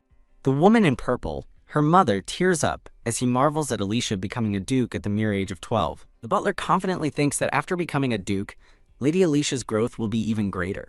Her mother beams, cheerfully suggesting they all work hard together to support her. Now, dressed in an elegant red gown, Alicia descends a grand staircase, escorted by a red-haired man. She smiles warmly and thanks the red-haired man, Hans, for organizing all the gifts. From a maid's viewpoint, Alicia sees her mother has arrived and greets her warmly. Her mother immediately pulls her into a tight, affectionate embrace. Mother gushes over how adorable her daughter is, much to the amusement of the nearby staff. Sharing a loving look, Alicia gently chides her mother for being so dramatic. Her mother praises a maid named Remy, and Alicia smiles in agreement, adding that it's just as she'd expect from her. The butler confirms with Hans that everything is ready for their departure. Alicia, her mother, and Remy share a proud and happy moment together. A young man with dark blue hair arrives, apologizing for any delay, and is greeted as Your Highness. Alicia politely tells the prince there is no need to apologize. She expresses her deep gratitude to him for escorting her and attending the after-party. The prince assures her not to worry, as he is doing it because he wants to. He then thoughtfully offers to help her with anything else she might need. Alicia's mother steps forward and sincerely asks the prince to take good care of her daughter. The prince agrees, as Alicia's mother takes her hand. As they hold hands, Alicia once again teases her mother for being overly dramatic. The prince watches the touching moment between mother and daughter with a gentle expression. Escorted by the prince and seen off by her family and staff, a beaming Alicia announces she is leaving for the ceremony. The scene shifts to the grand royal audience hall, where nobles have gathered along a long blue carpet leading to 2 thrones. A brief transition shows an arrangement of elegant white lilies. Clad in her magnificent red cape, Alicia walks determinedly down the center of the hall. In the Estrane Castle audience hall, it is announced that Queen Adelia has formally declared the king's illness to the nobles. Seated upon the throne, Queen Adelia looks on with regal composure as it's declared she will now rule as the king's regent. The assembled crowd, including the prince, bursts into applause following the queen's declaration. Alicia joins in the applause with a confident and satisfied smile. The queen stands, surveying her court with a steady gaze. Stepping forward, Alicia formally acknowledges the queen's summons. Alicia internally reflects that this moment reminds her of 5 years ago, recognizing the profound change. A genuine smile graces her face as she thinks how good it feels to see these positive changes finally happening. As Alicia approaches the throne, she and the queen share a look of mutual respect and understanding. The queen addresses the court, announcing she has one more decree, the appointment of a new duke for the kingdom of Estrane. As Alicia stands expectantly before her, the queen proudly calls out her name, Alicia Branford. The queen begins her decree, recognizing Alicia's remarkable contributions to the kingdom. An attendant holds a medal as the queen's declaration continues, promising to grant Alicia the formal dukedom that was pledged 5 years ago. She offers Alicia a position as her right hand in governing the kingdom and asks if she accepts. With a confident smile and her hand over her heart, Alicia humbly accepts the role. As nobles in the crowd watch, they express surprise at her becoming an aide at such a young age, though one concedes it makes sense given her relationship with the queen. A noble calls for a celebration of Queen Adelia's reign, as Alicia and another man stand beside her throne. Clap. The queen thanks Lady Alicia, stating she'll be counting on her from now on, and Alicia confidently agrees. With a warm smile, the queen addresses the gathered court. She thanks everyone for gathering on this joyous day of celebration. Whisper. At the subsequent party, guests murmur about Lady Alicia becoming the queen's aide at her age. Whisper. Others note that even Her Majesty the Queen has taken special notice of her. Alicia and the dark blue-haired prince are the center of attention at the grand celebration. Phew. Alicia calmly observes the nobles, thinking their reactions are more or less as she expected. Her thoughts turn dark as she vows to never become the consort of the foolish prince who killed her. The prince approaches, asking if she's tired from all the greetings, and she admits she is just a little. He advises her not to push herself too hard, and she thanks him for his concern. Queen Adelia approaches, calling out to Lady Alicia. Alicia and the prince turn to greet the queen, with Alicia thanking her for attending despite her busy schedule. The queen smiles warmly as she addresses Prince Roland by name. Standing beside Alicia, Prince Roland explains that he requested to be here and is grateful for the invitation. He formally congratulates the new ruler on behalf of the Kingdom of Raymond, and the queen thanks him, also acknowledging his help in a recent incident. Prince Roland smiles politely, stating that he is honored.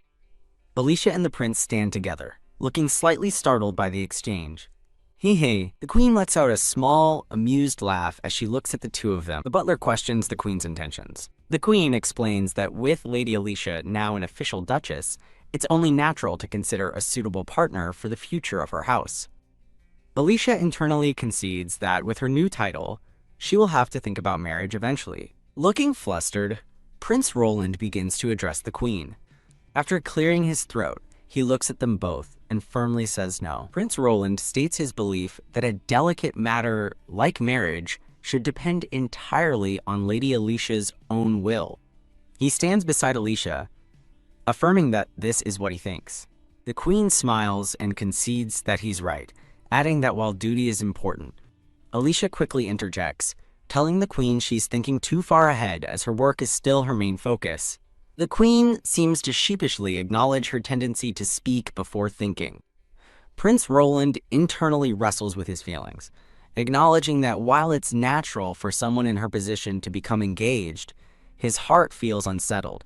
He dismisses the thought with a quiet no, though the butler and Hans observe his reaction. Alicia glances at him, a questioning look in her eyes. The queen stammers slightly, trying to explain her reasoning. She smiles and clarifies that just for today, she has a special guest. She explains that she allowed a young man to attend who insisted he had something important to tell Lady Alicia. As a young man in a white uniform is escorted forward by a blonde woman, the queen asks Alicia if she could hear him out for a moment. The blonde woman announces she has brought him, and as he arrives, the nobles murmur in recognition. Alicia watches the newcomers approach with a stern, unreadable expression. The blonde woman escorting the man smiles brightly. Alicia's eyes narrow as she recognizes the man, her thoughts sharp with his name. Nathan. Tap tap. Nathan walks across the hall, and with a thud, he suddenly drops to one knee before Alicia. Overcome with shock, Alicia's eyes close as she begins to fall backward. Prince Roland watches with a grave expression as Alicia appears to faint. Nathan kneels, his hand on his chest as he begins his congratulations. With a smug, triumphant grin, he congratulates Lady Alicia on her appointment as Duke. Prince Nathan, a man with brown hair, is being fitted for a formal white jacket by his attendants. A blonde woman in a blue gown, Lady Lillian, stands by as it's announced the appointment ceremony is over and the party will begin soon. Prince Nathan turns to Lady Lillian, asking if his appearance is strange. He muses that Lady Alicia will surely be beautiful today, and smiles, thinking she'll be surprised to see him. In a flashback, a woman with light, purple-tinged hair agrees with an unseen person. A gloved hand is shown in a delicate gesture. In a fond memory, Lady Lillian adjusts Prince Nathan's ruffled collar. The two of them share a quiet moment in the grand hall. A woman with white hair recalls her disdain, thinking a lowly woman seduced Prince Nathan and changed him. She remembers how Nathan began chasing that woman, thinking how foolish and adorable he was as he and Lillian shared a happy moment. A close-up reveals Lady Lillian's determined blue eyes as her hands rest on Nathan's shirt. The white-haired woman reflects on her surprise that Alicia became a duchess after she had planned to get rid of her quickly. The woman scoffs, thinking Alicia seems pleased with herself for kicking her out of the mansion. She smirks, thinking that being by Prince Nathan's side isn't so bad after all, and decides she's changed her mind. With a menacing grin, she vows to take Prince Nathan for herself and guide him personally. Tap tap. The woman in blue and Prince Nathan walk down a long carpet as she thinks how infuriating it is that Alicia is getting so much attention. On a chessboard, a white queen piece is moved as the woman plots to use Alicia as bait to make Prince Nathan king. She laughs, thinking Alicia should feel honored to be a stepping stone for her to become Queen Lillian. At the party, Prince Nathan formally congratulates the new duchess. He smiles warmly as he addresses Lady Alicia by name. Alicia stares back coldly, wondering what Nathan is trying to accomplish by getting the queen's permission to be here. Standing beside the queen, Alicia formally thanks Prince Nathan for his kind words. Prince Roland approaches, greeting Prince Nathan and reminding Alicia that Nathan had something to discuss with her. Nathan smirks as he finally acknowledges Prince Roland's presence, and the two princes face each other. With a condescending smile, Nathan thanks Prince Roland for making the effort to travel all the way from the kingdom of Raymond. Hiding behind Roland, Alicia notes the condescending tone in Nathan's voice. She observes that while his manners may have improved slightly, his rotten nature is still surely intact. Nathan smugly asks Prince Roland if he's still clinging to Lady Alicia. He sighs dramatically, claiming people like Roland are preventing Lady Alicia from making the right decisions. Prince Roland demands to know what he means, but Nathan just reiterates his point. Nathan declares that Lady Alicia is an exceptional person, with a brief flashback of a smiling Lillian at his side. He adds that, due to her brilliance, she is more than just a duke, though sometimes she doesn't know how to behave. Addressing the gathered nobles, Nathan announces that Alicia has been chosen as the queen's aide. He proclaims she will be a beacon of hope who will guide the kingdom of Estrane to prosperity. As Alicia listens, Nathan's voiceover explains that someone so valuable needs a partner with status and benefit to the nation. He continues that for the good of the kingdom, she must make the best possible choice. This choice, he concludes, is not just for her, but for the future of a strain. A sharp sound echoes as two pairs of formal shoes step forward. The princes face off as Nathan declares he is the best choice for Alicia, calling Roland a hindrance. A man with a mustache watches the tense confrontation from a distance. Prince Roland thinks with disappointment that Nathan's self-centered way of thinking hasn't changed at all.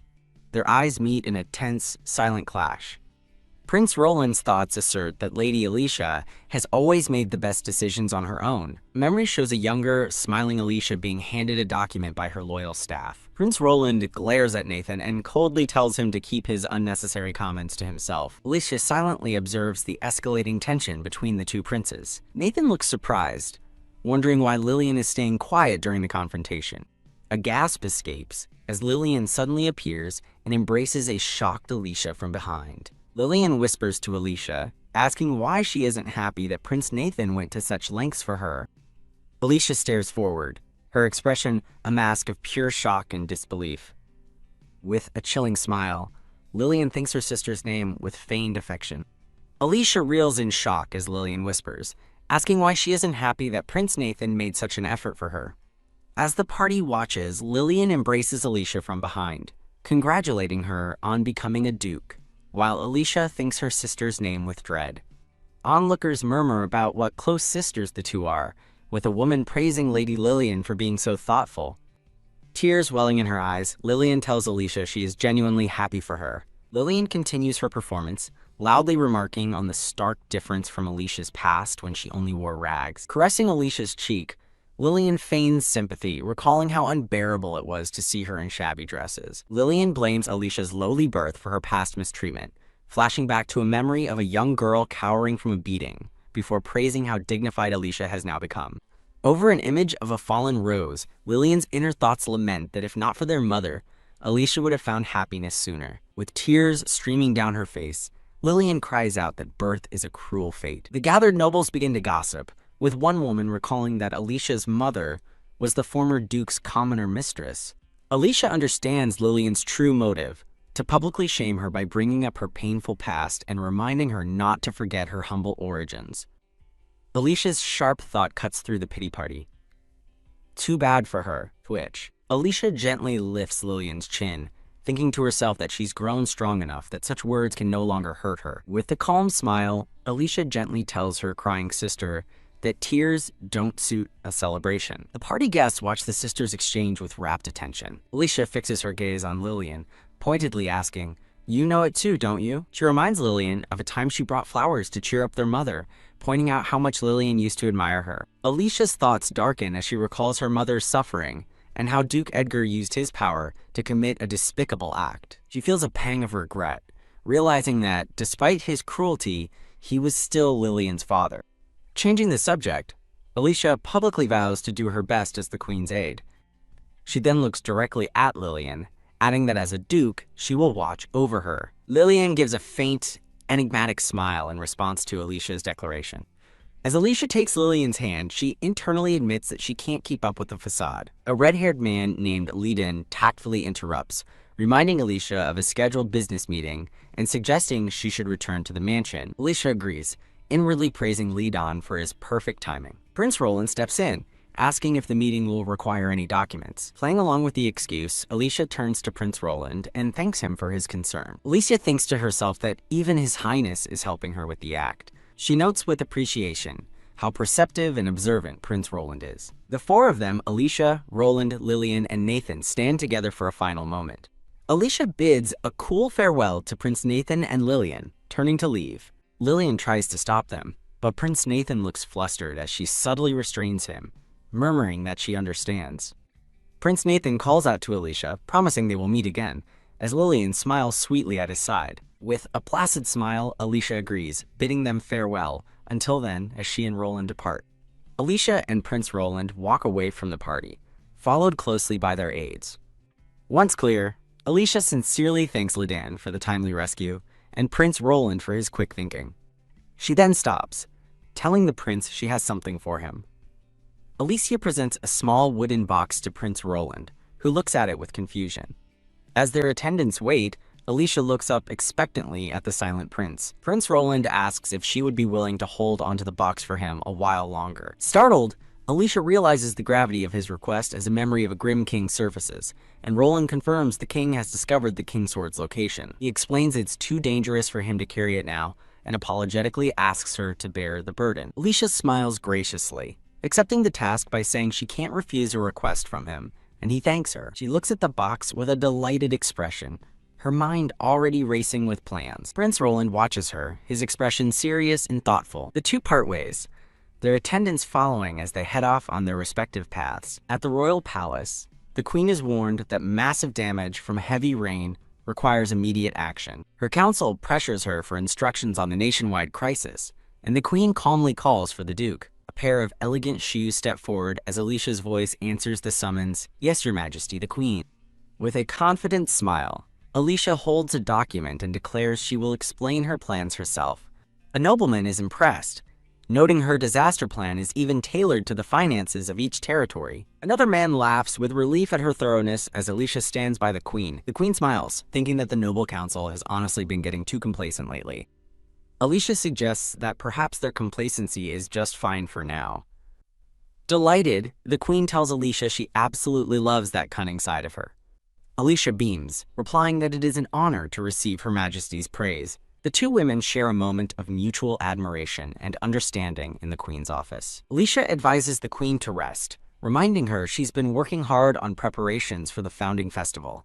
The Queen closes her eyes with a gentle smile, telling her not to worry. In another room, a man relaxes as the Queen's voiceover mentions she plans to have tea with His Majesty later. The Queen's attention returns to Alicia, who is still before her. Alicia smiles softly and thanks the Queen for her concern. The Queen suddenly remembers, realizing today is the day Alicia is set to meet her important guest. With a knowing look, the Queen addresses her formally as the Duchess of Branford. As Queen of Estrain, she officially orders Alicia to take good care of their important guest from the Kingdom of Raymond. Alicia bows gracefully, accepting the order as Her Majesty commands. A rattle echoes as the scene shifts to the inside of a moving carriage. Riding with Lidan, Alicia expresses her relief that her disaster countermeasure plan was accepted so easily. Her thoughts drift back to when she first became the Queen's aide. She recalls how she was once looked down on but gained recognition by supporting Queen Adelia's rule. A memory shows her presenting a case before the council. She remembers winning over the skeptical nobleman with her competence. Alicia reflects on how people's attitudes toward her gradually began to change. She thinks proudly of how she has now earned trust and prestige within the noble council and high society. As her carriage rolls through the city, Lidan asks if there were any issues with the proposal, and Alicia assures him everything is fine. She fondly remembers the plan she and Hans worked so diligently on with her staff. She continues her thought, noting that even the members of the noble council praised it without reservation, much to Lidan's delight. She apologizes for adding to his workload during the busy preparations for the founding festival. Lidan beams, proudly declaring that assisting Lady Alicia is the greatest purpose of his life now that he is an official butler. Alicia praises him, admitting he was incredibly capable even when he was just an apprentice. She thinks back to the beginning of the year, when Lidan finally earned Hans' approval and became the official butler of the Branford household. A flashback shows Lidan working hard under Hans' watchful eye, with Alicia finding Hans' stern demeanor a bit twisted. She recalls Hans' strange reasoning that formally appointing Lidan might make him arrogant. He had come to her with a sour face, dragging things out with flimsy excuses. A memory shows Alicia mediating between the two, telling Hans to ensure Lidan remains vigilant. Alicia smiles, remembering how amusing she found Hans' conflicted expression. Bringing herself back to the present, she addresses Lidan as her proud and capable butler and hands him a document. Lidan happily accepts, presenting her with the proposal for the founding festival's market stalls. Alicia thanks him and begins reading the document with a thoughtful smile. Their ornate carriage passes through the gates of a sprawling, beautiful estate. After reviewing the pages, Alicia nods in agreement with the contents. Lidan suggests they finalize the details once they return to the mansion. As Alicia begins to discuss staffing needs, she glances out the window with a curious expression. She spies another carriage waiting at the entrance, realizing their guests have arrived ahead of them. As she steps down from the carriage, Alicia is greeted by Hans, and she warmly replies, "I'm home, Hans." She smiles at her head butler and apologizes for keeping him waiting. Alicia greets the gray-haired Mr. Mathis, noting it's been a while since their last encounter. Mr. Mathis smiles, expressing surprise that Alicia arrived earlier than anticipated. The narrative focuses on Prince Roland, highlighted with elegant blue flowers.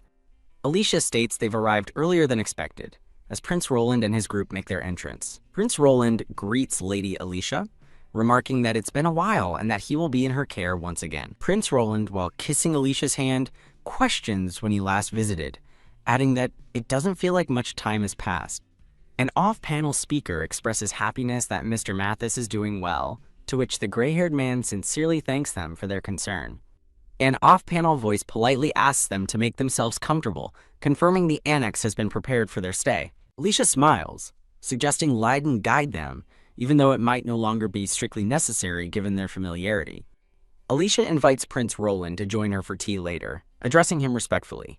Prince Roland gives a determined smile before instructing them to proceed, looking towards the grand building. Someone reflects on how accustomed they've become to this room, filled with personal belongings in a suitcase. Mr. Mathis reminds Prince Roland that he stays in this room twice a year, explaining his familiarity. Prince Roland muses, acknowledging the truth of the statement while his hand rests on a stack of books. Prince Roland reflects that while the reasons vary, his visits always bring him to his strain. Prince Roland feels grateful for this peaceful and quiet place to stay every time he visits a strain. Prince Roland contemplates that staying at the detached palace would be a hassle, though he always feels a little guilty about it. An off-panel voice calls out to Prince Roland, respectfully addressing him. Mr. Mathis asks Prince Roland about the gifts for Lady Alicia, prompting a thoughtful ah from the prince. Prince Roland instructs Mr. Mathis to have Lidan handle the numerous gifts, and Mr. Mathis confirms he understood. Prince Roland's gloved hand gently passes a small gift box to Mr. Mathis's gloved hands, which are already laden with other presents. Prince Roland holds the small gift box, deciding he will personally give it to her. With Prince Roland's eyes closed, Mr. Mathis respectfully agrees to his decision, holding the other gifts. An internal thought notes that despite being an exceptional person, there's more to his character. The red-caped man asks the light brown-haired Mathis if the gifts are sufficient, and Mathis assures him that his sentiments will be conveyed, to which the red-caped man replies, "I see." Alicia asks if the Kingdom of Raymond favorably accepted the proposal, and Prince Roland confirms, explaining they understand the cooperative system's contribution to technological advancement. Prince Roland states that the few remaining dissenting voices will soon disappear, which Alicia is pleased to hear. Alicia sips her tea, reflecting on events that have unfolded over the past few years. The narrative explains that Astrain, once lagging in medicine, has significantly advanced and established medical facilities nationwide thanks to their project. The narrative continues, stating Astrain has prospered greatly, then shifts focus to the Kingdom of Raymond. The narrative highlights that with Prince Roland's active involvement, things began to change for Raymond. An off-panel voice expresses gratitude, crediting Prince Roland for personally traveling and persuading various regions. Alicia genuinely thanks Prince Roland, smiling across the table filled with sweets. Prince Roland modestly states he was only able to persuade them due to Alicia's original proposal. The narrative explains the strategy involved using Astrain's unique plants as bargaining chips, while also leveraging Raymond's technological advancements. Prince Roland expresses his continuous gratitude, but Alicia quickly counters, feeling she is the one who should be grateful. Alicia's gratitude continues, attributing her ducal family's regained power and success to Prince Roland's backing. Alicia explains that thanks to Prince Roland's support, the number of troublesome marriage proposals she receives has been significantly reduced. Prince Roland takes a sip of his tea, with Mr. Mathis observing him in the background. Prince Roland wonders if Alicia is truly receiving such a large number of marriage proposals, his reflection visible in his tea. Leiden humorously exaggerates the number of marriage proposals, stating it feels like every nobleman in a strain is sending them, making replying a considerable task. Prince Roland, holding his teacup, seeks confirmation from Lady Alicia about Lidan's remark. Alicia concedes that proposals arrive, but insists Lidan is exaggerating the sheer volume. Mr. Mathis interjects, disagreeing with Alicia and stating that Lidan's description is not an exaggeration. Mr. Mathis compliments Lady Alicia's beauty, predicting that marriage proposals from Raymond will soon follow, and asks Prince Roland for his thoughts. Prince Roland trails off, seemingly searching for the right words in response to Mr. Mathis. Prince Roland's thought concludes that the word beautiful now suits Alicia even more, acknowledging her growth. Prince Roland states that Alicia's beauty naturally attracts attention. Alicia smiles and softly giggles, accepting the compliments. Alicia reflects on her own proposals, then questions if Prince Roland receives far more, surrounded by images of sealed letters. The blue-haired man recalls that letters may arrive for him, but he doesn't bother to keep track of them. In a fond memory, Lidan chats with a gray-haired butler, Mr. Mathis, who laughs as they agree they both serve good masters. At the tea party, Lidan fervently prays that Lady Alicia will find a wonderful fiancé as soon as possible. The blue-haired man's expression grows serious and thoughtful. He waits patiently at the tea table, his gaze lowered in contemplation. Across from him, Alicia smiles warmly as she sips her tea. The blue-haired man's attention is fixed on Alicia as she holds a gift box. A gentle, knowing smile graces his lips. His gloved hand clenches slightly as he thinks of Lady Alicia. A simple, heartfelt message appears. "This is for you." He slides the gift box across the table toward her. Her butler standing by, he explains it's a belated gift for her birthday last month. Surprised, Alicia asks if the gift is truly for her, as Mr. Mathis presents it formally. Holding the box, she reflects that while she gets gifts every year, this feels different. The blue-haired man sips his tea calmly, waiting for her reaction. She is touched that, despite his busy schedule, he took the time to think of her. Alicia graciously thanks him for his kindness and asks to open it, to which he agrees. As she opens the lid, her eyes widen in awe at the contents. Inside rests a beautiful, glittering brooch shaped like a 5-petaled red flower. Her mind flashes to an image of the delicate flowers that inspired the design. The blue-haired man smiles, asking if she recognizes the resemblance. She identifies the flower in her thoughts, the red bell. Alicia fondly remembers wearing the dress from her debutante ball while dancing with him. She also recalls seeing the flower design on a shop sign. With a gentle smile, Alicia closes the gift box, deeply moved. She formally thanks His Highness for such a wonderful and thoughtful gift. Holding the gift, Alicia looks at him with a pleasant expression. He listens intently as she brings up the founding festival that starts tomorrow. With the brooch resting on its cushion, she happily announces her plan to set up a stall in the castle town. Later, wearing the new brooch, Alicia presents documents to 2 officials, asking them to review a certain matter. The men agree to her request and depart, leaving Alicia alone in the grand, sunlit hallway. Her expression hardens with quiet determination as she watches them go. Just then, Lady Lillian arrives, flanked by her large retinue of servants. Lillian wears a bright, cheerful smile as she walks through the hall. Watching her, a noble woman with gray hair thinks with disdain, questioning if Lillian already sees herself as queen. The noblewoman recalls that she and Her Majesty have been monitoring Lillian's suspicious, covert actions. Lillian has somehow won over the castle's servants and soldiers, now acting as if she owns the place. The noblewoman watches Lillian's procession from afar, noting that both she and the queen see this as a serious problem. Lillian looks up with an innocent, radiant smile, completely unaware she is being watched. The noblewoman stands her ground, holding her papers with a stern, resolved expression. As Lillian's group approaches, the noblewoman greets them calmly. She addresses Lillian by name, coolly observing that she seems to be enjoying herself quite a bit. Lillian feigns delight, attributing her happiness to receiving a letter from a dear friend. The noblewoman remains silent and unimpressed by the excuse. An attendant leans in to whisper something to Lady Lillian.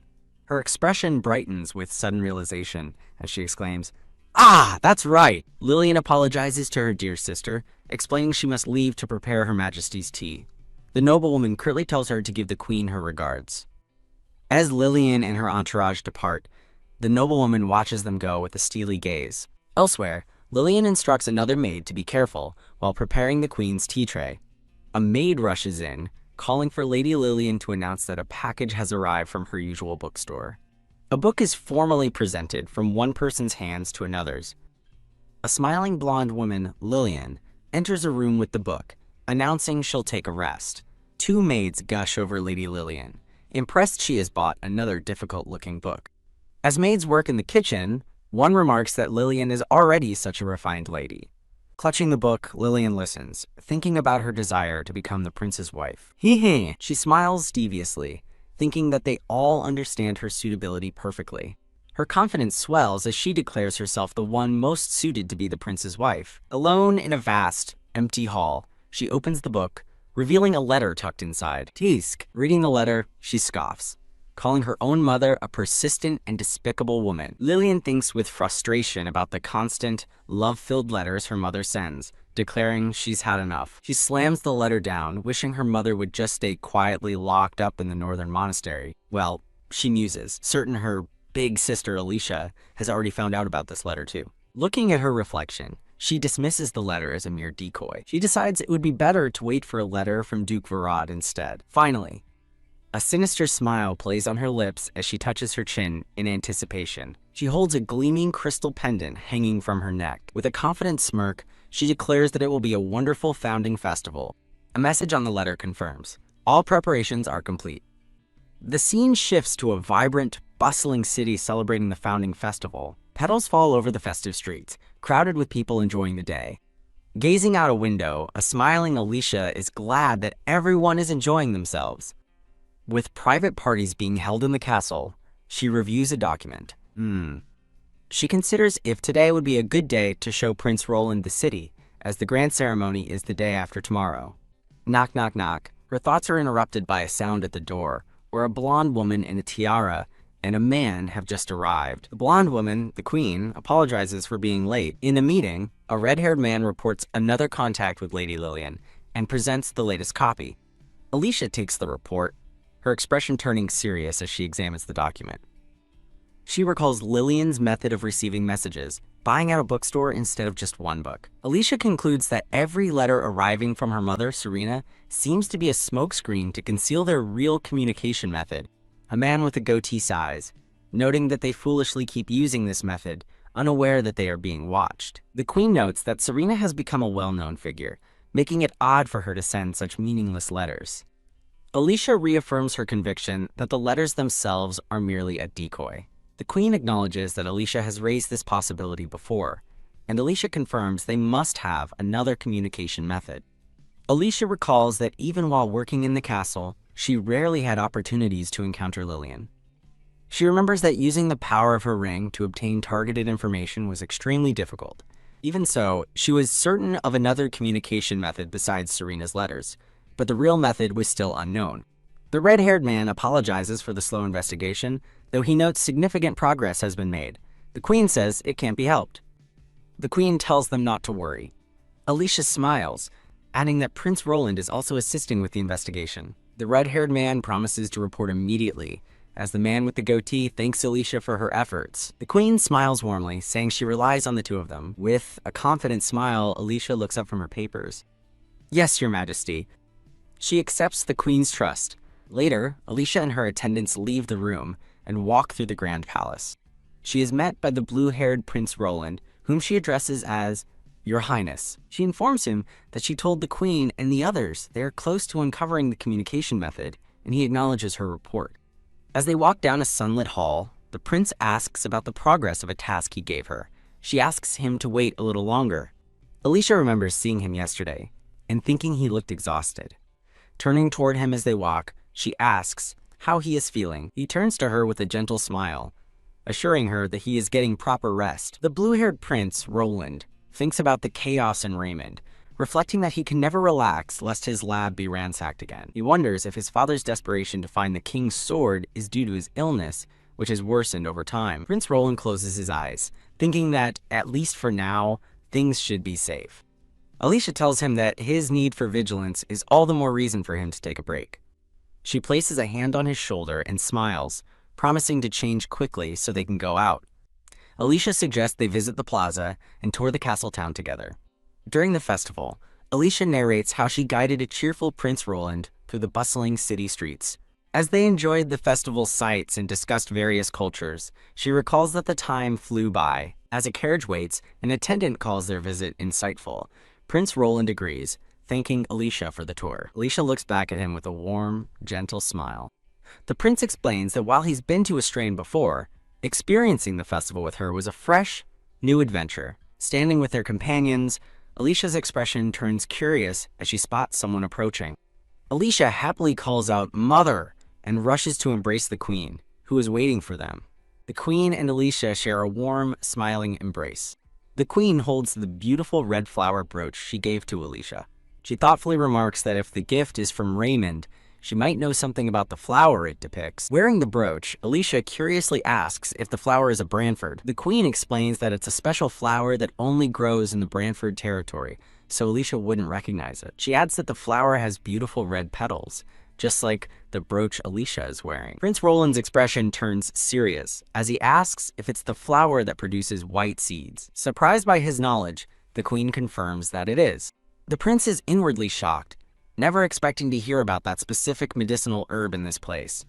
He formally apologizes for his forwardness and asks the queen to tell him more about the flower. His interest is piqued as he wonders if this is the very herb he has been searching for.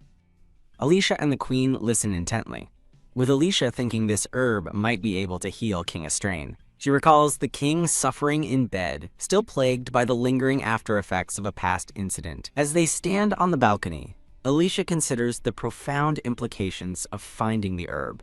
Prince Roland thinks of his father, King Estrain, who still suffers from those lingering after effects. The scene shifts to a palace hallway where servants exchange morning greetings, one named Remy among them. The next morning, Alicia wakes, her mind still occupied with Prince Roland's words from the previous day.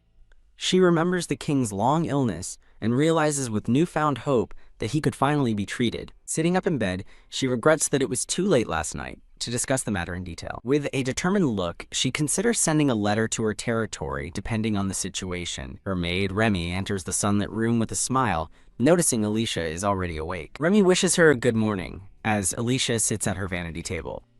Pushing a serving cart, Remy asks if she is heading to the castle again today.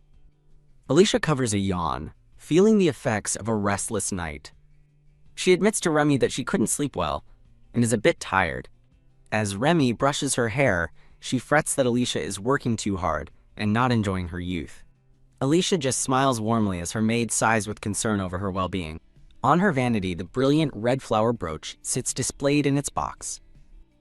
Alicia looks at her reflection, a pleasant smile on her face as she gets ready. She contentedly puts her hair up, preparing for the day ahead. Her maid's words about being in the prime of echo in her thoughts as she gazes into the mirror. The thought triggers a dark memory of being engulfed in flames, alone and cold without her mother or Remy. The horrific vision continues as she remembers being bound to a stake and killed by fire. 11 years have passed since she returned to her 7-year-old body, but the memory of screaming in the fire still haunts her. Her inner voice declares with fierce conviction that the pitiful, miserable Alicia from that life is gone. With flames reflecting in her determined eyes, Alicia looks at the powerful ring on her hand. She finds strength in knowing her mother and Remy are alive, she has loyal allies, and the Queen and Prince Roland support her. Alicia reflects that by becoming head of her house, she has finally gained the power to protect those she loves. Thinking Remy has returned, Alicia is surprised to see a butler-like man standing in her doorway. The man with the mustache addresses her as Lady Alicia, stating he needs to talk about the trading company. In a meeting, Prince Roland reports to Alicia that the company she asked him to investigate has ties to anti-royalist nobles. Alicia reads the report with a grim expression, confirming her suspicions were correct. A flashback reveals Alicia tasked His Highness and a Mr. Mathis to investigate a trading company's secret communication method. While Alicia was working at the castle, she had a red-haired man named Leiden handle the investigation. Leiden is shown working diligently alongside Alicia and her team. Alicia recalls how Leiden befriended the castle staff to gather information on any suspicious activity. Through his efforts, they identified a dining hall maid who was secretly exchanging letters with a man from outside. They learned the man was a castle food supplier who delivered letters for a trading company, passing them through a chain of maids. This intricate delivery network allowed the letters to ultimately reach a smug-looking Lillian. Holding the evidence, Alicia's narration concludes that they finally have proof of the scheme. The man with the goatee reports to Prince Roland that only the company's president seems to be directly involved with the anti-royalist faction. The maids and the delivery man were merely unwitting pawns, and the letters themselves were encrypted. Alicia understands, musing that it was a simple but effective method, making it difficult to uncover. Agreeing with the assessment, she thinks grimly about the people plotting to take over the kingdom of Estrain. Clenching her fist over her glowing ring, Alicia resolves that they must strike before their enemies can make a move.